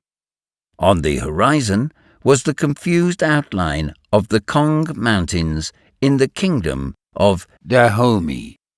Since the departure from Timbuktu, Uncle Prudent and Phil Evans noticed that the course had been due south. If that direction was persisted in, they would cross the equator in 6 more degrees. The albatross would then abandon the continents and fly not over the Bering Sea, or the Caspian Sea, or the North Sea, or the Mediterranean, but over the Atlantic Ocean. This lookout was not particularly pleasing to the two friends, whose chances of escape had sunk to below zero. But the albatross had slackened speed as though hesitating to leave Africa behind. Was Robur thinking of going back? No, but his attention had been particularly attracted to the country which he was then crossing. We know, and he knew, that the kingdom of Dahomey is one of the most powerful on the west coast of Africa, strong enough to hold its own with its neighbour Ashanti. Its area is somewhat small, being contained within 360 leagues from north to south, and 180 from east to west, but its population numbers some 700,000 or 800,000, including the neighbouring independent territories of Wida and Adra. If Dahomey is not a large country, it is often talked about. It is celebrated for the frightful cruelties which signalise its annual festivals, and by its human sacrifices. Fearful hecatombs intended to honour the sovereign it has lost and the sovereign who has succeeded him. It is even a matter of politeness when the king of Dahomey receives a visit from some high personage or some foreign ambassador to give him a surprise present of a dozen heads cut off in his honour by the Minister of Justice, the Minghan, who is wonderfully skillful in that branch of his duties. When the albatross came flying over Dahomey, the old king Bahadur had just died, and the whole population was proceeding to the enthronization of his successor. Hence there was great agitation all over the country, and it did not escape Robur that everybody was on the move. Long lines of Dahomeans were hurrying along the roads from the country into the capital, Abomi. Well-kept roads radiating among vast plains clothed with giant trees, immense fields of manioc, magnificent forests of palms, cocoa trees, mimosas, orange trees, mango trees. Such was the country whose perfumes mounted to the albatross, while many parrots and cardinals swarmed among the trees. The engineer, leaning over the rail, seemed deep in thought, and exchanged but a few words with Tom Turner. It did not look as though the albatross had attracted the attention of those moving masses, which were often invisible under the impenetrable roof of trees. This was doubtless due to her keeping at good altitude amid a bank of light cloud. About 11 o'clock in the morning, the capital was sighted, surrounded by its walls, defended by a fosse measuring 12 miles round, with wide, regular streets on the flat plain, and a large square on the northern side occupied by the king's palace. This huge collection of buildings is commanded by a terrace not far from the place of sacrifice. During the festival days, it is from this high terrace that they throw the prisoners tied up in wicker baskets, and it can be imagined with what fury these unhappy wretches are cut in pieces.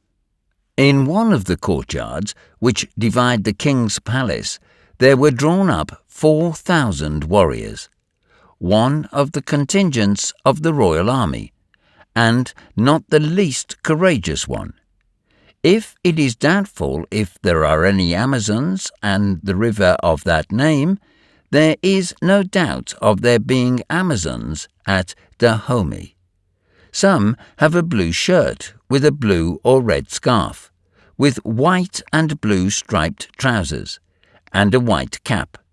Others, the elephant huntresses, have a heavy carbine, short-bladed dagger, and 2 antelope horns fixed to their heads by a band of iron. The artillery women have a blue and red tunic, and, as weapons, blunderbusses and old cast cannons, and another brigade, consisting of Vestal virgins, pure as Diana, have blue tunics and white trousers. If we add to these Amazons 5,000 or 6,000 men in cotton drawers and shirts, with a knotted tuft to increase their stature, we shall have passed in review the Dahomenian army. Abomi on this day was deserted. The sovereign, the royal family, the masculine and feminine army, and the population had all gone out of the capital to a vast plain a few miles away, surrounded by magnificent forests. On this plain, the recognition of the new king was to take place. Here it was that thousands of prisoners taken during recent razzias were to be immolated in his honour. It was about 2 o'clock when the albatross arrived over the plain and began to descend among the clouds which still hid her from the Dahomeans. There were 16,000 people at least come from all parts of the kingdom, from Wida and Karape and Adara and Tombori, and the most distant villages. The new king, a sturdy fellow named Bunadi, some 25 years old, was seated on a hillock shaded by a group of wide-branched trees. Before him stood his male army, his Amazons, and his people. At the foot of the mound, 50 musicians were playing on their barbarous instruments, elephants' tusks giving forth a husky note, deerskin drums, calabashes, guitars, bells struck with an iron clapper, and bamboo flutes, whose shrill whistle was heard over all.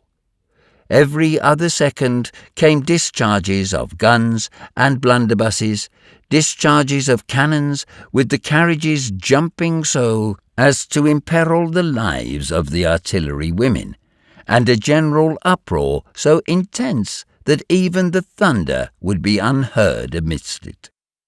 In one corner of the plain, under a guard of soldiers, were grouped the prisoners, destined to accompany the defunct king into the other world. Audiobooks of Gozo, the father of Bahudu, his son had dispatched 3,000, and Bunadi could not do less than his predecessor. For an hour there was a series of discourses, harangues, palavers, and dances, executed not only by professionals but by the Amazons, who displayed much material grace. But the time for the hecatomb was approaching.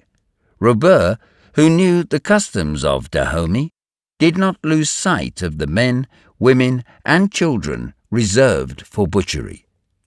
The Mingham was standing at the foot of the hillock. He was brandishing his executioner's sword, with its curved blade surmounted by a metal bird, whose weight rendered the cut more certain. This time he was not alone.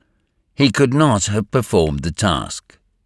Near him were grouped 100 executioners, all accustomed to cut off heads at one blow.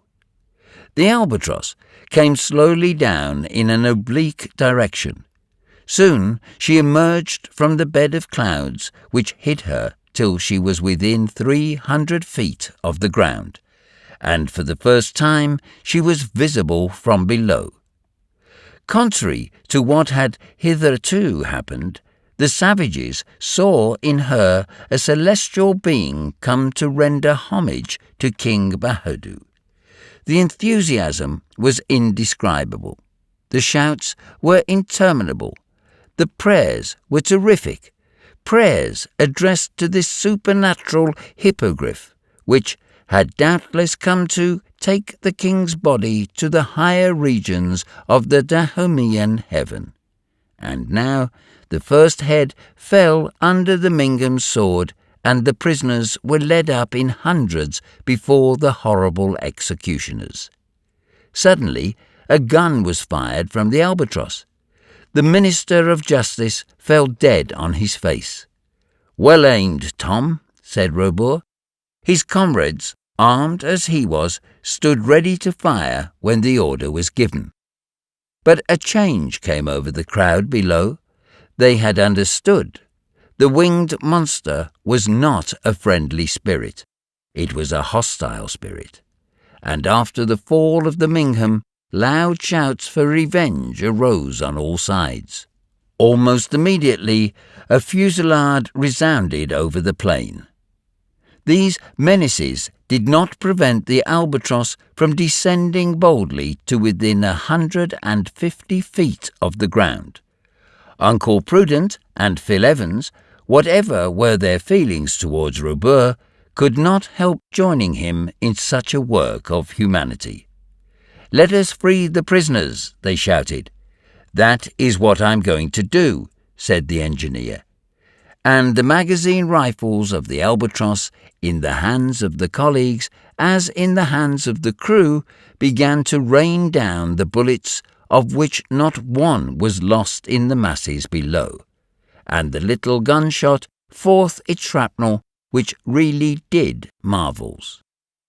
The prisoners, although they did not understand how the help had come to them, broke their bonds, while the soldiers were firing at the aeronef. The stern screw was shot through by a bullet, and a few holes were made in the hull. Fry Colin, crouching in his cabin, received a graze from a bullet that came through the deck-house. "Ah, they will have them," said Tom Turner, and rushing to the magazine, he returned with a dozen dynamite cartridges which he distributed to the men. At a sign from Robur, these cartridges were fired at the hillock, and as they reached the ground, exploded like so many small shells. The king and his court and army and people were stricken with fear at the turn things had taken. They fled under the trees while the prisoners ran off without anybody thinking of pursuing them.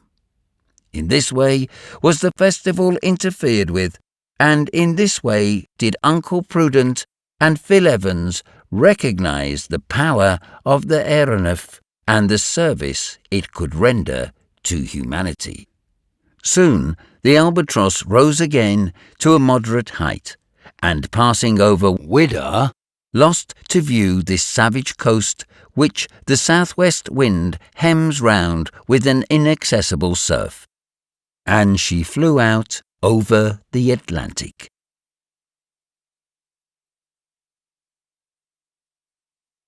Chapter 16. Over the Atlantic. Yes, the Atlantic.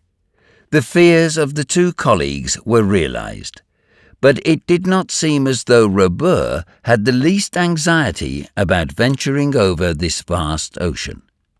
Both he and his men seemed quite unconcerned about it and had gone back to their stations. Whither was the albatross bound? Was she going more than round the world, as Robur had said? Even if she were, the voyage must end somewhere. That Robur spent his life in the air on board the aeronef and never came to the ground was impossible. How could he make up his stock of provisions and the materials required for working his machines? He must have some retreat, some harbour of refuge. In some unknown and inaccessible spot where the albatross could revictual. That he had broken off all connections with the inhabitants of the land might be true, but with every point on the surface of the earth, certainly not. That being the case, where was this point? How had the engineer come to choose it? Was he expected by a little colony of which he was the chief? Could he there find a new crew? What means had he that he should be able to build so costly a vessel as the Albatross, and keep her building secret? It is true his living was not expensive, but finally, who was this Robur? Where did he come from? What had been his history? Here were riddles impossible to solve, and Robur was not the man to assist willingly in their solution. It is not to be wondered at that these insoluble problems drove the colleagues almost to frenzy. To find themselves whipped off into the unknown without knowing what the end might be, doubting even if the adventure would end, sentenced to perpetual aviation, was this not enough to drive the president and secretary of the Weldon Institute to extremities? Meanwhile, the Albatross drove along above the Atlantic, and in the morning, when the sun rose, there was nothing to be seen but the circular line where the earth met sky. Not a spot of land was in sight in this huge field of vision. Africa had vanished beneath the northern horizon. When Fry Colin ventured out of his cabin and saw all this water beneath him, fear took possession of him.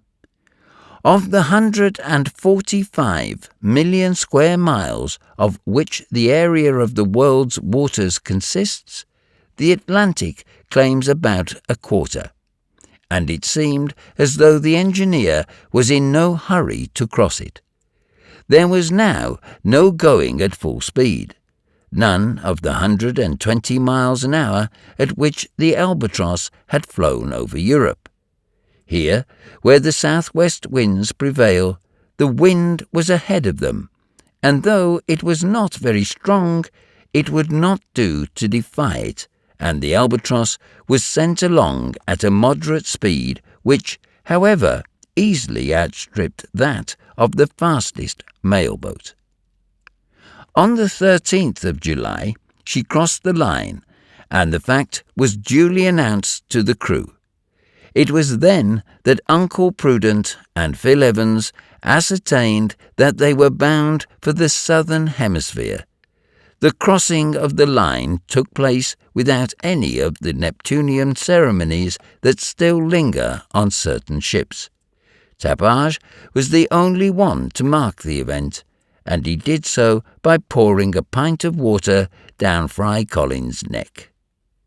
On the 18th of July, when beyond the Tropic of Capricorn, another phenomenon was noticed, which would have been somewhat alarming to a ship on the sea. A strange succession of luminous waves widened out over the surface of the ocean with a speed estimated at quite 60 miles an hour. The waves ran along at about 8 feet from one another, tracing 2 furrows of light. As night fell, a bright reflection rose even to the Albatross, so that she might have been taken for a flaming aerolite. Never before had Robur sailed on a sea of fire without heat, which there was no need to flee from as it mounted upwards into the sky.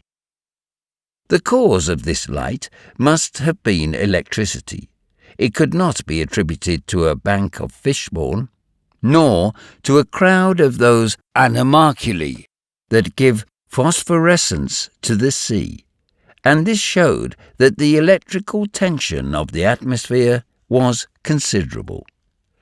In the morning, an ordinary ship would probably have been lost, but the Albatross played with the winds and waves like the powerful bird whose name she bore. If she did not walk on their surface like the petrels, she could, like the eagles, find calm and sunshine in the higher zones. They had now passed the 47th parallel. The day was but little over 7 hours long, and would become even less as they approached the pole. About 1 o'clock in the afternoon, the Albatross was floating along in a lower current than usual, about 100 feet from the level of the sea. The air was calm, but in certain parts of the sky were thick black clouds, massed in mountains on their upper surface and ruled off below by a sharp horizontal line. From these clouds a few lengthy protuberances escaped, and their points as they fell seemed to draw up hills of foaming water to meet them. Suddenly the water shot up in the form of a gigantic hourglass, and the Albatross was enveloped in the eddy of an enormous waterspout, while 20 others, black as ink, raged around her. Fortunately, the gyratory movement of the water was opposite to that of the suspensory screws. Otherwise, the aeronef would have been hurled into the sea. But she began to spin round on herself with frightful rapidity.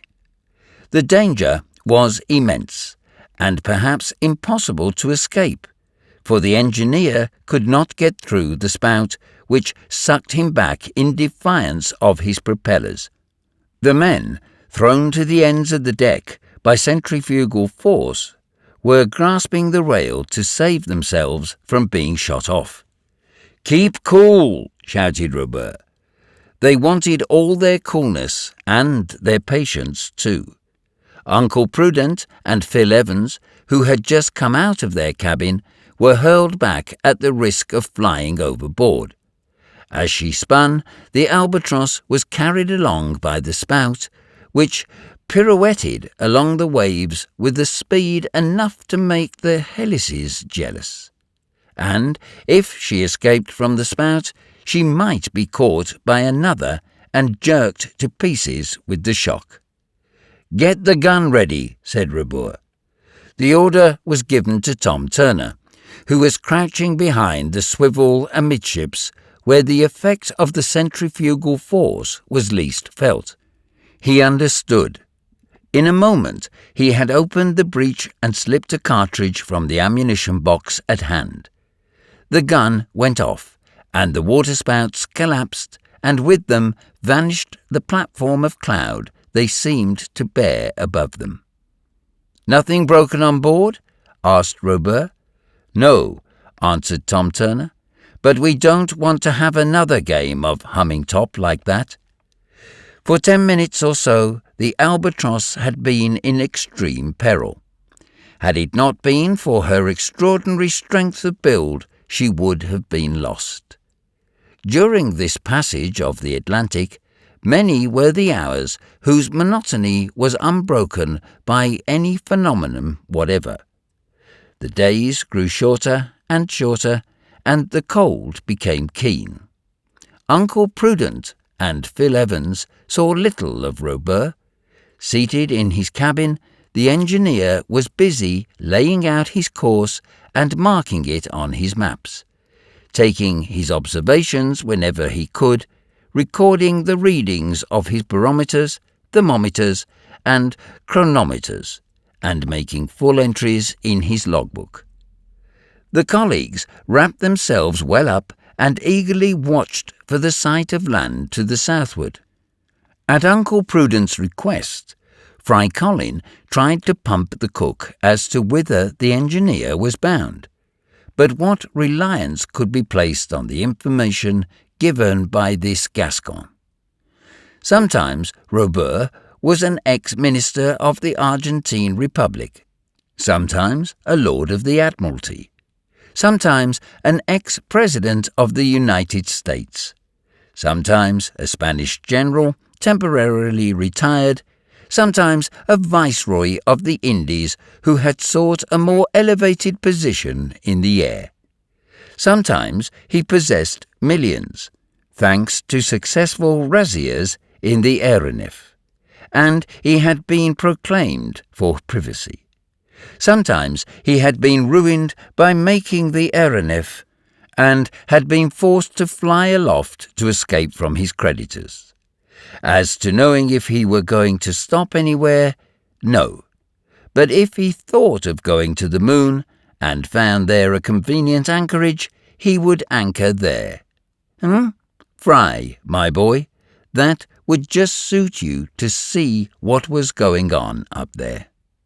"I shall not go. I refuse," said the Negro, who took all these things seriously. "And why, Fry, why?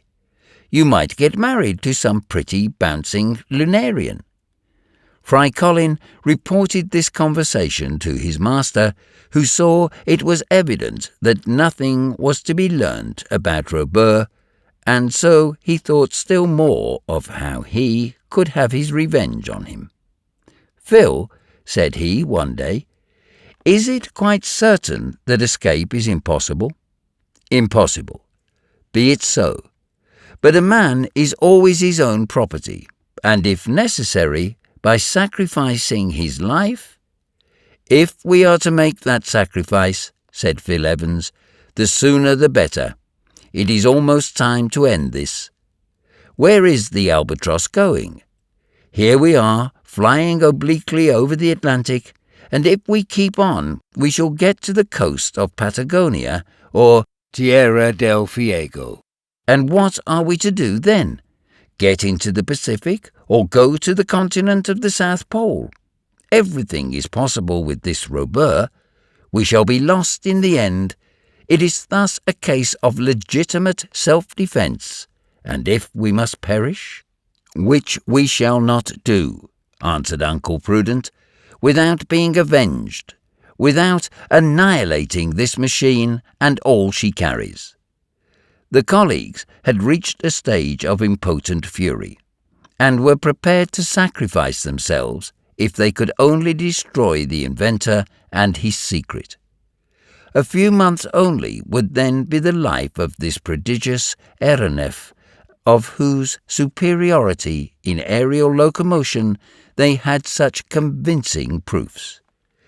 The idea took such hold of them that they thought of nothing else but how to put it into execution.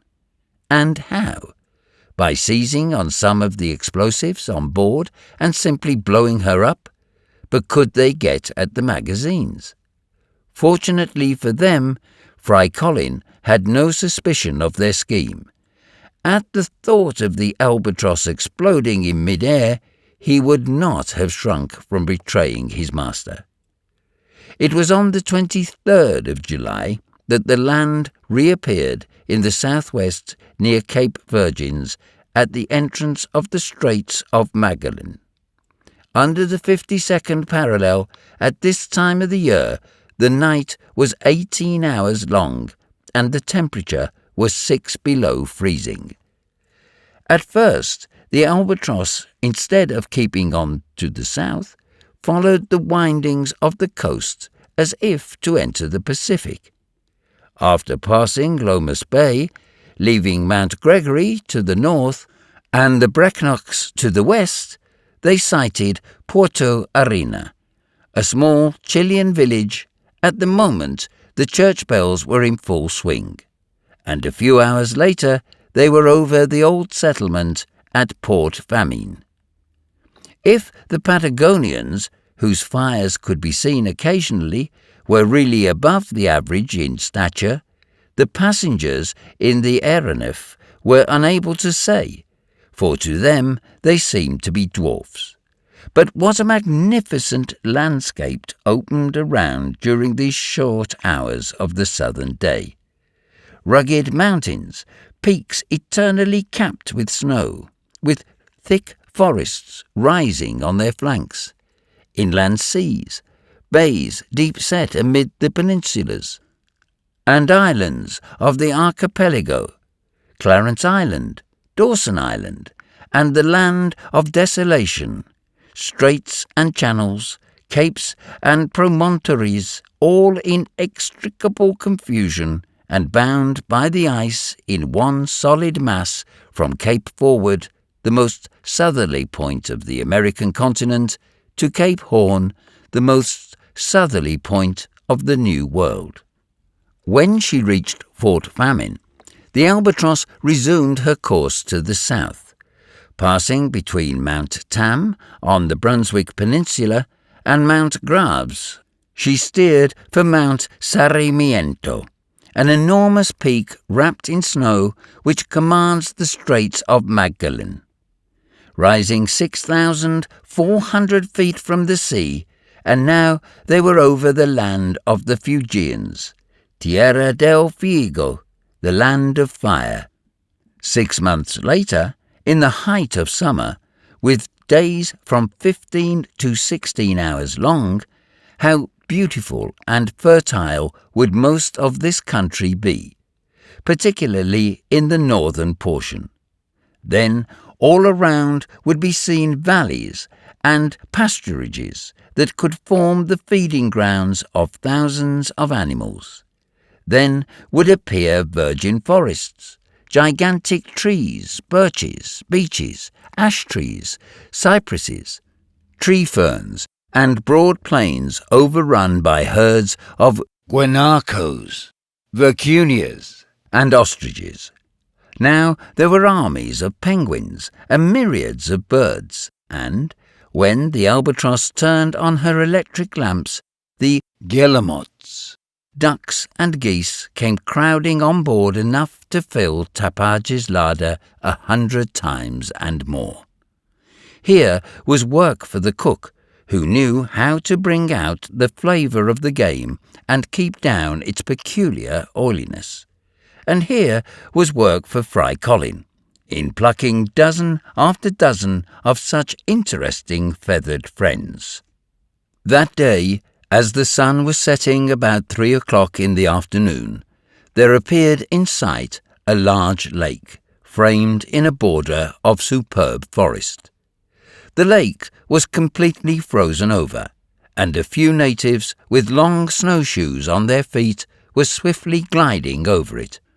At the sight of the albatross, the Fuegians, overwhelmed with terror, scattered in all directions, and when they could not get away, they hid themselves, taking, like the animals, to the holes in the ground. The albatross still held her southerly course, crossing the Beagle Channel and the Nevarian Island and Wollaston Island on the shores of the Pacific. Then, having accomplished 4,700 miles since she left Dahomey, she passed the last islands of the Magellanic Archipelago, whose most southerly outpost, lashed by the everlasting surf, is the terrible Cape Horn.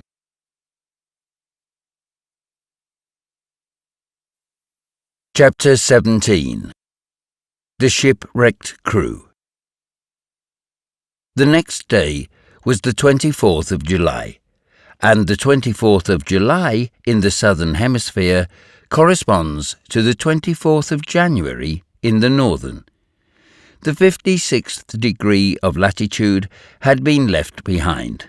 The similar parallel in northern Europe runs through Edinburgh. The thermometer kept steadily below freezing, so that the machinery was called upon to furnish a little artificial heat in the cabins. Although the days began to lengthen after the 21st day of June in the southern hemisphere, yet the advance of the albatross towards the pole more than neutralized this increase, and consequently the daylight became very short. There was thus very little to be seen. At night time the cold became very keen, but as there was no scarcity of clothing on board, the colleagues, well wrapped up, remained a good deal on deck, thinking over their plans of escape, and watching for an opportunity. Little was seen of Robur, since the high words that had been exchanged in the Timbuktu country. The engineer had left off speaking to his prisoners. Fry Colin seldom came out of the cookhouse, where Tapage treated him most hospitably, on condition that he acted as his assistant. This position was not without its advantages, and the negro, with his master's permission, very willingly accepted it. Shut up in the galley, he saw nothing of what was passing outside, and might even consider himself beyond the reach of danger. He was, in fact, very like the ostrich, not only in his stomach, but in his folly. But whither went the albatross? Was she in midwinter bound for the southern seas, or continents round the pole? In this icy atmosphere, even granting that the elements of the batteries were unaffected by such frost, would not all the crew succumb to a horrible death from the cold? That Robur should attempt to cross the pole in the warm season was bad enough, but to attempt such a thing in the depth of the winter night would be the act of a madman. Thus reasoned the president and secretary of the Weldon Institute. Now they had been brought to the end of the continent of the New World, which is still America, although it does not belong to the United States. What was this intractable Robur going to do? Had not the time arrived for them to end the voyage by blowing up the ship? It was noticed that during the 24th of July the engineer had frequent consultations with his mate. He and Tom Turner kept constant watch on the barometer, not so much to keep themselves informed of the height at which they were travelling, as to be on the lookout for a change in the weather. Evidently, some indications had been observed of which it was necessary to make careful note. Uncle Prudent also remarked that Robur had been taking stock of the provisions and stores, and everything seemed to show that he was contemplating turning back. "Turning back?" said Phil Evans. "But where to?" "Where he can reprovision the ship," said Uncle Prudent. "That ought to be in some lonely island in the Pacific, with a colony of scoundrels worthy of their chief. That is what I think. I fancy he is going west, and with the speed he can get up to, it would not take him long to get home. But we should not be able to put our plan into execution. If we get there, we shall not get there." The colleagues had partly guessed the engineer's intentions. During the day, it became no longer doubtful that when the Albatross reached the confines of the Antarctic Sea, her course was to be changed. When the ice has formed about Cape Horn, the lower regions of the Pacific are covered with ice fields and icebergs. The floes then form an impenetrable barrier to the strongest ships and the boldest navigators. Of course, by increasing the speed of her wings, the Albatross could clear the mountains of ice accumulated on the ocean as she could the mountains of earth on the polar continent. If it is a continent that forms the cap of the southern pole. But would she attempt it in the middle of the polar night in an atmosphere of 60 below freezing? After she had advanced about 100 miles to the south, the Albatross headed westerly, as if for some unknown island of the Pacific. Beneath her stretched the liquid plain between Asia and America. The waters now had assumed that singular colour which has earned for them the name of the Milky Sea. In the half-shadow, which the enfeebled rays of the sun were able to dissipate, the surface of the Pacific was a milky white.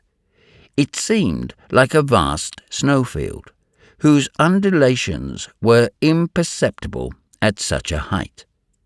If the sea had been solidified by the cold and converted into an immense ice field, its aspect could not have been much different. They knew that the phenomenon was produced by myriads of luminous particles of phosphorescent corpuscles, but it was surprising to come across such an opalescent mass beyond the limits of the Indian Ocean. Suddenly, the barometer fell after keeping somewhat high during the earlier hours of the day. Evidently, the indications were such as a shipmaster might feel anxious at, though the master of an aeronef might despise them. There was every sign that a terrible storm had recently raged in the Pacific. It was 1 o'clock in the afternoon when Tom Turner came up to the engineer and said, "Do you see that black spot on the horizon, sir? There, away to due north of us? That is not a rock." "No, Tom, there is no land out there." "Then it must be a ship or a boat." Uncle Prudent and Phil Evans, who were in the bow, looked in the direction pointed out by the mate. Robur asked for the glass and attentively observed the object. "It is a boat," he said, "and there are some men in it." "Shipwrecked?" asked Tom. "Yes, they have had to abandon their ship, and knowing nothing of the nearest land, are perhaps dying of hunger and thirst. Well, it shall not be said that the Albatross did not come to their help." The orders were given, and the aeronef began to sink towards the sea. At 300 yards from it the descent was stopped, and the propellers drove ahead full speed towards the north. It was a boat. Her sail flapped against the mast as she rose and fell on the waves. There was no wind, and she was making no progress. Doubtless there was no one on board with strength enough left to work the oars. In the boat were 5 men asleep or helpless, if they were not dead. The albatross had arrived above them, and slowly descended. On the boat's stern was the name of the ship to which she belonged, the Jeannette of Nantes. "Hello there!" shouted Turner, loud enough for the men to hear, for the boat was only 80 feet below him. There was no answer. "Fire a gun," said Robur. The gun was fired, and the report rang out over the sea. One of the men looked up feebly. His eyes were haggard, and his face was that of a skeleton. As he caught sight of the albatross, he made a gesture as of fear. "Don't be afraid," said Robur in French. "We have come to help you. Who are you?" "We belong to the barque Jeannette, and I am the mate. We left her a fortnight ago as she was sinking. We have no water and no food." The 4 other men had now sat up, wan and exhausted, in a terrible state of emaciation. They lifted their hands towards the albatross. "Look out!" shouted Robur.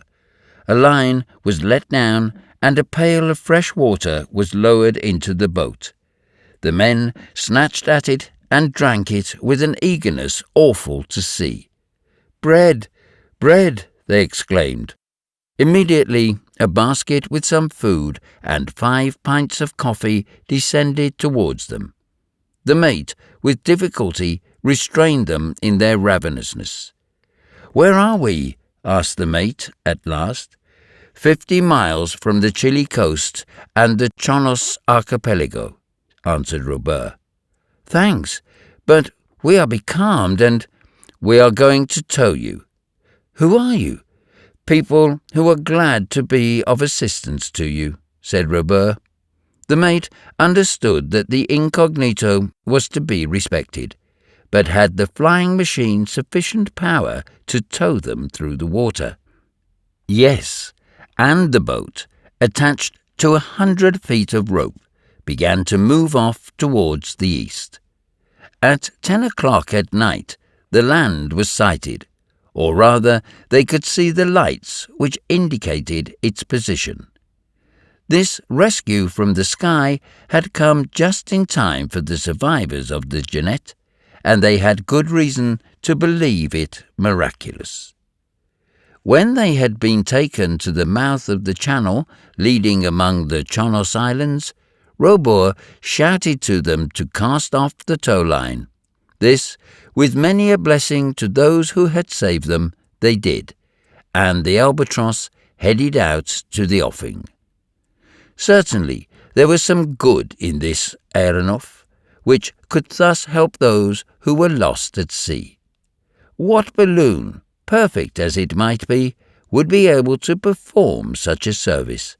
And between themselves, Uncle Prudent and Phil Evans could not but admire it, although they were quite disposed to deny the evidence of their senses.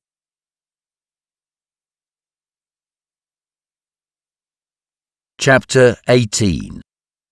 Over the Volcano. The sea was as rough as ever, and the symptoms became alarming. The barometer fell several millimeters. The wind came in violent gusts, and then for a moment or so failed altogether. Under such circumstances, a sailing vessel would have had to reef in her topsails and her foresail. Everything showed that the wind was rising in the northwest. The storm glass became much troubled, and its movements were most disquieting. At 1 o'clock in the morning, the wind came on again with extreme violence. Although the aeronef was going right in its teeth, she was still making progress at a rate of from 12 to 15 miles an hour. But that was the utmost she could do. Evidently, preparations must be made for a cyclone, a very rare occurrence in these latitudes, whether it be called a hurricane, as in the Atlantic, a typhoon, as in Chinese waters, a simoom, as in the Sahara, or a tornado, as on the western coast, such a storm is always a gyratory one, and most dangerous for any ship caught in the current which increases from the circumference to the centre, and has only one spot of calm, the middle of the vortex. Robur knew this. He also knew it was best to escape from the cyclone and get beyond its zone of attraction by ascending to the higher strata. Up to then, he had always succeeded in doing this, but now he had not an hour, perhaps not a minute, to lose. In fact, the violence of the wind sensibly increased. The crests of the waves were swept off as they rose and blown into white dust on the surface of the sea. It was manifest that the cyclone was advancing with fearful velocity straight towards the regions of the pole. "Higher," said Robur.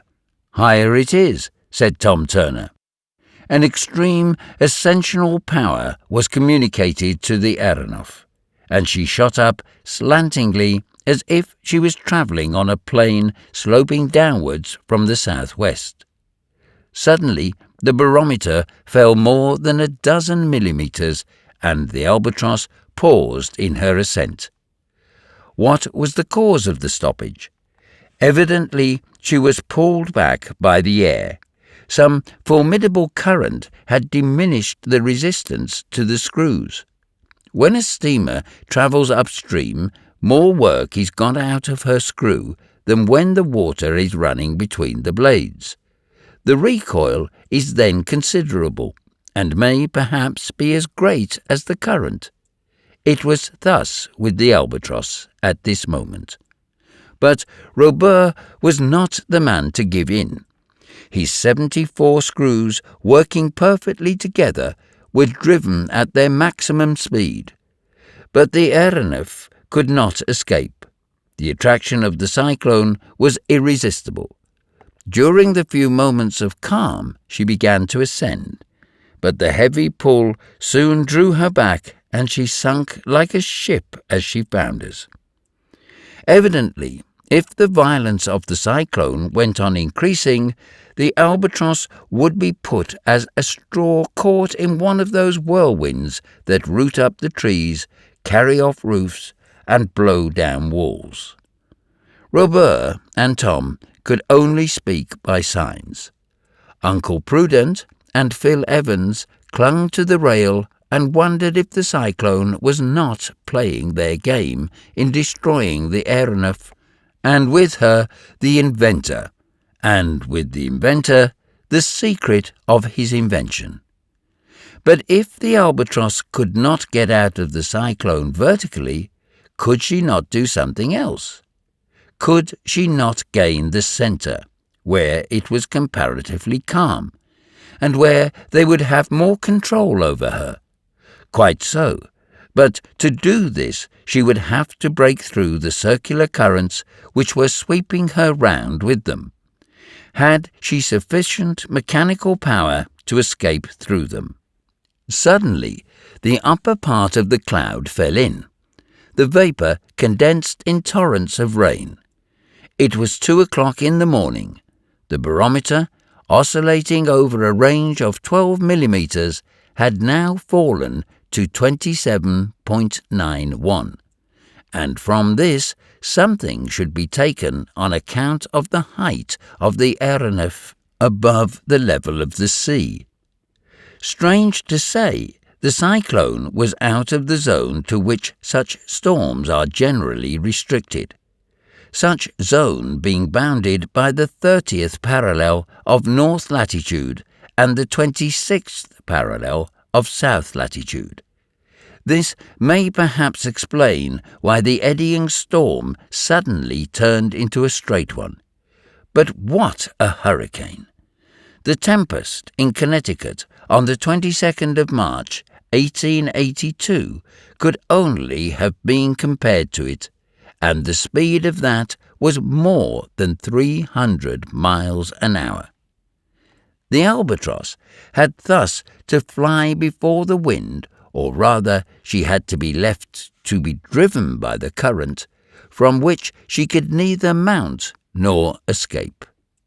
But in following this unchanging trajectory, she was bearing due south towards those polar regions which Robur had endeavoured to avoid, and now he was no longer master of her course. She would go where the hurricane took her. Tom Turner was at the helm, and it required all his skill to keep her straight. In the first hours of the morning, if we can so call the vague tint which began to rise over the horizon, the albatross was 15 degrees below Cape Horn, 1,200 miles more, and she would cross the Antarctic Circle, where she was, in this month of July. The night lasted 19 hours and a half. The sun's disk, without warmth, without light, only appeared above the horizon to disappear almost immediately. At the pole, the night lengthened into one of 179 days. Everything showed that the albatross was about to plunge into an abyss. During the day, an observation, had it been possible, would have given 66 degrees 40 minutes south latitude. The aeronef was within 1,400 miles of the pole. Irresistibly was she drawn towards this inaccessible corner of the globe, her speed eating up, so to speak, her weight, although she weighed less than before, owing to the flattening of the earth at the pole. It seemed as though she could have dispensed altogether with her suspensory screws, and soon the fury of the storm reached such a height that Robur thought it best to reduce the speed of her helices as much as possible, so as to avoid disaster, and only enough speed was given to keep the aeronef under control of the rudder. Amid these dangers, the engineer had retained his imperturbable coolness, and the crew obeyed him as if their leader's mind had entered into them. Uncle Prudent and Phil Evans had not for a moment left the deck. They could remain without being disturbed. Their air made but slight resistance. The aeronef was like an aerostat, which drifts with the fluid masses in which it is plunged. Is the domain of the southern pole a continent or an archipelago? Or is it a paleocrystic sea, whose ice melts not even during the long summer? We know not. But what we do know is that the southern pole is colder than the northern one, a phenomenon due to the position of the Earth in its orbit during winter in the Antarctic regions. During this day, there was nothing to show that the storm was abating. It was by the 75th meridian to the west that the albatross crossed into the circumpolar region. By what meridian would she come out, if she ever came out? As she descended more to the south, the length of the day diminished. Before long, she would be plunged into that continuous night which is illuminated only by the rays of the moon or the pale streamers of the aurora. But the moon was then new, and the companions of Robur might see nothing of the regions whose secret has hitherto defied human curiosity. There was not much inconvenience on board from the cold, for the temperature was not nearly so low as was expected. It seemed as though the hurricane was a sort of Gulf Stream, carrying a certain amount of heat along with it. Great was the regret that the whole region was in such profound obscurity.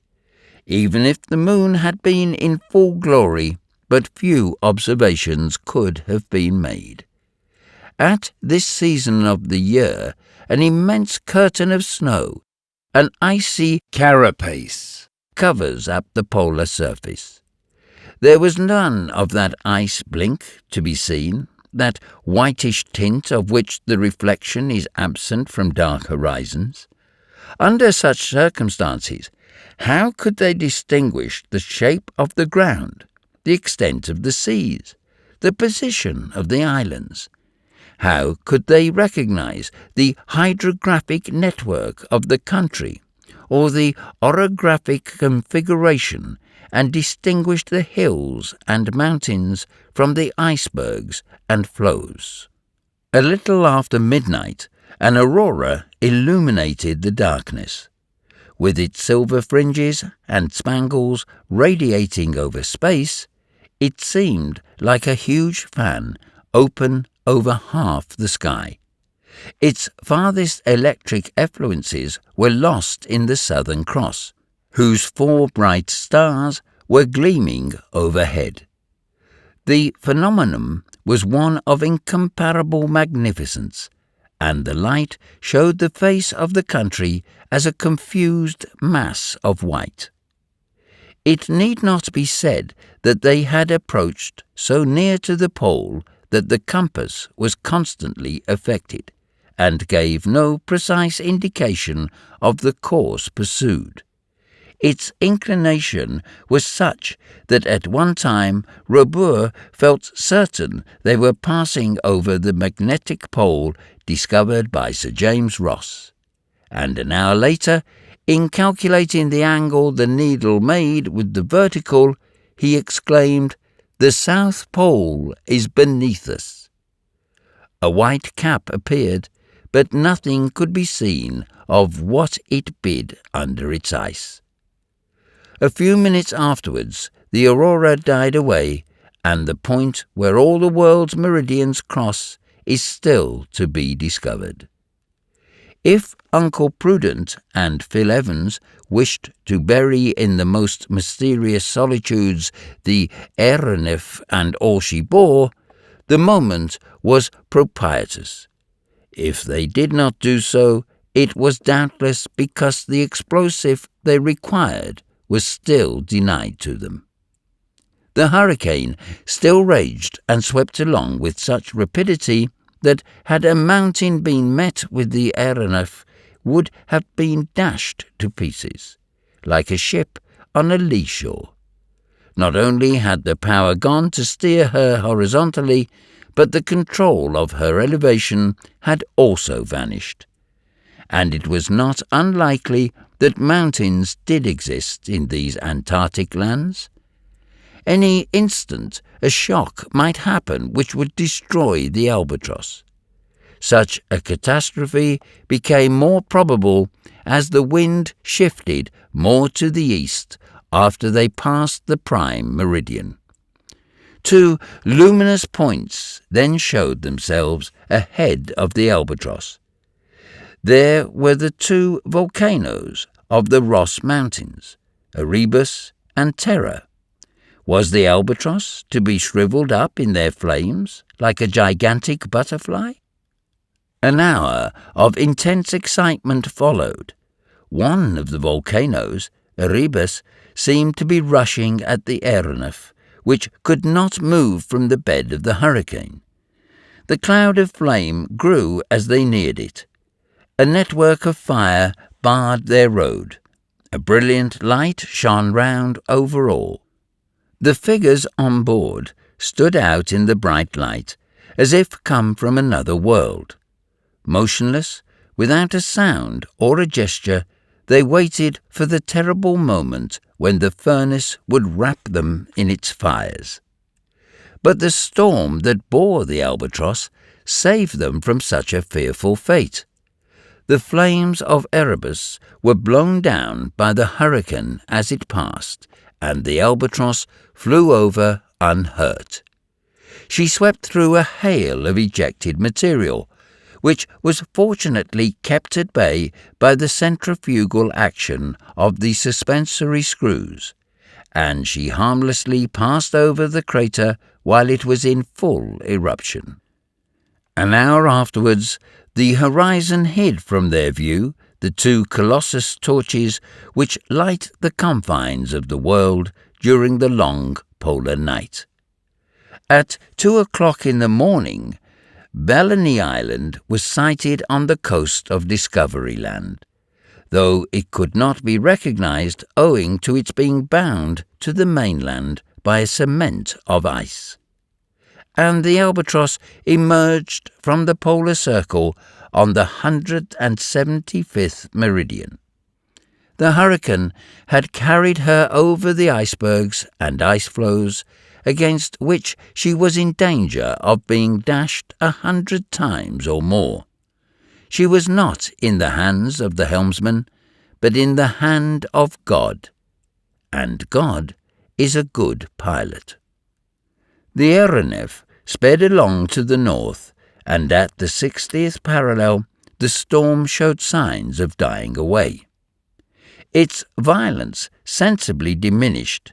The albatross began to come under control again, and, what was a great comfort, had again entered the lighted regions of the globe, and the day reappeared about 8 o'clock in the morning.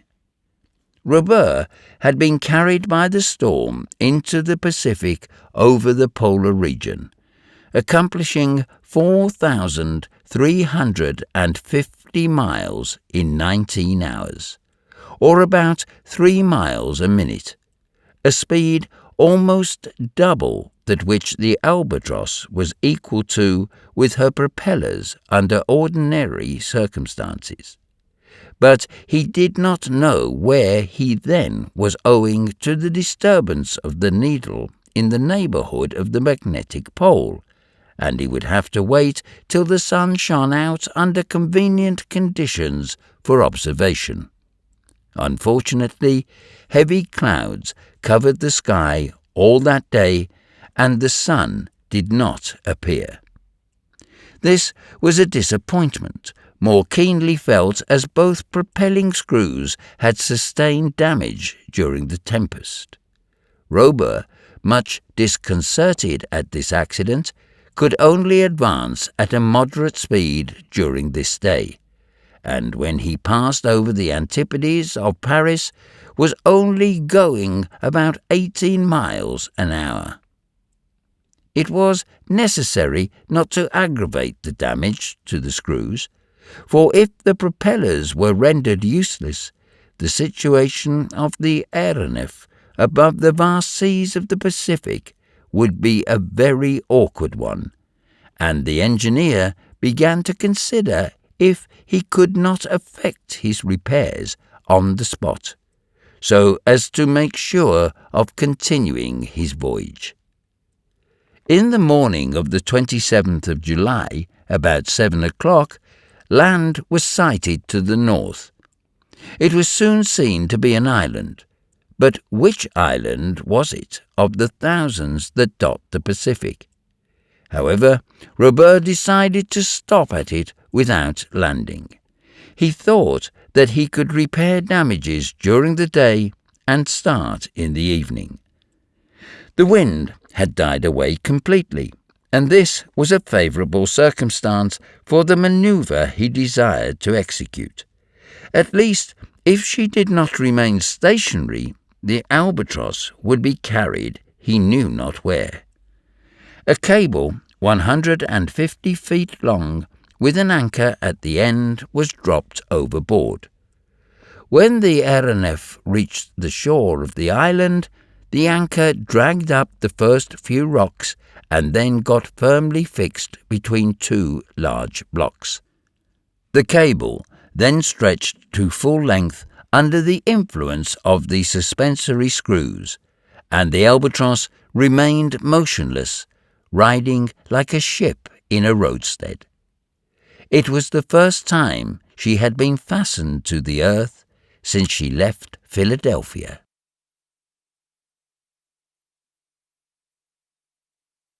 Chapter 19. Anchored at last. When the albatross was high in the air, the island could be seen to be of moderate size.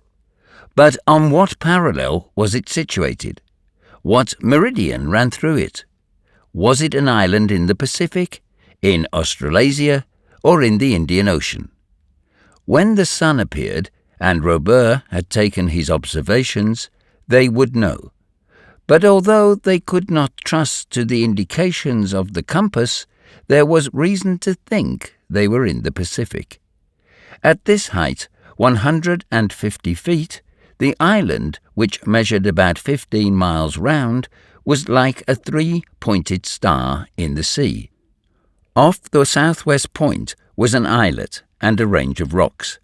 On the shore there were no tide marks, and this tended to confirm Robur in his opinion as to his position, for the ebb and flow are almost imperceptible in the Pacific. At the northwest point there was a conical mountain about 200 feet high. No natives were to be seen, but they might be on the opposite coast. In any case, if they had perceived the aeronef, terror had made them either hide themselves or run away. The albatross had anchored on the southwest point of the island. Not far off, down a little creek, a small river flowed in among the rocks. Beyond were several winding valleys, trees of different kinds, and birds, partridges, and bustards, in great numbers. If the island was not inhabited, it was habitable. Robur might surely have landed on it. If he had not done so, it was probably because the ground was uneven and did not offer a convenient spot to beach the aeronef. While he was waiting for the sun, the engineer began the repairs he reckoned on completing before the day was over. The suspensory screws were undamaged and had worked admirably amid all the violence of the storm, which, as we have said, had considerably lightened their work. At this moment, half of them were in action, enough to keep the albatross fixed to the shore by the taut cable. But the two propellers had suffered, and more than Robur had thought. Their blades would have to be adjusted, and the gearing seen to by which they received their rotary movement. It was the screw at the bow which was first attacked under Robur's superintendence. It was the best to commence with, in case the albatross had to leave before the work was finished. With only this propeller he could easily keep a proper course. Meanwhile, Uncle Prudent and his colleague, after walking about the deck, had sat down aft. Fry Colin was strangely reassured. What a difference! To be suspended only 150 feet from the ground. The work was only interrupted for a moment, while the elevation of the sun above the horizon allowed Robur to take an horary angle, so that at the time of its culmination he could calculate his position. The result of the observation, taken with the greatest exactitude, was as follows.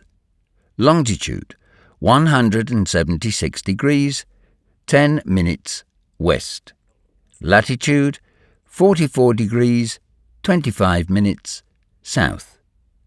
This point on the map answered to the position of the Chatham Islands, and particularly of Pitt Island, one of the group. "That is nearer than I supposed," said Robur to Tom Turner. "How far off are we?" 46 degrees south of X Island, or 2,800 miles. "All the more reason to get our propellers into order," said the mate. "We may have the wind against us this passage, and with the little stores we have left, we ought to get to X as soon as possible." "Yes, Tom, and I hope to get under way tonight, even if I go with one screw, and put the other to rights on the voyage." "Mr. Robur," said Tom, "what is to be done with those two gentlemen and their servant?" Do you think they would complain if they became colonists of X Island? But where was this X? It was an island lost in the immensity of the Pacific Ocean between the equator and the Tropic of Cancer, an island most appropriately named by Robur in this algebraic fashion. It was in the north of the South Pacific, a long way out of the route of interoceanic communication. There it was that Robur had founded his little colony, and there the albatross rested when tired with her flight. There she was provisioned for all her voyages. In X Island, Robur, a man of immense wealth, had established a shipyard, in which he built the aeronef. There he could repair it, and even rebuild it. In his warehouses were materials and provisions of all sorts stored for the 50 inhabitants who lived on the island. When Robur had doubled Cape Horn a few days before, his intention had been to regain X Island by crossing the Pacific obliquely. But the cyclone had seized the albatross, and the hurricane had carried her away to the south. In fact, he had been brought back to much the same latitude as before, and if his propellers had not been damaged, the delay would have been of no importance. His object was therefore to get back to X Island, but as the mate had said, the voyage would be a long one, and the winds would probably be against them. The mechanical power of the albatross was, however, quite equal to taking her to her destination, and under ordinary circumstances she would be there in 3 or 4 days. Hence Robur's resolve to anchor on the Chatham Islands. There was every opportunity for repairing at least the forescrew. He had no fear that if the wind were to rise, he would be driven to the south instead of the north. When night came, the repairs would be finished, and he would have to manoeuvre so as to weigh anchor. If it were too firmly fixed in the rocks, he could cut the cable and resume his flight towards the equator. The crew of the Albatross, knowing there was no time to lose, set to work vigorously. While they were busy in the bow of the aeronef, Uncle Prudent and Phil Evans had a little conversation together which had exceptionally important consequences. "Phil Evans," said Uncle Prudent, "you have resolved, as I have, to sacrifice your life. Yes, like you. It is evident that we can expect nothing from Robur. Nothing. Well, Phil Evans, I have made up my mind. If the Albatross leaves this place tonight, the night will not pass without our having accomplished our task. We will smash the wings of this bird of Robur's. This night I will blow it into the air." "The sooner the better," said Phil Evans. It will be seen that the two colleagues were agreed on all points, even in accepting with indifference the frightful death in store for them. "Have you all you want?" asked Evans. "Yes. Last night, while Robur and his people had enough to do to look after the safety of the ship, I slipped into the magazine and got hold of a dynamite cartridge." "Let us set to work, Uncle Prudent." "No, wait till tonight. When the night comes, we will go into our cabin, and you shall see something that will surprise you." At 6 o'clock, the colleagues dined together as usual. 2 hours afterwards, they retired to their cabin like men who wished to make up for a sleepless night. Neither Robur nor any of his companions had a suspicion of the catastrophe that threatened the Albatross. This was Uncle Prudent's plan. As he had said, he had stolen into the magazine and there had possessed himself of some powder and cartridge like those used by Robur in Dahomey. Returning to his cabin, he had carefully concealed the cartridge with which he had resolved to blow up the albatross in mid-air. Phil Evans, screened by his companion, was now examining the infernal machine, which was a metallic canister containing about 2 pounds of dynamite, enough to shatter the aeronef to atoms. If the explosion did not destroy her at once, it would do so in her fall. Nothing was easier than to place this cartridge in a corner of the cabin so that it would blow in the deck and tear away the framework of the hull.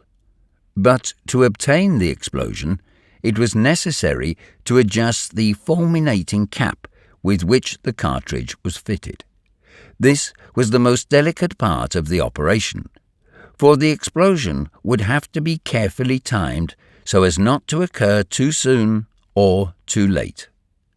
Uncle Prudent had carefully thought over the matter. His conclusions were as follows. As soon as the fore-propeller was repaired, the aeronef would resume her course to the north, and, that done, Robur and his crew would probably come aft to put the other screw into order.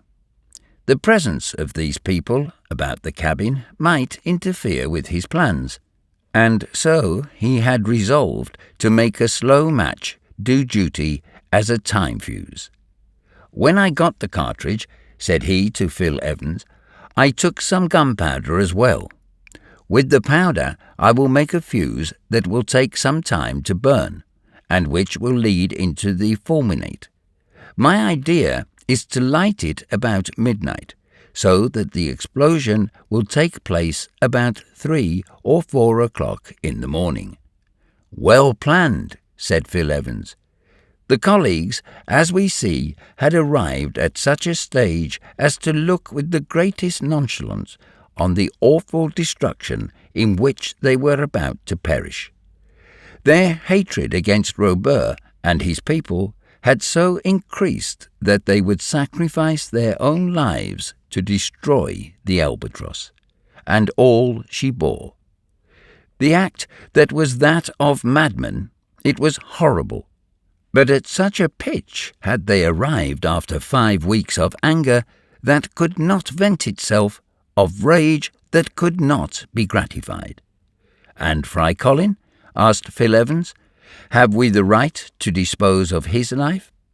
"We shall sacrifice ours as well," said Uncle Prudent, "but it is doubtful if Fry Colin would have thought the reason sufficient." Immediately Uncle Prudent set to work, while Evans kept watch in the neighbourhood of the cabin. The crew were all at work forward. There was no fear of being surprised. Uncle Prudent began by rubbing a small quantity of the powder very fine, and then, having slightly moistened it, he wrapped it up in a piece of rag in the shape of a match. When it was lighted, he calculated it would burn about an inch in 5 minutes, or a yard in 3 hours. The match was tried and found to answer, and was then wound round with string and attached to the cap of the cartridge. Uncle Prudent had all finished about 10 o'clock in the evening, without having excited the least suspicion.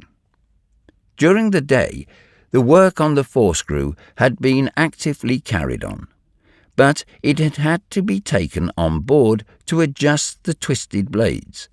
Of the piles and accumulators and the machinery that drove the ship, nothing was damaged.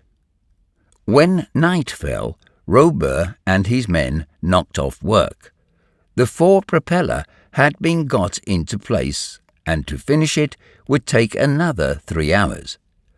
After some conversation with Tom Turner, it was decided to give the crew a rest, and postpone what required to be done to the morning. The final adjustment was a matter of extreme nicety, and the electric lamps did not give so suitable a light for such work as the daylight. Uncle Prudent and Phil Evans were not aware of this. They had understood that the screw would be in place during the night and that the albatross would be on her way to the north. The night was dark and moonless. Heavy clouds made the darkness deeper. A light breeze began to rise. A few puffs came from the southwest, but they had no effect on the albatross. She remained motionless at her anchor, and the cable stretched vertically downward to the ground. Uncle Prudent and his colleague, imagining they were under way again, sat shut up in their cabin, exchanging but a few words and listening to the frrrr of the suspensory screws, which drowned every other sound on board. They were waiting till the time of action arrived. A little before midnight, Uncle Prudent said, "It is time." Under the berths in the cabin was a sliding box, forming a small locker, and in this locker Uncle Prudent put the dynamite and the slow match. In this way the match would burn without betraying itself by its smoke or spluttering. Uncle Prudent lighted the end and pushed back the box under the berth with, "Now let us go aft and wait." They then went out, and were astonished not to find the steersman at his post. Phil Evans leant out over the rail. "The albatross is where she was," he said in a low voice. "The work is not finished. They have not started." Uncle Prudent made a gesture of disappointment. "We shall have to put out the match," said he. "No," said Phil Evans, "we must escape." "Escape?" "Yes, down the cable. 50 yards is nothing." "Nothing, of course, Phil Evans, and we should be fools not to take the chance now it has come." But first they went back to the cabin and took away all they could carry, with a view to a more or less prolonged stay on the Chatham Islands. Then they shut the door and noiselessly crept forward, intending to wake Fry Colin and take him with them. The darkness was intense. The clouds were racing up from the southwest, and the aeronef was tugging at her anchor and thus throwing the cable more and more out of the vertical. There would be no difficulty in slipping down it. The colleagues made their way along the deck, stopping in the shadow of the deckhouses to listen if there was any sound. The silence was unbroken. No light shone from the portholes. The aeronef was not only silent, she was asleep. Uncle Prudent was close to Fry Colin's cabin when Phil Evans stopped him. "The lookout," he said. A man was crouching near the deckhouse. He was only half asleep. All flight would be impossible if he were to give the alarm. Close by were a few ropes and pieces of rag and waste used in the work at the screw. An instant afterwards, the man was gagged and blindfolded and lashed to the rail, unable to utter a sound or move an inch. This was done almost without a whisper. Uncle Prudent and Phil Evans listened. All was silent within the cabins. Everyone on board was asleep. They reached Fry Colin's cabin. Tapage was snoring away in a style worthy of his name, and that promised well. To his great surprise, Uncle Prudent had not even to push Fry Colin's door. It was open. He stepped into the doorway and looked around. "Nobody here," he said. "Nobody? Where can he be?" asked Phil Evans. They went into the bow, thinking Fry Colin might perhaps be asleep in the corner. Still, they found nobody. "Has the fellow got the start of us?" asked Uncle Prudent. "Whether he has or not," said Phil Evans, "we can't wait any longer. Down you go." Without hesitation, the fugitives, one after the other, clambered over the side and, seizing the cable with hands and feet, slipped down it safe and sound to the ground. Think of their joy at again treading the earth they had lost for so long. at walking on solid ground and being no longer the playthings of the atmosphere. They were staring up the creek to the interior of the island when suddenly a form rose in front of them. It was Fry Colin. The Negro had had the same idea as his master and the audacity to start without telling him. But there was no time for recriminations, and Uncle Prudent was in search of a refuge in some distant part of the island when Phil Evans stopped him. "Uncle Prudent," said he, "here we are safe from Robur. He is doomed, like his companions, to a terrible death. He deserves it, we know, but if he would swear on his honour not to take us prisoners again—" "The honour of such a man?" Uncle Prudent did not finish his sentence. There was a noise on the Albatross. Evidently the alarm had been given. The escape was discovered. "Help! Help!" shouted somebody. It was the lookout man, who had got rid of his gag. Hurried footsteps were heard on deck. Almost immediately the electric lamps shot beams over a large circle. "There they are! There they are!" shouted Tom Turner. The fugitives were seen. At the same instant an order was given by Robur, and the suspensory screws being slowed, the cable was hauled in on board, and the Albatross sank towards the ground. At this moment the voice of Phil Evans was heard shouting, "Engineer Robur, will you give us your word of honour to leave us free on this island?" "Never," said Robur, and the reply was followed by the report of a gun, and the bullet grazed Phil's shoulder. "Ah, the brutes," said Uncle Prudent. Knife in hand, he rushed towards the rocks where the anchor had fixed itself. The aeronef was not more than 50 feet from the ground. In a few seconds the cable was cut, and the breeze, which had increased considerably, striking the Albatross on the quarter, carried her out over the sea.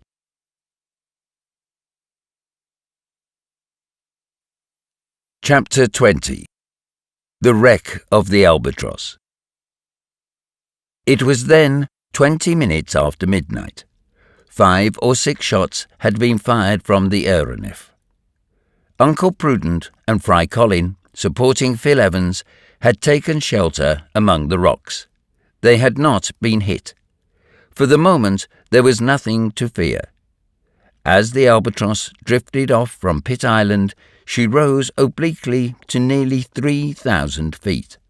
It was necessary to increase the ascensional power to prevent her falling into the sea. When the lookout man had got clear of his gag and shouted, Robur and Tom Turner had rushed up to him and torn off his bandage. The mate had then run back to the stern cabin. It was empty. Tapage had searched Fry Colin's cabin, and that also was empty. When he saw that the prisoners had escaped, Robur was seized with a paroxysm of anger. The escape meant the revelation of his secret to the world.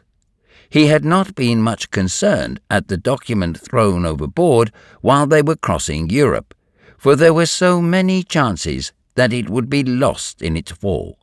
But now, as he grew calm, "They have escaped," he said. "Be it so, but they cannot get away from Pitt Island, and in a day or so I will go back. I will recapture them, and then—" In fact, the safety of the 3 fugitives was by no means assured. The Albatross would be repaired and return well in hand. Before the day was out, they might again be in the power of the engineer. Before the day was out. But in 2 hours, the Albatross would be annihilated. The dynamite cartridge was like a torpedo fastened to her hull, and would accomplish her destruction in mid-air. The breeze freshened, and the aeronef was carried to the northeast. Although her speed was but moderate, she would be out of sight of the Chatham Islands before sunrise. To return against the wind, she must have her propellers going, particularly the one in the bow. "Tom," said the engineer, "turn the lights full on." "Yes, sir." "And all hands to work." "Yes, sir." There was no longer any idea of putting off the work till tomorrow. There was now no thought of fatigue. Not one of the men of the Albatross failed to share in the feelings of his chief. Not one but was ready to do anything to recapture the fugitives. As soon as the screw was in place, they would return to the island and drop another anchor, and give chase to the fugitives. Then only would they begin repairing the stern screw. And then the Aeronef could resume her voyage across the Pacific to X Island. It was important, above all things, that the Albatross should not be carried too far to the northeast, but unfortunately the breeze grew stronger, and she could not head against it, or even remain stationary. Deprived of her propellers, she was an unguidable balloon. The fugitives on the shore knew that she would have disappeared before the explosion blew her to pieces. Robur felt much disappointment at seeing his plans so interfered with. Would it not take him much longer than he thought to get back to his old anchorage? While the work at the screw was actively pushed on, he resolved to descend to the surface of the sea in the hope that the wind would there be lighter. Perhaps the Albatross would be able to remain in the neighbourhood until she was again fit to work to windward. The manoeuvre was instantly executed. If a passing ship had sighted the aerial machine as she sunk through the air, with her electric lights in full blaze, with what terror would she have been seized? When the Albatross was a few hundred feet from the waves, she stopped.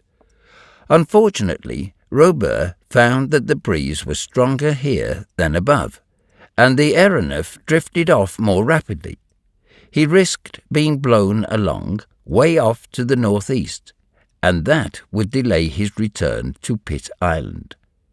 In short, after several experiments, he found it better to keep his ship well up in the air, and the Albatross went aloft to about 10,000 feet. There, if she did not remain stationary, the drifting was very slight. The engineer could thus hope that by sunrise at such an altitude he would still be in sight of the island. Robur did not trouble himself about the reception the fugitives might have received from the natives, if there were any natives. That they might help them mattered little to him. With the powers of offence possessed by the Albatross, they would be promptly terrified and dispersed. The capture of the prisoners was certain, and once he had them again, they will not escape from X Island. About 1 o'clock in the morning, the forescrew was finished, and all that had to be done was to get it back to its place. This would take about an hour.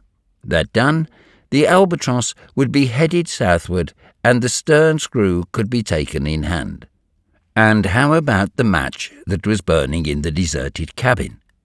The match of which more than a third was now consumed, and the spark that was creeping along to the dynamite. Assuredly, if the men of the Aeronef had not been so busy, one of them would have heard the feeble sputtering that was going on in the deck-house. Perhaps he would have smelt the burning powder. He would doubtless have become uneasy, and told Tom Turner. And then they would have looked about and found the box and the infernal machine, and then there would have been time to save this wonderful Albatross and all she bore. But the men were at work in the bow, 20 yards away from the cabin. Nothing brought them to that part of the deck. Nothing called off their attention from their work. Robur was there working with his hands, excellent mechanic as he was. He hurried on the work, but nothing was neglected. Everything was carefully done. Was it not necessary that he should again become absolute master of his invention? If he did not recapture the fugitives, they would get away home. They would begin inquiring into matters. They might even discover X Island, and there would be an end to this life, which the men of the Albatross had created for themselves, a life that seemed superhuman and sublime. Tom Turner came up to the engineer. It was 1:15. "It seems to me, sir, that the breeze is falling and going round to the west." "What does the barometer say?" asked Robur, after looking up at the sky. "It is almost stationary, and the clouds seem gathering below us." "So they are, and it may be raining down at the sea, but if we keep above the rain, it makes no difference to us. It will not interfere with the work." "If it is raining, it is not a heavy rain," said Tom. "The clouds do not look like it, and probably the wind has dropped altogether." "Perhaps so, but I think we had better not go down yet. Let us get into going order as soon as we can, and then we can do as we like." At a few minutes after 2, the first part of the work was finished. The forescrew was in its place, and the power was turned on. The speed was gradually increased, and the Albatross, heading to the southwest, returned at moderate speed towards the Chatham Islands. "Tom," said Robur, "it is about 2 hours and a half since we got adrift. The wind has not changed all the time. I think we ought to be over the island in an hour." "Yes, sir. We are going about 40 feet a second. We ought to be there about 3:30. "All the better. It would suit us best to get back while it is dark, and even beach the Albatross if we can. Those fellows will fancy we are a long way off to the northward, and never think of keeping a lookout. If we have to stop a day or 2 on the island, we'll stop, and if we have to fight an army of natives, we'll fight," said Robur. "We'll fight, then, for our Albatross." The engineer went forward to the men, who were waiting for orders. "My lads," he said to them, "we cannot knock off yet. We must work till day comes." They were all ready to do so. The stern screw had now to be treated as the other had been. The damage was the same, a twisting from the violence of the hurricane during the passage across the southern pole. But to get the screw on board, it seemed best to stop the progress of the aeronef for a few minutes, and even to drive her backwards. The engines were reversed. The aeronef began to fall astern, when Tom Turner was surprised by a peculiar odour. This was from the gas given off by the match, which had accumulated in the box and was now escaping from the cabin. "Hallo," said the mate, with a sniff. "What is the matter?" asked Robur. "Don't you smell something? Isn't it burning powder?" "So it is, Tom, and it comes from that cabin." "Yes, the very cabin. Have those scoundrels set it on fire?"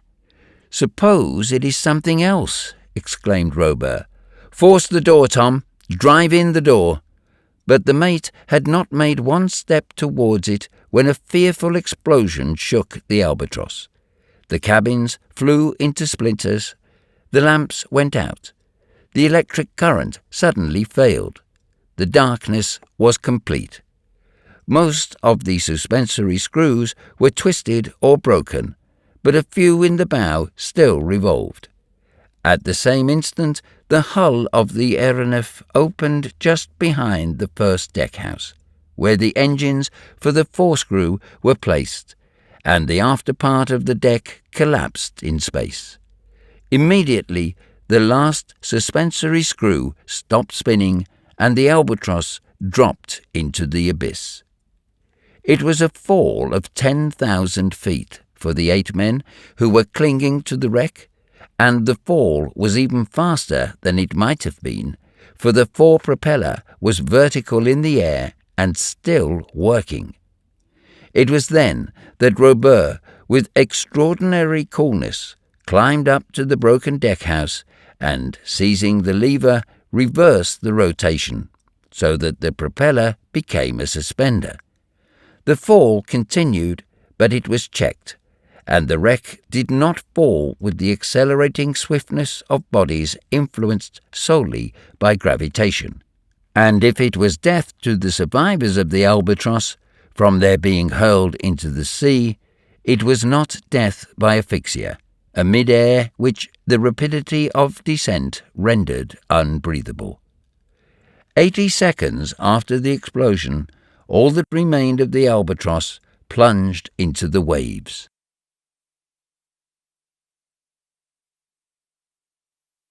Chapter 21. The Institute Again. Some weeks before, on the 13th of June, on the morning after the sitting during which the Weldon Institute had been given over to such stormy discussions, the excitement of all classes of the Philadelphia population, black or white, had been much easier to imagine than to describe. From a very early hour, conversation was entirely occupied with the unexpected and scandalous incident of the night before. A stranger, calling himself an engineer, and answering to the name of Robur, a person of unknown origin, of anonymous nationality, had unexpectedly presented himself in the clubroom, insulted the balloonists, made fun of the aeronauts, boasted of the marvels of the machines heavier than air, and raised a frightful tumult by the remarks with which he greeted the menaces of his adversaries. After leaving the desk, amid a volley of revolver shots, he had disappeared, and in spite of every endeavour, no trace could be found of him. Assuredly, here was enough to exercise every tongue and excite every imagination. But by how much was this excitement increased when in the evening of the 13th of June it was found that neither the President nor Secretary of the Weldon Institute had returned to their homes? Was it by chance only that they were absent? No, or at least there was nothing to lead people to think so. It had even been agreed that in the morning they would be back at the club, one as president, the other as secretary, to take their places during a discussion on the events of the preceding evening. And not only was there complete disappearance of these two considerable personages in the state of Pennsylvania, but there was no news of the valley Fry Colin. He was undiscoverable as his master. Never had a Negro since Toussaint Louverture, Souliquet, or Dessalines had so much talked about him. The next day there was no news. Neither the colleagues nor Fry Colin had been found. The anxiety became serious. Agitation commenced. A numerous crowd besieged the post and telegraph offices in case any news should be received. There was no news, and they had been seen coming out of the Weldon Institute loudly talking together, and with Fry Colin in attendance, go down Walnut Street towards Fairmount Park. Jem Chip, the vegetarian, had even shaken hands with the President and left him with "tomorrow." And William T. Forbes, the manufacturer of sugar from rags, had received a cordial shake from Phil Evans, who had said to him twice, "Au revoir, au revoir."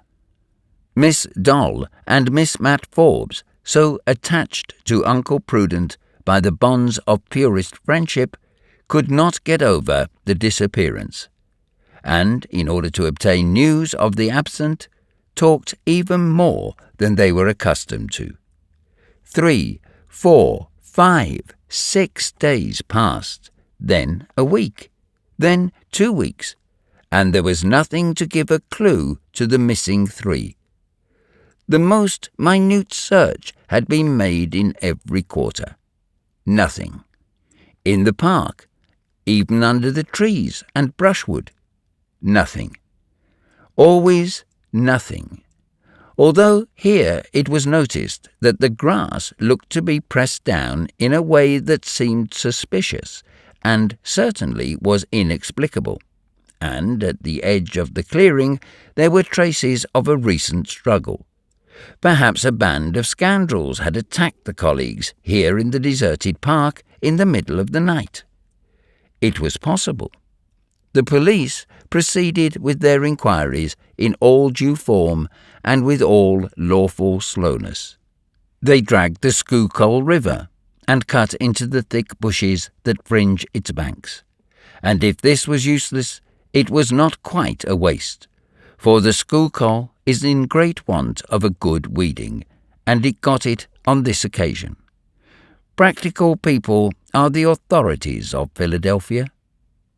Then the newspapers were tried. Advertisements and notices and articles were sent to all the journals in the Union without distinction of colour. The Daily Negro, the special organ of the black race, published a portrait of Fry Collin after his latest photograph. Rewards were offered to whoever would give news of the 3 absentees, and even to those who would find some clue to put the police on the track. $5,000. $5,000 to any citizen who would. Nothing was done. The $5,000 remained with the treasurer of the Weldon Institute. Undiscoverable, undiscoverable, undiscoverable. Uncle Prudent and Phil Evans of Philadelphia. It need hardly be said that the club was put to serious inconvenience by this disappearance of its president and secretary, and at first the assembly voted urgency to a measure which suspended the work on the go-ahead. How, in the absence of the principal promoters of the affair, and those who had devoted to the enterprise a certain part of their fortune in time and money, how could they finish the work when these were not present? It were better, then, to wait. And just then came the first news of the strange phenomenon, which had exercised people's minds some weeks before. The mysterious object had been again seen at different times in the higher regions of the atmosphere, but nobody dreamt of establishing a connection between this singular reappearance and the no less singular disappearance of the members of the Weldon Institute. In fact, it would have required a very strong dose of imagination to connect one of these facts with the other. Whatever it might be, asteroid or aerolite or aerial monster, it had reappeared in such a way that its dimensions and shape could be much better appreciated. First in Canada, over the country between Ottawa and Quebec, on the very morning after the disappearance of the colleagues, and later over the plains of the far west, where it had tried its speed against an express train on the Union Pacific. At the end of this day, the doubts of the learned world were at an end. The body was not a product of nature, it was a flying machine. The practical application of the theory of heavier than air. And if the inventor of the aeronef had wished to keep himself unknown, he could evidently have done better than to try it over the far west. As to the mechanical force he required, or the engines by which it was communicated, nothing was known. But there could be no doubt the aeronef was gifted with an extraordinary faculty of locomotion. In fact, a few days afterwards, it was reported from the Celestial Empire, then from the southern part of India, then from the Russian steppes. Who was then in this bold mechanism that possessed such powers of locomotion, for whom states had no frontiers, and oceans no limits, who disposed of the terrestrial atmosphere as if it were his domain. Could it be this Robur, whose theories had been so brutally thrown in the face of the Weldon Institute the day he led the attack against the utopia of guidable balloons? Perhaps such a notion occurred to some of the wide-awake people, but none dreamt that the said Robur had anything to do with the disappearance of the president and secretary of the Institute. Things remained in this state of mystery when a telegram arrived from France through the New York cable at 11:37 a.m. on July 13. And what was this telegram? It was the text of the document found at Paris in a snuff box revealing what had happened to the two personages for whom the Union was in mourning. So, then, the perpetrator of this kidnapping was Robur the engineer, come expressly to Philadelphia to destroy in its egg the theory of the balloonists. He it was who commanded the Albatross. He it was who carried off, by way of reprisal, Uncle Prudent, Phil Evans, and Fry Colin, and they might be considered lost forever, at least until some means were found of constructing an engine capable of contending with this powerful machine. Their terrestrial friends would never bring them back to earth. What excitement! What stupor! The telegram from Paris had been addressed to the members of the Weldon Institute. The members of the club were immediately informed of it. 10 minutes later, all Philadelphia received the news through its telephones, and in less than an hour, all America heard of it through the innumerable electric wires of the new continent. No one would believe it. "It is an unseasonable joke," said some. "It is all smoke," said others. How could such a thing be done in Philadelphia, and so secretly too? How could the Albatross have been beached in Fairmount Park without its appearance having been signalled all over Pennsylvania? Very good. These were the arguments. The incredulous had the right of doubting. But the right did not last long. 7 days after the receipt of the telegram, the French mailboat, Normandy, came into the Hudson, bringing the famous snuff-box. The railway took it in all haste from New York to Philadelphia. It was indeed the snuff-box of the president of the Weldon Institute.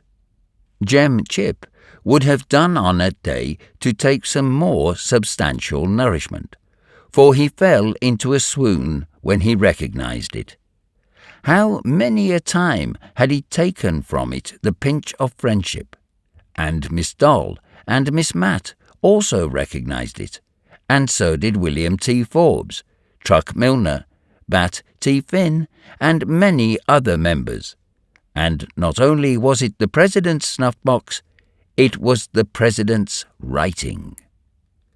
Then did the people lament and stretch out their hands in despair to the skies. Uncle Prudent and his colleague carried away in a flying machine, and no one able to deliver them. The Niagara Falls Company, in which Uncle Prudent was the largest shareholder, thought of suspending its business and turning off its cataracts. The Wilton Watch Company thought of winding up its machinery now it had lost its manager. Nothing more was heard of the aeronef. July passed, and there was no news. August ran its course, and the uncertainty on the subject of Robur's prisoners was as great as ever. Had he, like Icarus, fallen a victim to his own temerity? The first 27 days of September went by without result. But on the 28th, a rumour spread through Philadelphia that Uncle Prudent and Phil Evans had during the afternoon quietly walked into the president's house, and, What was more extraordinary, the rumour was true, although very few believed it. They had, however, to give in to the evidence. There could be no doubt these were the two men, and not their shadows. And Fry Colin also had come back. The members of the club, then their friends, then the crowd, swarmed into the president's house, and shook hands with the president and secretary, and cheered them again and again. Jem Chip was there, having left his luncheon's joint of boiled lettuces, and William T. Forbes and his daughters, and all the members of the club. It is a mystery how Uncle Prudent and Phil Evans emerged alive from the thousands who welcomed them. On that evening was the weekly meeting of the Institute. It was expected that the colleagues would take their places at the desk. As they had said nothing of their adventures, it was thought they would then speak, and relate the impressions of their voyage. But for some reason or other, both were silent, and so also was Fry Colin, whom his congeners in their delirium had failed to dismember. But though the colleagues did not tell what had happened to them, that is no reason why we should not. We know what occurred on the night of the 27th and 28th of July, the daring escape to the earth, the scramble among the rocks, the bullet fired at Phil Evans, the cut cable, and the Albatross, deprived of her propellers, drifting off to the northeast at a great altitude. Her electric lamps rendered her visible for some time, and then she disappeared. The fugitives had little to fear. Now could Robur get back to the island for 3 or 4 hours if his screws were out of gear? By that time, the Albatross would have been destroyed by the explosion, and be no more than a wreck floating on the sea. Those whom she bore would be mangled corpses, which the ocean would not even give up again. The act of vengeance would be accomplished. Uncle Prudent and Phil Evans looked upon it as an act of legitimate self-defence, and felt no remorse whatever. Evans was but slightly wounded by the rifle bullet, and the three made their way up from the shore in the hope of meeting some of the natives. The hope was realized. About 50 natives were living by fishing off the western coast. They had seen the aeronef descend on the island, and they welcomed the fugitives as if they were supernatural beings. They worshipped them, we ought rather to say. They accommodated them in the most comfortable of their huts. As they had expected, Uncle Prudent and Phil Evans saw nothing more of the aeronef. They concluded that the catastrophe had taken place in some high region of the atmosphere, and that they would hear no more of Robur and his prodigious machine. Meanwhile, they had to wait for an opportunity of returning to America. The Chatham Islands are not much visited by navigators, and all August passed without a sign of a ship. The fugitives began to ask themselves if they had not exchanged one prison for another. At last, a ship came to water at the Chatham Islands. It will not have been forgotten that when Uncle Prudent was seized, he had on him several thousand paper dollars, much more than would take him back to America. After thanking their adorers, who were not sparing of their most respectful demonstrations, Uncle Prudent, Phil Evans, and Fry Colin embarked for Auckland. They said nothing of their adventures, and in 2 weeks landed in New Zealand.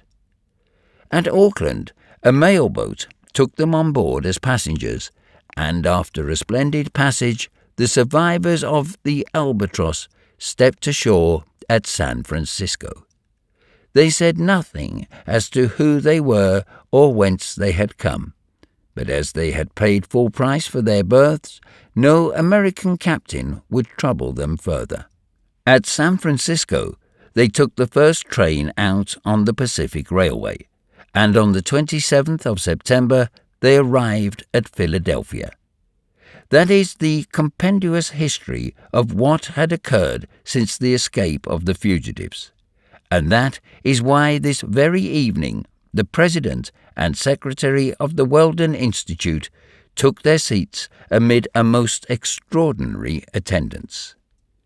Never before had either of them been so calm. To look at them, it did not seem as though anything abnormal had happened since the memorable sitting of the 12th of June. 3 months and a half had gone, and seemed to be counted as nothing. After the first round of cheers, which both received without showing the slightest emotion, Uncle Prudent took off his hat and spoke. "Worthy citizens," said he, "the meeting is now open." Tremendous applause, and properly so, for if it was not extraordinary that the meeting was open, it was extraordinary that it should be opened by Uncle Prudent and Phil Evans. The President allowed the enthusiasm to subside in shouts and clappings. Then he continued, "At our last meeting, gentlemen, the discussion was somewhat animated. Hear, hear, between the partisans of the screw before and those of the screw behind for our balloon, the go-ahead." Marks of surprise. We have found a way to bring the beforists and the behindists in agreement. That way is as follows. We are going to use 2 screws, 1 at each end of the car. Silence and complete stupefaction. That was all. Yes, all. Of the kidnapping of the President and the Secretary of the Weldon Institute, not a word. Not a word of the Albatross, nor of Robur. Not a word of the voyage. Not a word of the way in which the prisoners had escaped. Not a word of what had become of the aeronef, if it still flew through space, or if they were to be prepared for new reprisals on the members of the club. Of course, the balloonists were longing to ask Uncle Prudent and the Secretary about all these things, but they looked so close and so serious that they thought it best to respect their attitude. When they thought fit to speak, they would do so, and it would be an honour to hear. After all, there might be in all this some secret which would not yet be divulged. And then Uncle Prudent, resuming his speech amid a silence up to then unknown in the meetings of the Weldon Institute, said, "Gentlemen, it now only remains for us to finish the aerostat. Go ahead. It is left to her to effect the conquest of the air. The meeting is at an end."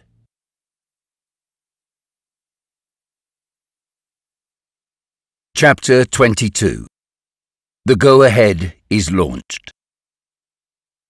On the following 19th of April, 7 months after the unexpected return of Uncle Prudent and Phil Evans, Philadelphia was in a state of unwonted excitement. There were neither elections nor meetings this time. The aerostat go-ahead, built by the Weldon Institute, was to take possession of her natural element. The celebrated Harry W. Tinder, whose name we mentioned at the beginning of this story, had been engaged as aeronaut. He had no assistant, and the only passengers were to be the President and the Secretary of the Weldon Institute. Did they not merit such an honour? Did it not come to them appropriately to rise in person to protest against any apparatus that was heavier than air? During the 7 months, however, they had said nothing of their adventures, and even Fry Colin had not uttered a whisper of Robur and his wonderful clipper. Probably Uncle Prudent and his friend desired that no question should arise as to the merits of the aeronef or any other flying machine. Although the Go-Ahead might not claim the first place among aerial locomotives, they would have nothing to say about the inventions of other aviators. They believed, and would always believe, that the true atmospheric vehicle was the aerostat, and that to it alone belonged the future. Besides, he on whom they had been so terribly, and in their idea so justly, avenged, existed no longer. None of those who accompanied him had survived. The secret of the albatross was buried in the depths of the Pacific. That Robur had a retreat, an island in the middle of that vast ocean where he could put into port, was only a hypothesis, and the colleagues reserved to themselves the right of making inquiries on the subject later on. The grand experiment, which the Weldon Institute had been preparing for so long, was at last to take place. The Go-Ahead was the most perfect type of what had up to then been invented in aerostatic art. She was what an inflexible or a formidable is in ships of war. She possessed all the qualities of a good aerostat. Her dimensions allowed of her rising to the greatest height a balloon could attain. Her impermeability enabled her to remain for an indefinite time in the atmosphere. Her solidity would defy any dilation of gas or violence of wind or rain. Her capacity gave her sufficient ascensional force to lift with all their accessories an electric engine that would communicate to her propellers a power superior to anything yet obtained. The Go-Ahead was of elongated form, so as to facilitate her horizontal displacement. Her car was a platform somewhat like that of the balloon used by Krebs and Renard, and it carried all the necessary outfit, instruments, cables, grapnels, guide ropes, etc., and the piles and accumulators for the mechanical power. The car had a screw in front and a screw and rudder behind, but probably the work done by the mechanics would be very much less than that done by the mechanics of the albatross. The Go-Ahead had been taken to the clearing in Fairmount Park, to the very spot where the aeronef had landed for a few hours. Her ascensional power was due to the very lightest of gaseous bodies. Ordinary lighting gas possesses an elevating force of about 700 grams for every cubic meter. But hydrogen possesses an ascensional force estimated at 1,100 grams per cubic meter. Pure hydrogen, prepared according to the method of the celebrated Henry Gifford, filled the enormous balloon, and as the capacity of the Go-Ahead was 40,000 cubic meters, the ascensional power of the gas she contained was 40,000 multiplied by 1,100, or 44,000 kilograms. On this 29th of April, everything was ready. Since 11 o'clock, the enormous aerostat had been floating a few feet from the ground, ready to rise in mid-air. It was splendid weather, and seemed to have been made specially for the experiment, although if the breeze had been stronger, the results might have been more conclusive. There had never been any doubt that a balloon could be guided in a calm atmosphere, but to guide it when the atmosphere is in motion is quite another thing, and it is under such circumstances that the experiment should be tried. But there was no wind today, nor any sign of any. Strange to say, North America on that day omitted to send on to Europe one of those first-class storms which it seems to have in such inexhaustible numbers. A better day could not have been chosen for an aeronautic experiment. The crowd was immense in Fairmount Park. Trains had poured into the Pennsylvanian capital, sightseers from the neighboring states. Industrial and commercial life came to a standstill, that the people might troop to the showmaster, workmen, women, old men, children, members of Congress, soldiers, magistrates, reporters, white natives and black natives, all were there. We need not stop to describe the excitement, the unaccountable movements, the sudden pushings, which made the mass heave and swell. Nor need we recount the number of cheers which rose from all sides like fireworks when Uncle Prudent and Phil Evans appeared on the platform and hoisted the American colours. Need we say that the majority of the crowd had come from afar not so much to see the go-ahead as to gaze on these extraordinary men? Why 2 and not 3? Why not Fry Colin? Because Fry Colin thought his campaign in the Albatross sufficient for his fame.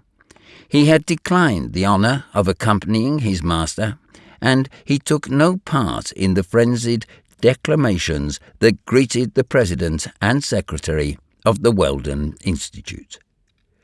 Of the members of the illustrious assembly, not one was absent from the reserved places within the ropes. There were Truck Milner, Bat T. Flynn, and William T. Forbes, with his 2 daughters on his arm. All had come to affirm by their presence that nothing could separate them from the partisans of lighter than air. About 20 minutes past 11, a gun announced the end of the final preparations. The go-ahead only waited the signal to start. At 25 minutes past 11, the second gun was fired. The go-ahead was about 150 feet above the clearing and was held by a rope. In this way, the platform commanded the excited crowd. Uncle Prudent and Phil Evans stood upright and placed their left hands on their hearts to signify how deeply they were touched by their reception. Then they extended their right hands towards the zenith to signify that the greatest of known balloons was about to take possession of the super-terrestrial domain. 100,000 hands were placed in answer on 100,000 hearts, and 100,000 other hands were lifted to the sky. The third gun was fired at 11:30. "Let go!" shouted Uncle Prudent, and the go-ahead rose majestically, an adverb consecrated by custom to all aerostatic ascents. It really was a superb spectacle. It seemed as if a vessel were just launched from the stocks. And was she not a vessel launched into the aerial sea? The go-ahead went up in a perfectly vertical line, a proof of the calmness of the atmosphere, and stopped at an altitude of 800 feet. Then she began her horizontal manoeuvring. With her screws going, she moved to the east at a speed of 12 yards a second. That is the speed of the whale, not an inappropriate comparison, for the balloon was somewhat of the shape of the giant of the northern seas. A salvo of cheers mounted towards the skillful aeronauts. Then, under the influence of her rudder, the go-ahead went through all the evolutions that her steersman could give her. She turned in a small circle. She moved forwards and backwards, in a way to convince the most refractory disbeliever in the guiding of balloons. And if there had been any disbeliever, there he would have been simply annihilated. But why was there no wind to assist at this magnificent experiment? It was regrettable. Doubtless the spectators would have seen the go-ahead unhesitatingly execute all the movements of a sailing vessel in beating to windward, or of a steamer driving in the wind's eye. At this moment, the aerostat rose a few hundred yards. The manoeuvre was understood below. Uncle Prudent and his companions were going in search of a breeze in the higher zones, so as to complete the experiment. The system of cellular balloons, analogous to the swimming bladder in fishes, into which could be introduced a certain amount of air by pumping, had provided for this vertical motion. Without throwing out ballast or losing gas, the aeronaut was able to rise or sink at his will. Of course, there was a valve in the upper hemisphere which would permit of a rapid descent if found necessary. All these contrivances are well known, but they were here fitted in perfection. The Go-Ahead then rose vertically. Her enormous dimensions gradually grew smaller to the eye, and the necks of the crowd were almost cricked as they gazed into the air. Gradually, the whale became a porpoise, and the porpoise became a gudgeon. The ascensional movement did not cease until the Go-Ahead had reached a height of 14,000 feet, but the air was so free from mist that she remained clearly visible. However, she remained over the clearing as if she were a fixture. An immense bell had imprisoned the atmosphere and deprived it of movement. Not a breath of wind was there, high or low. The aerostat manoeuvred without encountering any resistance, seeming very small owing to the distance, much as if she were being looked at through the wrong end of a telescope. Suddenly there was a shout among the crowd, a shout followed by 100,000 more. All hands were stretched towards a point on the horizon.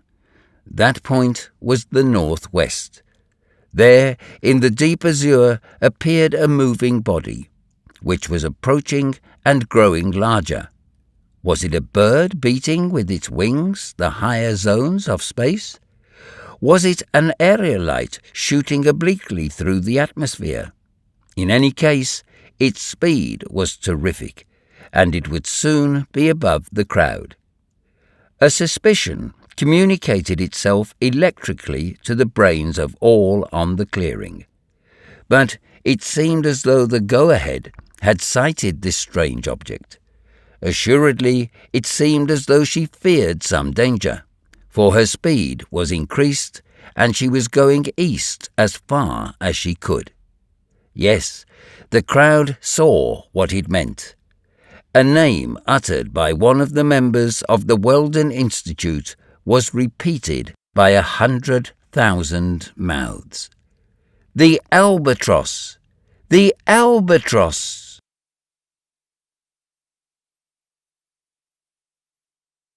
Chapter 23. The Grand Collapse. It was indeed the albatross. It was indeed Robur who had reappeared in the heights of the sky. It was he who, like a huge bird of prey, was going to strike the Go-Ahead. And yet, 9 months before, the aeronef, shattered by the explosion, her screws broken, her deck smashed in two, had been apparently annihilated. Without the prodigious coolness of the engineer, who reversed the gyratory motion of the fore-propeller and converted it into a suspensory screw, the men of the albatross would all have been asphyxiated by the fall. But if they had escaped asphyxia, how had they escaped being drowned in the Pacific? The remains of the deck, the blades of the propellers, the compartments of the cabins, all formed a sort of raft. When a wounded bird falls on the waves, its wings keep it afloat. For several hours, Robur and his men remained unhelped, at first on the wreck and afterwards in the India-rubber boat that had fallen uninjured. A few hours after sunrise, they were sighted by a passing ship, and a boat was lowered to their rescue. Robur and his companions were saved, and so was much of what remained of the aeronef. The engineer said that his ship had perished in a collision, and no further questions were asked him. The ship was an English three-master, the Two Friends, bound for Melbourne, where she arrived a few days afterwards. Robur was in Australia, but a long way from X Island, to which he desired to return as soon as possible.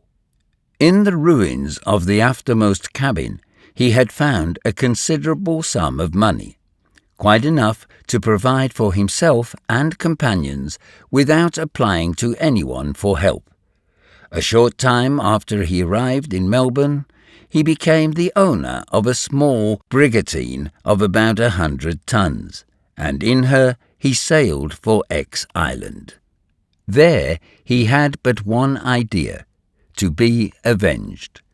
But to secure his vengeance, he would have to make another albatross. This, after all, was an easy task for him who made the first. He used up what he could of the old material, the propellers and engines he had brought back in the brigantine.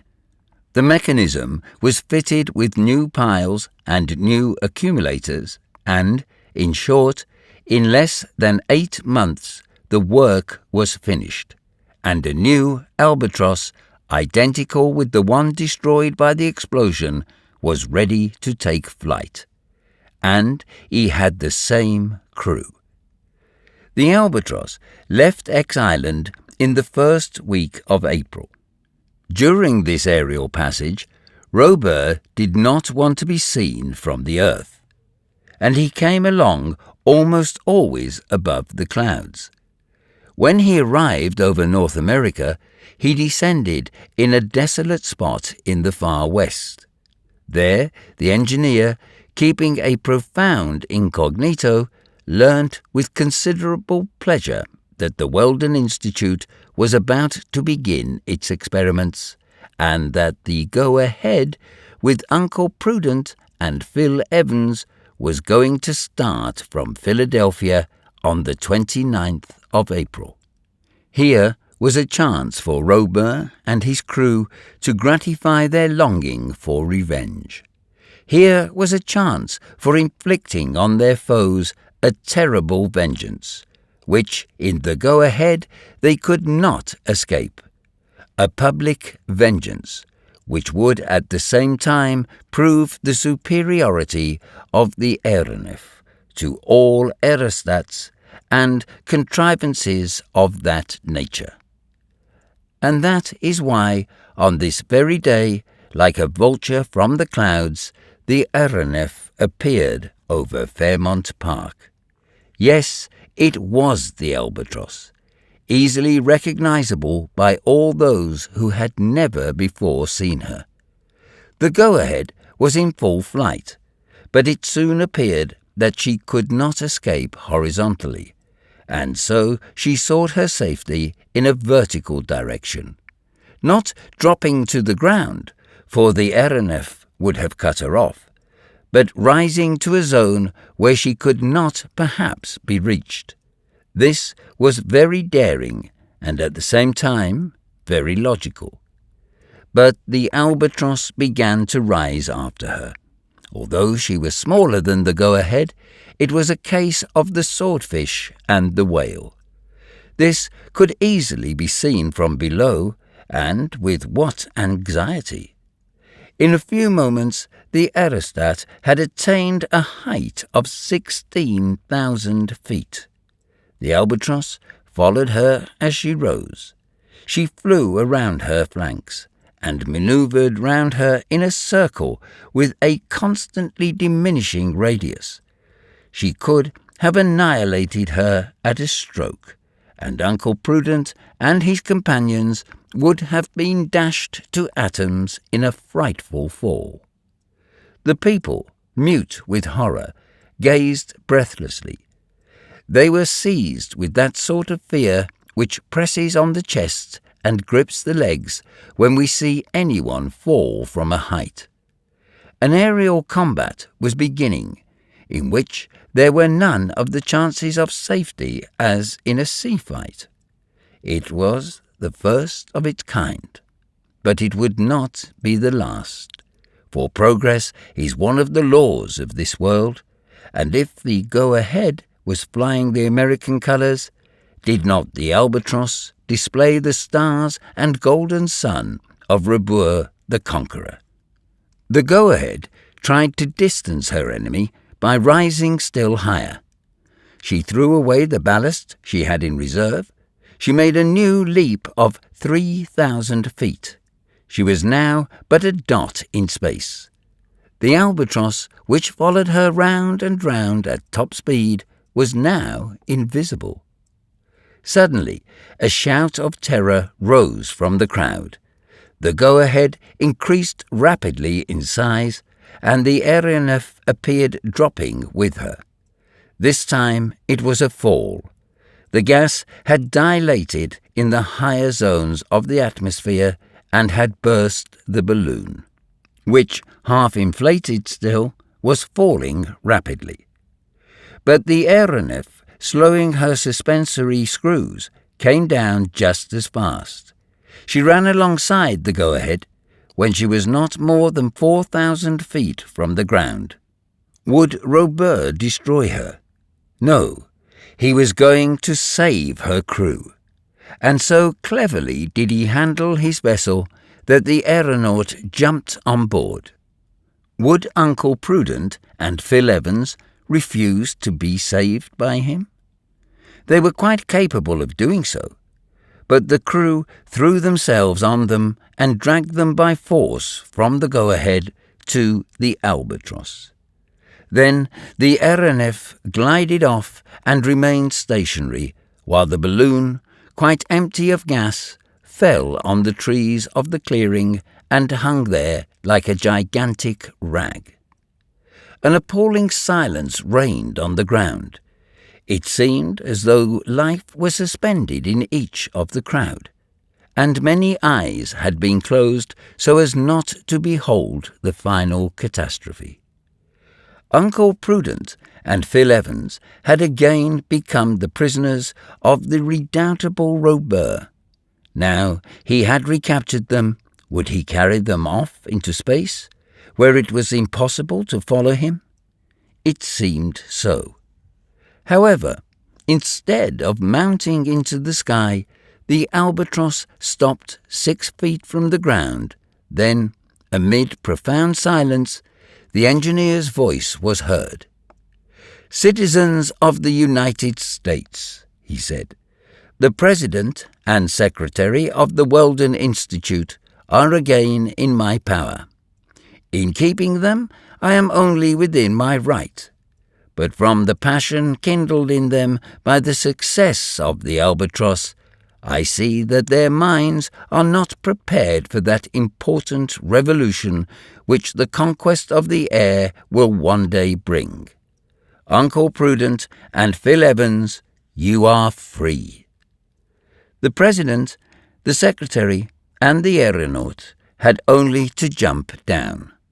Then Robur continued, "Citizens of the United States, my experiment is finished, but my advice to those present is to be premature in nothing, not even in progress.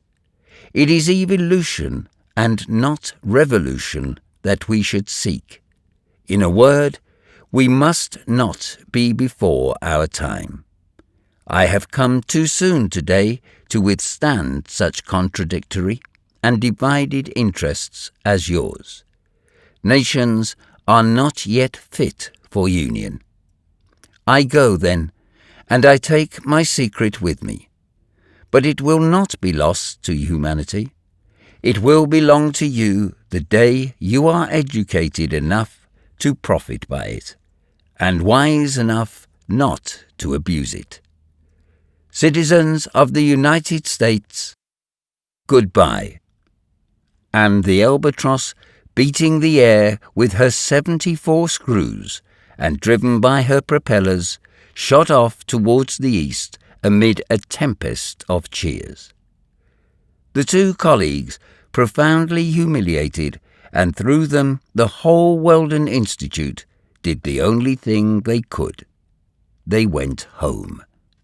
And the crowd, by a sudden change of front, greeted them with particularly keen sarcasms, and, at their expense, are sarcastic still. And now, who is this Robur? Shall we ever know? We know today Robur is the science of the future, perhaps the science of tomorrow, certainly the science that will come. Does the albatross still cruise in the atmosphere in the realm that none can take from her? There is no reason to doubt it. Will Robur the Conqueror appear one day as he said? Yes, he will come to declare the secret of his invention, which will greatly change the social and political conditions of the world.